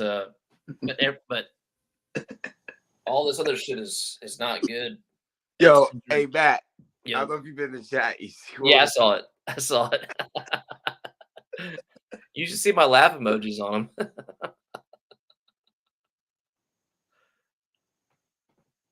Yeah, fucking Wood did me wrong. You got me too. I mean, most of these pictures were taken at inopportune moments. Yeah. Like I got Chris a picture of him laughing while he's talking about if I died. Such a genuine, hearty laugh, dude. Look at that smile, dude. Whoa. No, I was talking about if Harlan died. I was saying that, Matt, what was I just talking about? Harlan dying and Wood not dying. Yeah. Not clear. It was exactly. But if Wood did die, and then I got that screenshot. I never said that. I was talking about how Harlan is disposable and you're not. I'm thinking beyond all our personal beef. I guess you missed all that, but whatever, bro. I didn't miss all of that, man. I'm just busting. Whatever, Wood. I'm just trying to be friends with you and not do a forceful entry and not cut the all like this. This is all shit just to say doesn't mean you guys have a difference in humor. That's the problem. God, bro. Yeah, like I have accepted my fate to be like the weakest 6'4" arm wrestler in America. Yeah. Like anyone else the same height as me and they arm wrestle, they're fucking better than me for sure. I don't know, man. You look like you got a pretty good top roll, man. Yeah, against a fucking little dude. Well, you're 6'4", Well, you need right? that more confidence, bro. You're training like a maniac. You do pinky pull-ups. You got your side pressure machines. You got to be This better. ain't shit, dude. I'm coasting, dude. Training like a maniac. I only change my underwear and my socks like 2 or 3 times a day right now. That ain't shit.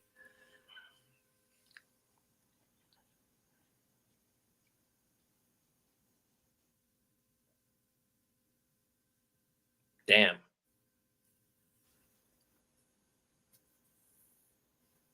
What, man? I'm unemployable and I got all fucking day and I got food on the fucking table. I'm gonna fucking train. What do you want me to do? How unemployable are you? Are you a felon, Wood? I'm unemployable enough to like invest in myself so I have some tooling where I could like attempt to do at-home manufacturing and avoid employment and the social dysfunction. Man, you should just go in the social dysfunction, dude. Yeah, I just get SSI or some shit. Well, just go in there and fucking make some fucking money, man. And you know, if you don't look, if you don't give a fuck about anybody to begin with, then if you go in that fucking field and you still don't give a fuck about them, you can still just play the game and make your fucking money, dude. But that's the problem. I care.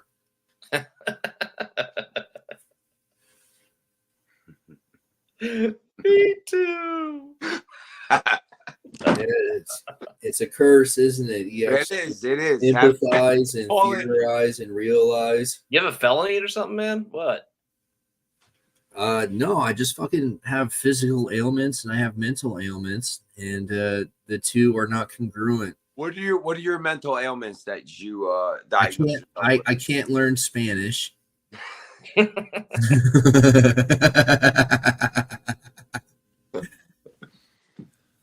Oh boy, it's pretty racist, Wood. No, it's not. I mean, it's linguistic or something. You know, it's racist against whites. It's. I mean, would it be? I guess it'd be discriminatory against people who don't speak Spanish. No, in the America we live now, all right. Spanish, you should know Spanish as a good. I tried twice. I tried French once, and I tried ASL once. All right, what else? What else? What? Well, it's keeping you from getting a fucking job. Oh shit, dude. Just fucking chronic pain and shit, injury flare-ups. Is that from doing crazy training and having 400 pounds hanging from your waist? And doing I just like.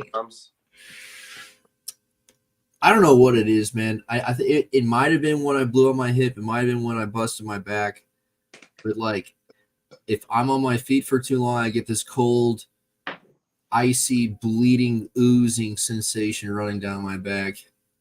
Yeah, so you get like a nerve block. You just got to deal with that. Yeah, and that's like there's a few different nerve blocks in my back at this point, and that's just one example. But like,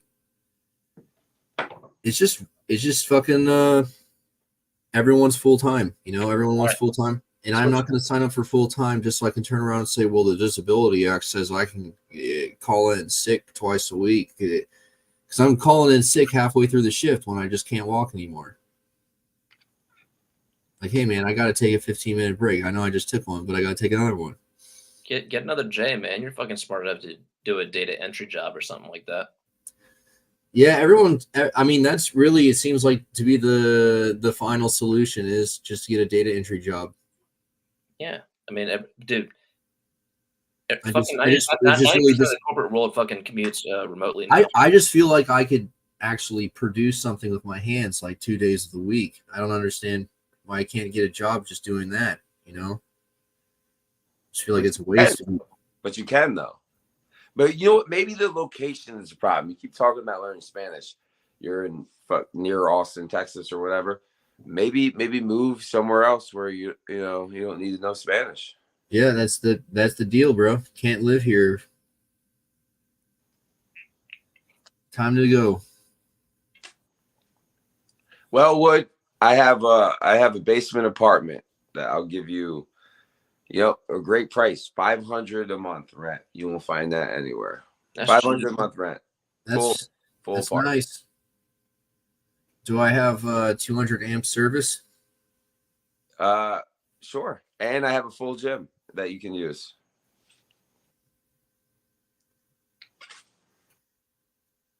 Can I use an angle grinder in the gym? Not in the gym, but I have 2 garages that have electricity. Yeah. That's nice. Yeah. Man, if I had 2 garages, I'd be restoring old cars and just selling those for fucking income. Yeah, I'm not a mechanic. I mean, but yeah. I think I might do that. Maybe I'll just get like a fancy like 2-post lift and then get a 4-post lift so I can store some other cars, like let's stack them, you know? And you just fucking just fucking redo the frames on old rust buckets. So now Wood. you're Wood, sitting, Wood, do you have any felonies? I don't know. I don't think so. Then you don't. You would know. You would know if you had a fucking felony, man. You would know if you had a felony. So, okay, if you don't have any felonies and you're mechanically inclined and you live in Austin, go get a master plumber's license or get certified as an HVAC tech, and you'll make 6 figures a year. Yeah, that's actually how I paid for all the equipment in my garage, is working as a plumber. My buddy was a master plumber up in Colorado, and he started his own business, and it was a fucking train wreck. And even with a train wreck of a business, that motherfucker was clearing through salary and profit $600,000 a year. That's wild. Yeah. I could literally like have 600,000 times my income if I did that. This fucking dude, he closed his doors. I tried to tell the motherfucker, don't close your doors. Just take a fucking sabbatical. Get somebody to run it for you, or give somebody whatever, anything, but fucking close your doors. But I called him up, and I was like, hey man, what's up? What's going on? And he was like, yeah, man, I'm fucking in West Virginia. I said, what the fuck are you doing in West Virginia? And he said, I bought 16 acres on the side of a fucking mountain in West Virginia next to the fucking Whitakers. And I closed the doors of my business. But in a place you fucking reciting a YouTube channel or some shit? Everyone's doing that shit these days. Dude, he fucking lives near the Whitakers on the fucking Whitakers. You mean Forrest Whitaker or the Whitaker? That's No, not Forrest Whitaker. Mountain. The fucking Whitakers on soft white underbelly. This fucking inbred family. I don't Oh. He lives like fucking right next to them motherfuckers. God damn it, bro. I had a whole train of thought, and this is what you bring up. I fucking forgot everything I was going to say. Anyways, you could fucking make a good living off of being a plumber, a licensed plumber, or a HVAC tech. Oh, yeah. I was getting desperate, and I was thinking about 6 digits a fucking year, dude. Getting some stainless steel and making some skimmers. Because, like, those plastic skimmers they make for pools are always breaking and shit. And I was thinking that, like, for like $70 in materials, I could get some stainless sheet and put a skimmer together and then sell it for like $180.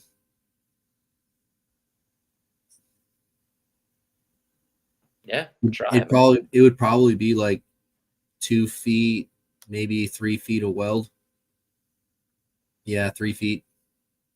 If you can create enough space between how much it costs to produce it and how much you're charging for it, then yeah, do it.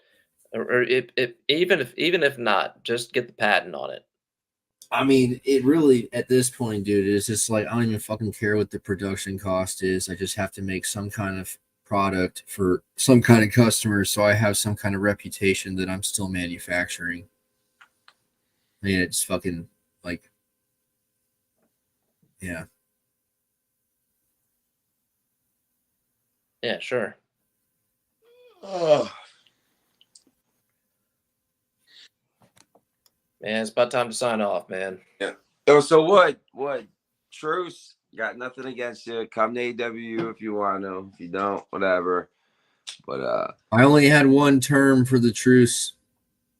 Bro, you already got it, and you ain't getting any more. I've said my piece. I've extended my olive branch as far as I fucking can. Well, I mean, then I still feel wary of your presence, and I still feel vaguely threatened because I just feel like there's no accountability, and it's very dangerous because that behavioral pattern is very that is your own issue, Wood. I'm telling you. I mean, obviously it is. It's been my own issue for 2 years. I got enough of my own problems. I have no room to have. Then why did you start in on me? Why have you kept it up for 2 years? Because what you said about my son, and if you can't understand, you started it.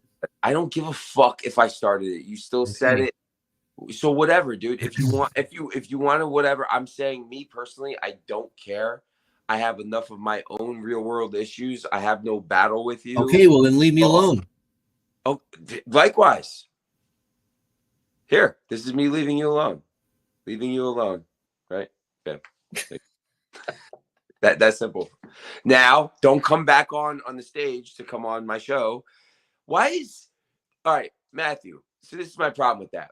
Just leave him alone. But he's been sitting backstage the whole time to come on each time on a show I'm hosting. So if he really wanted me to leave him alone, why is he even coming on the show I'm hosting? He's having fun. He probably is. He probably is. But again, I have enough drama. I have enough issues, real world things that I have no reason or no ambition or no energy to battle with anyone else besides the battles I already got going on the home front. So yeah, I feel you, man. My piece. That's my fucking piece. I feel you. Hey man, it's been a good one. Yeah, likewise, Matt. Take care. Man, shoot, what's today? Sunday? If I don't see you between now and then, I'll see you on Saturday, right? Yep, definitely, bro. Bye, brother. All right, later. Peace.